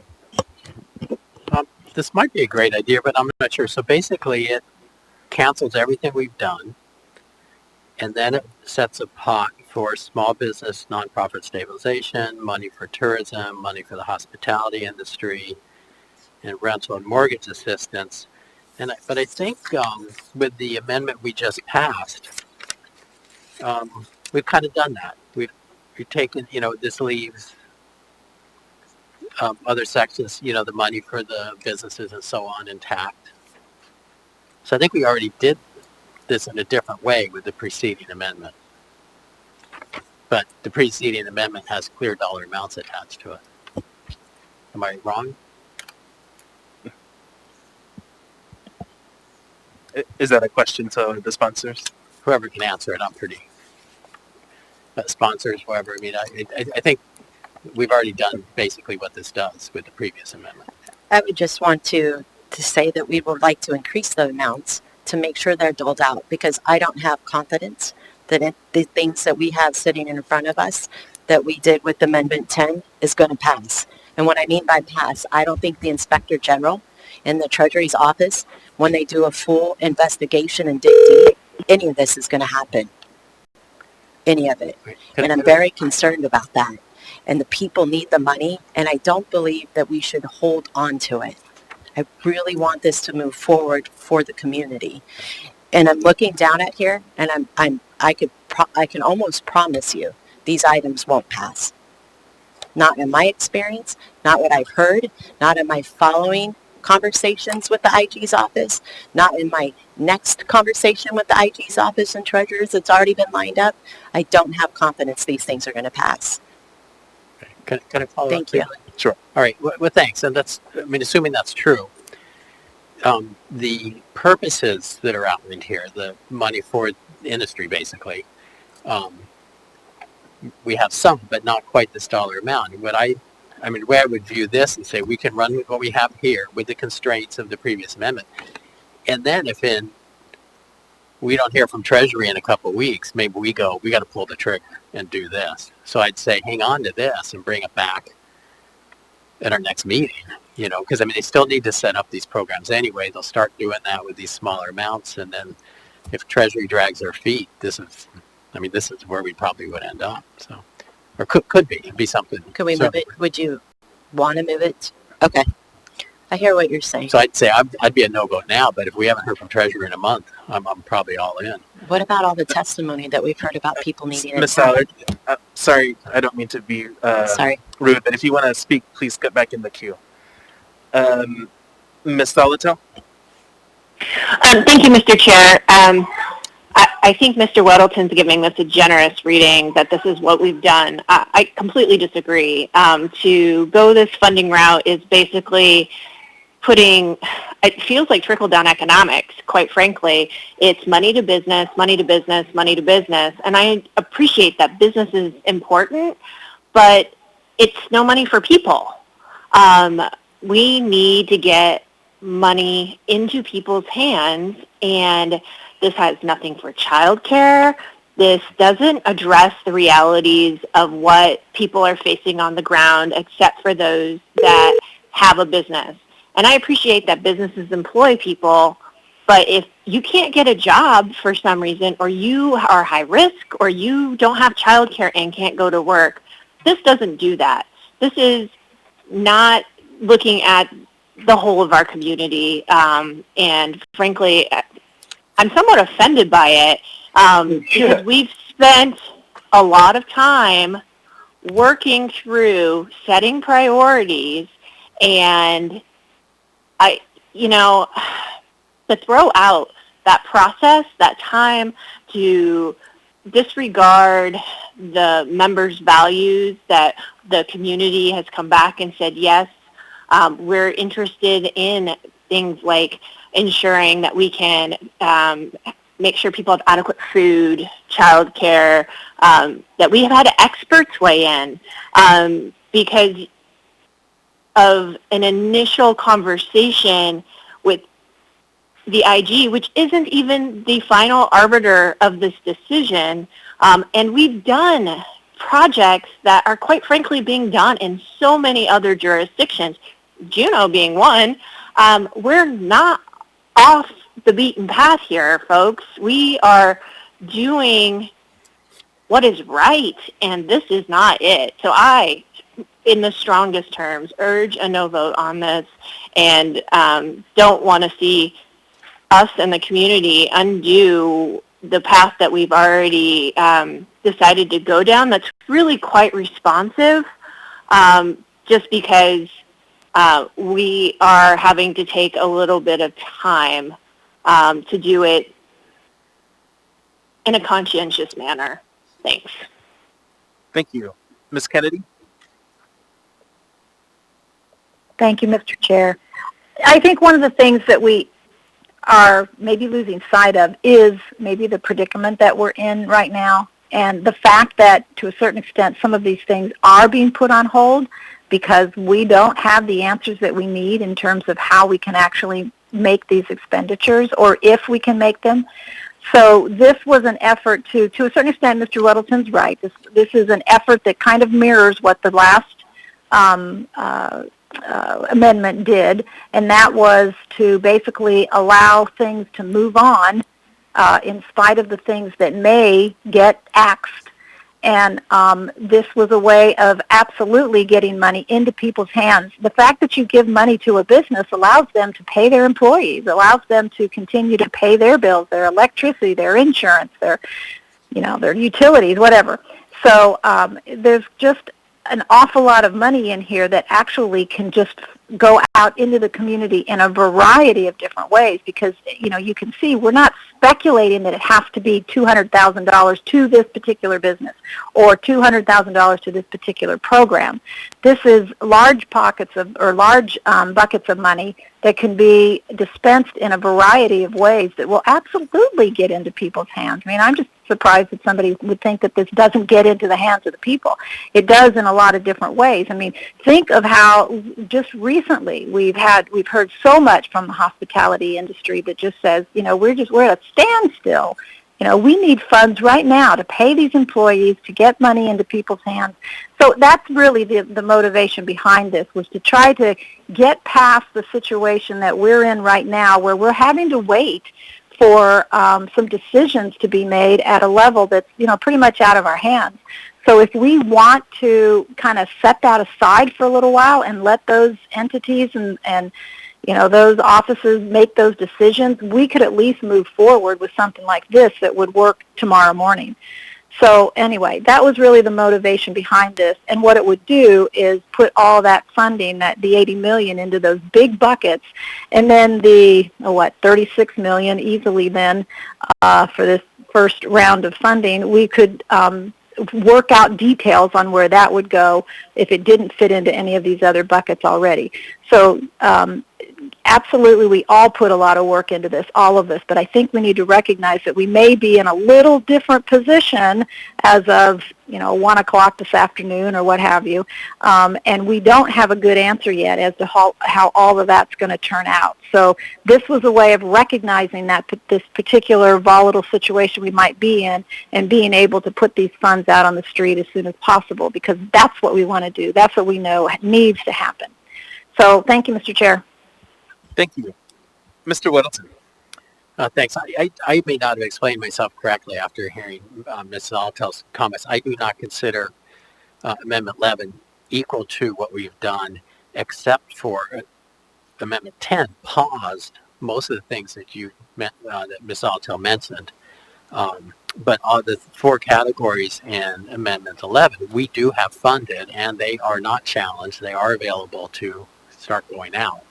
So my point was, what we've done opens money up for these categories that are in Amendment 11 already. And then we paused a bunch of categories. So I don't support Amendment 11. Not now. I might in a month or two. Thank you. Seeing no further discussion, members may proceed to vote on Amendment number 11.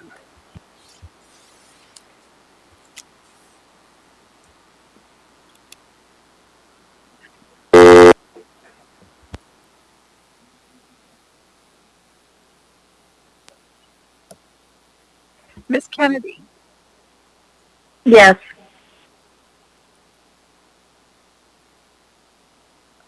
Ms. Zalatel?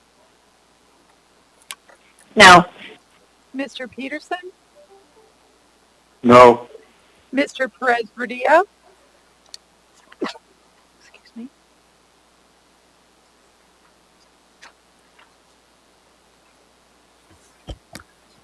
That amendment fails 8-2.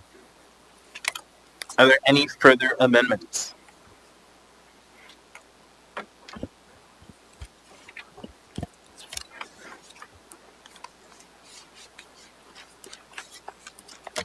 Hearing none, is there any further discussion?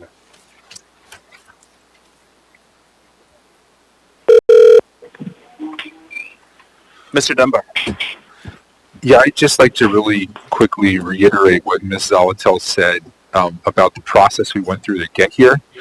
It took a little longer than some other jurisdictions, but that is because the chair and others set out a public process that took in dozens of hours of deliberation and public comment. We received hundreds of emails.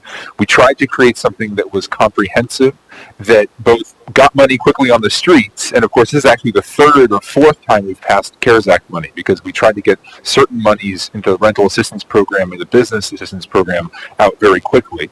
But we tried to balance between responding to the crisis today and responding to the crisis in a few weeks and a few months, and also make some investments that we hope will continue to pay dividends for the city and for the people. And again, none of these fell out of the sky. This was all from long conversations with the people of Anchorage, with a variety of community leaders, and with a ton of public comment. So again, thank you to my colleagues for a really long and deliberative process. And I'm really hopeful that this money can make an impact on the people who right now are hurting because of COVID-19. Thank you, Mr. Chair. Thank you. Mr. Chair, I'm going to make a quick last amendment. Mr. Constant. So, because we are a body of goodwill and we want to make sure that our entire community has some representation in this, I would like to add to the section of the nonprofit grants similar language like what we did to Iditarod. I'm looking for it. It's section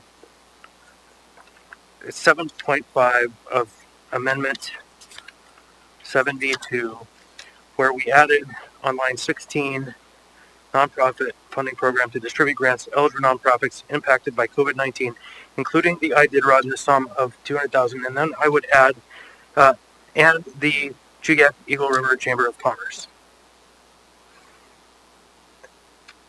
And did you have a sum total or $100,000? Second.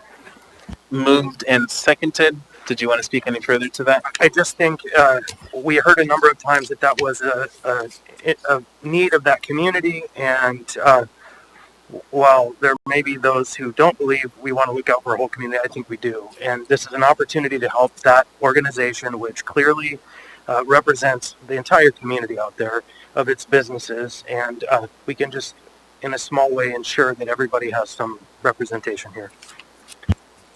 Before further discussion, just to clarify, or just to restate, so this amendment is to the newly amended Section 16 to add 100,000 in funding, or to delineate 100,000 in funding to the Chugiak Eagle River Chamber of Commerce from the $3 million. Ms. LaFrance? Thank you, Mr. Chair. This is a really good idea. I appreciate Mr. Constant bringing this forward. I just have a question. Since this specifies it in Section 16, we would not need to add the Eagle River Chamber of Commerce to our specific request for approval, would we? Since it's somewhat new. Quite sure of the question, but in the same way that you identified Iditarod, it would identify the Eagle River Chugiak Chamber of Commerce as a specific grantee under that pool. So they would then just be directly able to apply. Okay, so we would not need to go back and update the list that we're going to work with on the Treasury, U.S. Department of Treasury, to make sure that it's an appropriate use because it's already within that larger bucket, Exactly. like the Iditarod. Okay, thanks. Thank you.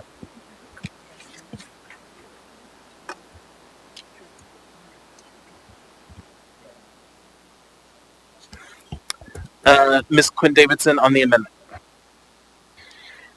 Yeah, I guess I'm wondering why Ms. Allard and Ms. Kennedy didn't bring this amendment. I saw that they had two drafted amendments that would include funding for this entity, and they didn't bring it. And so I guess I want to hear from them why they didn't want to fund the Eagle River Chugiak Chamber of Commerce. And then I don't really know much about it, so I just want to hear about what they do and what the benefit is and why anybody, Chris, whoever, members of Eagle River Chugiak think it's a good idea. Thanks. So we have Ms. Kennedy next in the queue.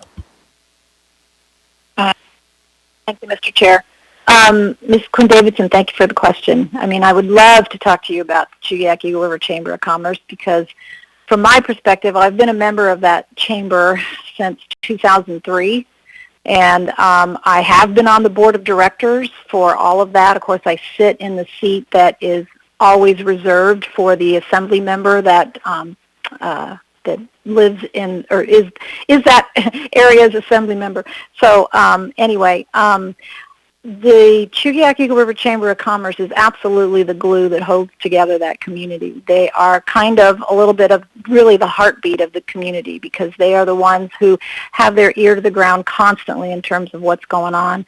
They are the ones that try to pull all the businesses together to really support each other. And if you've never been out to the Bear Paw Festival before, that happens because of the Chugiak Eagle River Chamber of Commerce and the way they're able to pull together all the volunteers and the organizations that support that particular event and all of the amazing events that are wrapped up in that festival. But anyway, that's just probably the biggest, most notable footprint that the organization has on the community. But on a regular basis, it's all about keeping everybody connected, and they do a great job of that. So, like I said, they're a little bit of the kind of the lifeblood of the community. The other thing they do is they have the responsibility for keeping the Chief Alex Park maintained and beautified, and and that is something that rests totally on their shoulders. Even though they don't own the park, they take care of maintaining it, and that is a big focal point when you first drive into Chugiak Eagle River. You will notice that park and the town clock that sits there. But anyway, besides all that, the other question was why we didn't bring it forward. And I know I didn't bring it forward because I don't know if you've noticed, but I'm kind of batting 1,000 here right now in terms of defeated amendments and such. So I figured it was probably pointless. And yes, we have 2 amendments that we had worked on previous to this. And You probably noticed that there were several times when I asked specific questions about how we could support that organization, considering how difficult it has been for all of their fundraisers to have been canceled, and they survive strictly on fundraisers. They're not like these big organizations that have dues and get a lot of grants. They don't do that. They do have a membership fee, they do, but it's pretty nominal, and the rest is all done by major fundraisers, and all three of their major fundraisers have been canceled this year. They do have one small one coming up the end of this year, in fact, or the end of this month. In fact, if anybody's a golfer and you are looking for a golf team and you want to go golfing out at Wasilla, please see me about that. But anyway, that's kind of all I guess it in a summary of sorts, and certainly would ask or answer more specific questions. But anyway, maybe Ms. Allard has something to add. So thank you, Mr. Chair. Oh. Sure, Ms. Quinn-Davidson. Oh, I just wanted to say thank you. I think that was really helpful. Thanks. Thanks. Before I go to you, Mr. Constant, I just want to clarify one thing. Ms. Kennedy, do you serve on the board of the Chugiak-Eagle River Chamber of Commerce? Yes, I do serve on that board. It's, like I said, they have a position for the standing assembly member, and because I'm the elected assembly member, then I fill that seat. Of course, Ms. Allard would fill that seat as well. And so if the question is, yeah, it's a volunteer board. It's nothing, nobody gets paid.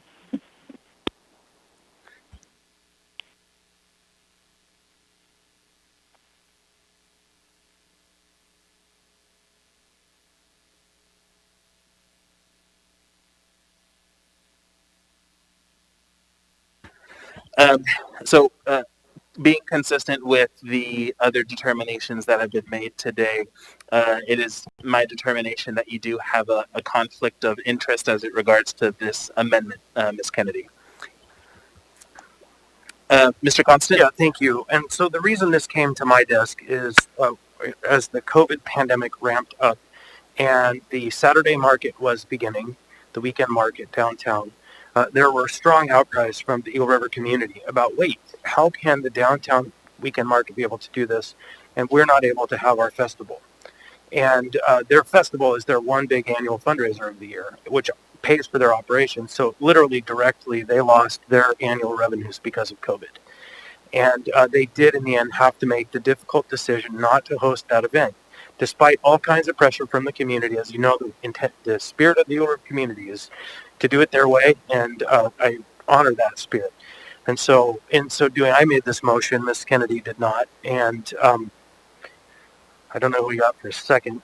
Want to make sure that's not Ms. Kennedy or Ms. Allard, but I would strongly support or ask for your support for this. It's a very small amount. It's already appropriated into the category, and it's just going to help a lot of people. Thank you. Seeing no further discussion on the amendment, members may proceed to vote. Oh, Chair, excuse me, Ms. Allard? Sorry. Go ahead. I too have a conflict then because I also sit on the Chamber of Commerce. Okay, then I will make a consistent ruling that you do have a conflict. Thank you, Ms. Allard. With that, members may proceed to vote.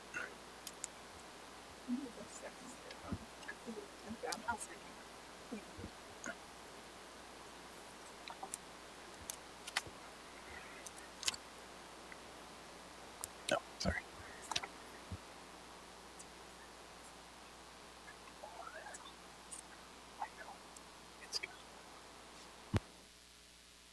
Ms. Zolotel.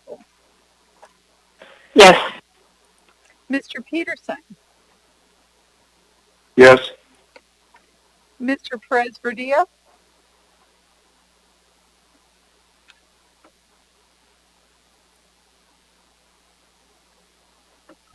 That amendment passes 8-0 with 2 abstentions. With that, Madam Vice Chair. Thank you, Mr. Chair.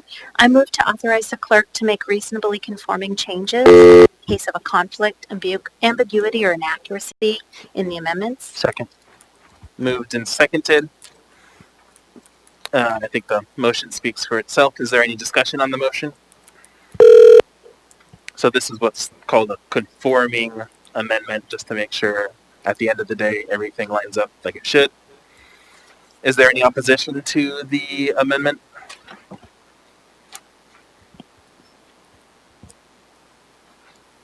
Okay, seeing and hearing none, then that amendment is approved.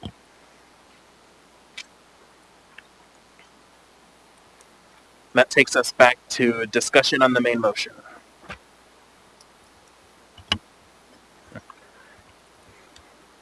Is there any discussion? Mr. Constant.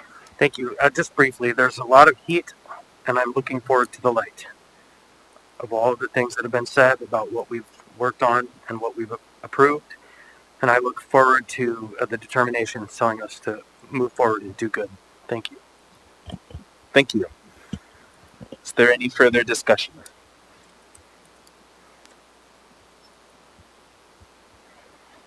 Of course I'm going to go.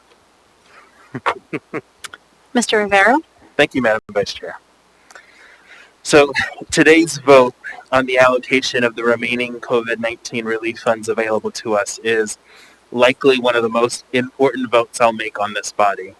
We are in the middle of a global pandemic and people are hurting. No individual, no industry, no sector is immune to the impacts this pandemic has caused. I'm extremely proud and thankful of all the long hours of hard work the administration, the assembly, the clerk's office, the community, and many, many others have put in since March and earnestly thinking about the COVID-19 relief funds since May. This process has been an amazing, extremely deliberative, and instructive process for the community and the assembly. We listened, learned, did our homework, and brought together a series of proposals each of us knew would benefit the community and mitigate the harmful effects of the virus. During our listening and learning, we heard from businesses, both small and large. We heard from nonprofits. We heard from organizations representing and working with our diverse communities. We heard from renters. We heard from landlords. We heard from private funders. And in the last few days, we've heard from hundreds of members of our community who've added their own thoughts and ideas. I know without a doubt that what we are proving today is going to save lives and going to help those who see no path forward. The young adult who is wondering how he is going to pay rent on September 1st because the increased unemployment benefit ended. Or the single mother who has no clue how she's going to manage childcare, virtual schooling, and still be on time for her 2 jobs in the service industry, which puts her in contact with countless individuals. Or the young man who lost his job and now has a new job. There are a lot of things I would have liked to see added to this list, absolutely. But the list we have before us represents countless hours of diligent work to ensure we could do the most good for as much of our community as possible. We have much more work to do, and thankfully now we have a framework to help us move forward with this work, with a series of clear priorities, timeline, and guiding principles which enshrines the value of equity. I'm hopeful that we'll be able to partner with the state and federal governments to continue this work. It's high time that the state get its $290 million in support for small businesses out the door. And I support anything we can do to encourage the governor and legislature and assist them in this process. We must continue to reach out to our federal delegation and let them know about the extreme needs which exist in our community and how essential cities are in meeting these needs. So I've never been happier before to vote yes on an item before us, and I'd urge all my colleagues to do the same. Thank you. Thank you, Mr. Rivera. With that, members may proceed to vote.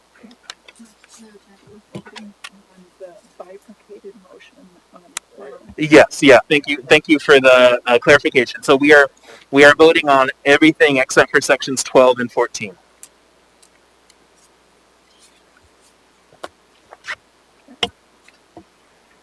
Okay. I'm going to present it to you. I need a first and a second chair on this. I move. Thank you. Second. I just didn't get it, so thank you. Okay. Members may proceed to vote. Ms. Kennedy? Yes. Ms. Zolotel? Yes. Mr. Peterson? Yes.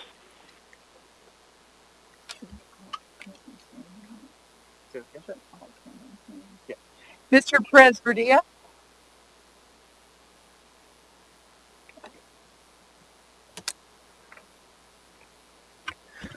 That item is approved 10-0. The next item before us is section 12, which Mr. Dunbar does have a conflict on. So before we take action, Can we take both of them up at once? Then they just, no. That was the motion. So that's what I tried to do, Okay. but there was a motion to triplicate. That's right.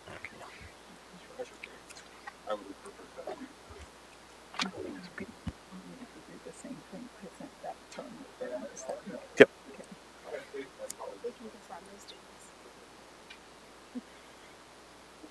Okay, so is there a motion to approve section 12? So moved. Second. Moved and seconded. I'd like to amend. Go ahead, Mr. Weddleton. As shown in amendment number 7, version 2, 7.3. So this amendment adds the language and to, at the end, and to help with the installation of an Indigenous wayfinding project. Second. Yes, and in support of that, we kick Mr. Dunbar out for nothing if we don't do this. Moved and seconded by Mr. Constant. Was there any discussion on this amendment?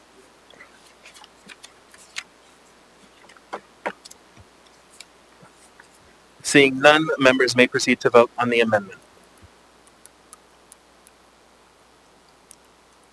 Yeah, I'm sorry.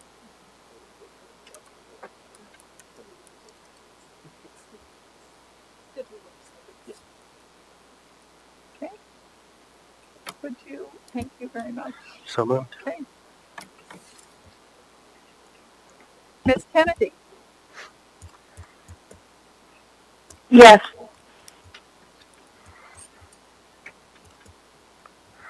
I'm sorry, so is that a vote on my amendment to it? And then we're going to Ms. vote on the main. Zolotel? Gotcha. Yes. Mr. Peterson? Yes. That amendment is approved 9-0 with one abstention. Now we're back to the main motion, which is to approve section 12. Is there any further discussion? Seeing none, members may proceed to vote on approval of section 12. Ms. Kennedy?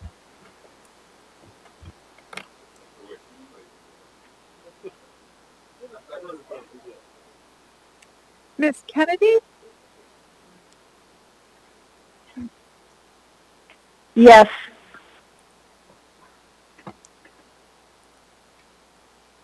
Ms. Zolotel?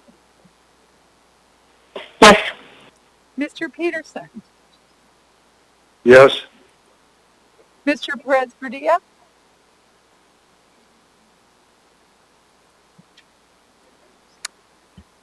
So that item is approved 9-0 with one abstention. Yeah, you can come back, Mr. Dunbar. And then I'm going to ask you to leave, Mr. Weddleton.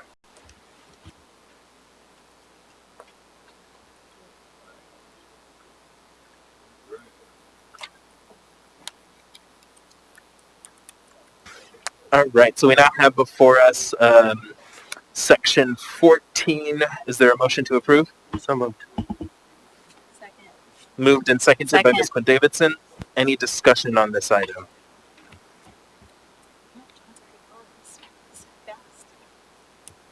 Seeing no discussion, members may proceed to vote on the motion to approve section 14. Ms. Kennedy? Yes.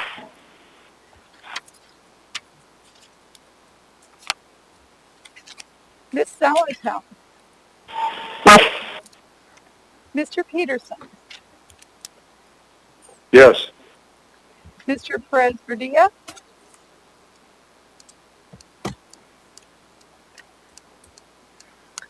That item is approved 9-0 with one abstention. Mr. Weddleton, you can come back. Does he want to? As Mr. Weddleton comes back into the chambers, there was a request from the administration to take up and approve items 15A, B, and C. So I would entertain a motion to change the order of the day. So moved. Second. Moved and seconded. Any discussion on that motion? Marijuana. Mr. Weddleton, we're taking up a motion to change the order of the day to take up items 15A, B, and C at the request of the administration. Is there any opposition to that motion? Chair, can I just... Sure. Can they explain why? Just so I understand. Sure. Mr. Shooting?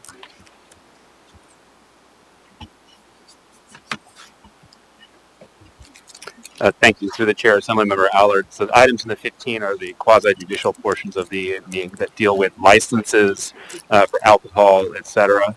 And so because there are strong and lengthy public notice requirements that lead up to both the pre-application, the community meeting, and now this potential approval, we try to stick to the timeline that the applicants are applying for when they come in to apply for these special entitlements.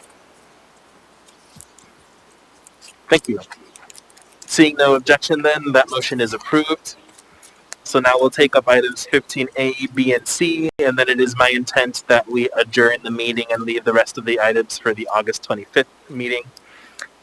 So we now have before us item 15A, resolution number AR 2020-278, resolution of the Anchorage Municipal Assembly approving an alcohol special land use permit for a beverage dispensary tourism use and license number 5917 for JL 35th Avenue Hotel, LLC, DBA Residence Inn by Marriott Anchorage, Midtown. Waive reading. Thank you. We don't have anyone signed up for public testimony. Public testimony is closed. What is the will of the body? Move to approve. Second. Moved and seconded by Ms. Solitel. Is there any discussion on this item? Seeing none, members may proceed to vote.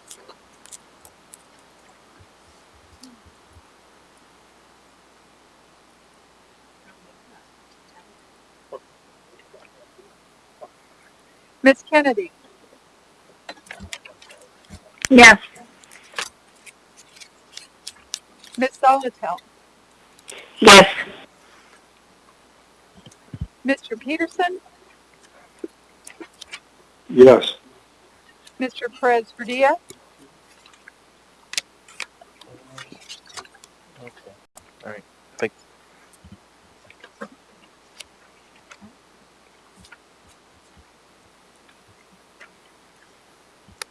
That item is approved 10-0.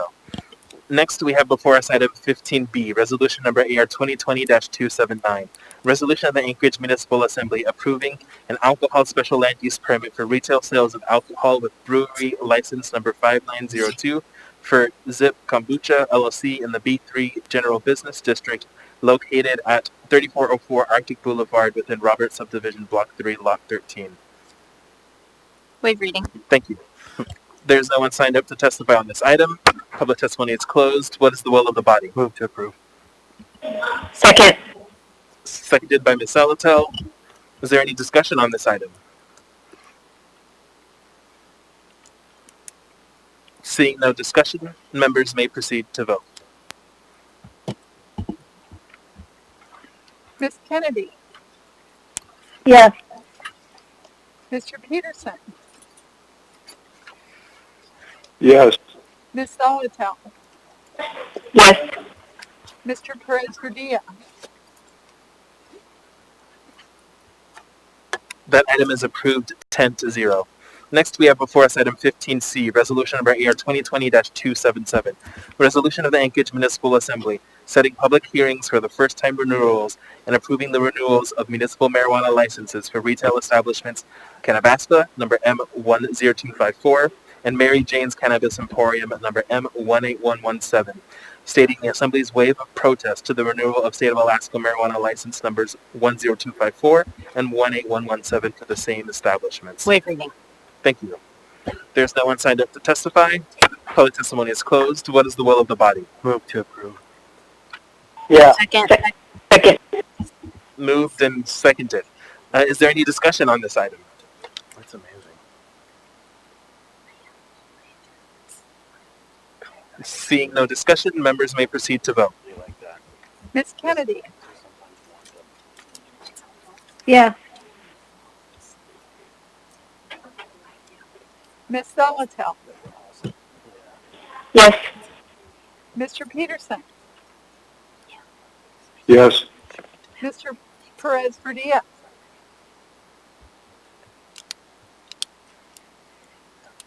That item is approved 10-0. I'm a chairman. No, it's next. Technically. You get to change. Okay. Well, no, we did change it. I know we did. Do you want to? Do we have somebody? We do, yeah. Oh, I didn't know that. Okay. So just got a last minute notice that we do have someone signed up for final audience participation. So I'd like a motion to change the order of the day to take up final audience participation next. So moved. Second. Moved and seconded. I will say the name in a minute. Is there any objection to the motion? Okay. Seeing and hearing none, then that motion is approved. Wait, John's going to come down and try and test the phone and see if he can work on it. So, John Crabb, could you come and help us with the phone? We have a testifier, please. Sorry. Yeah, just be a sec.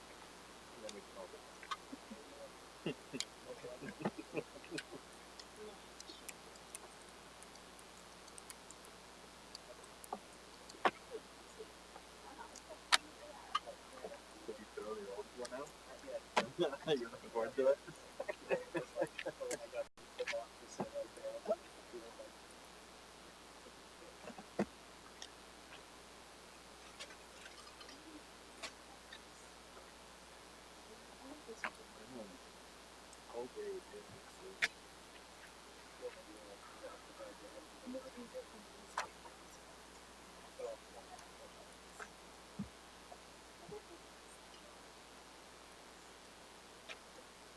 So just for folks on the phone, we are waiting for John Crabb to assist us with before we do this last individual for final audience participation, and then we will move to adjourn.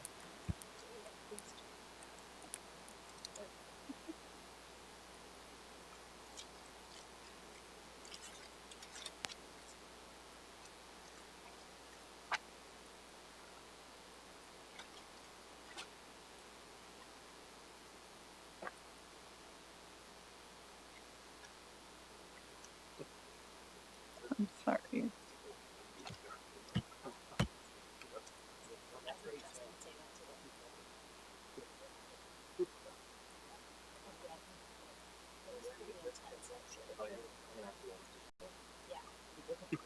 So the ethics board,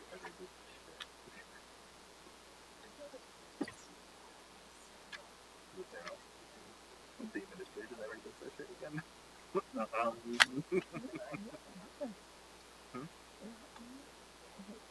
This is just the dog. This is a quote from just the dog.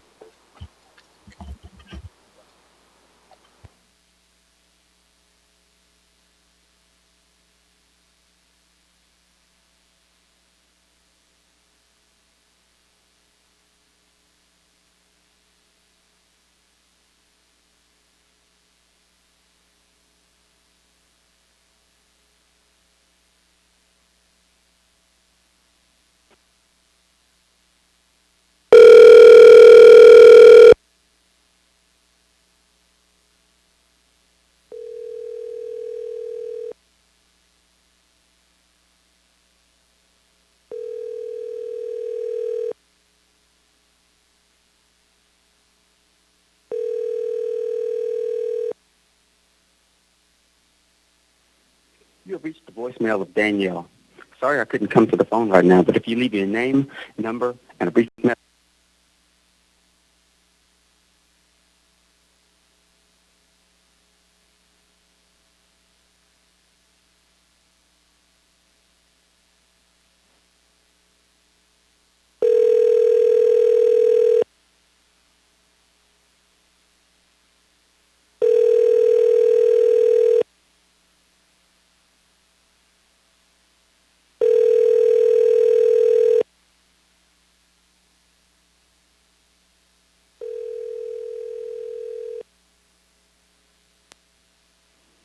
You have reached the voicemail of Danielle. Sorry I couldn't come to the phone right now, but if you leave your name, number, Got it. So we'll go ahead and just get back with you as soon as possible. thank you so much. We'll go ahead and just add Mr. Kemp to the next list. Yes. We already got Mr. Haberman. With that, I will entertain a motion to adjourn.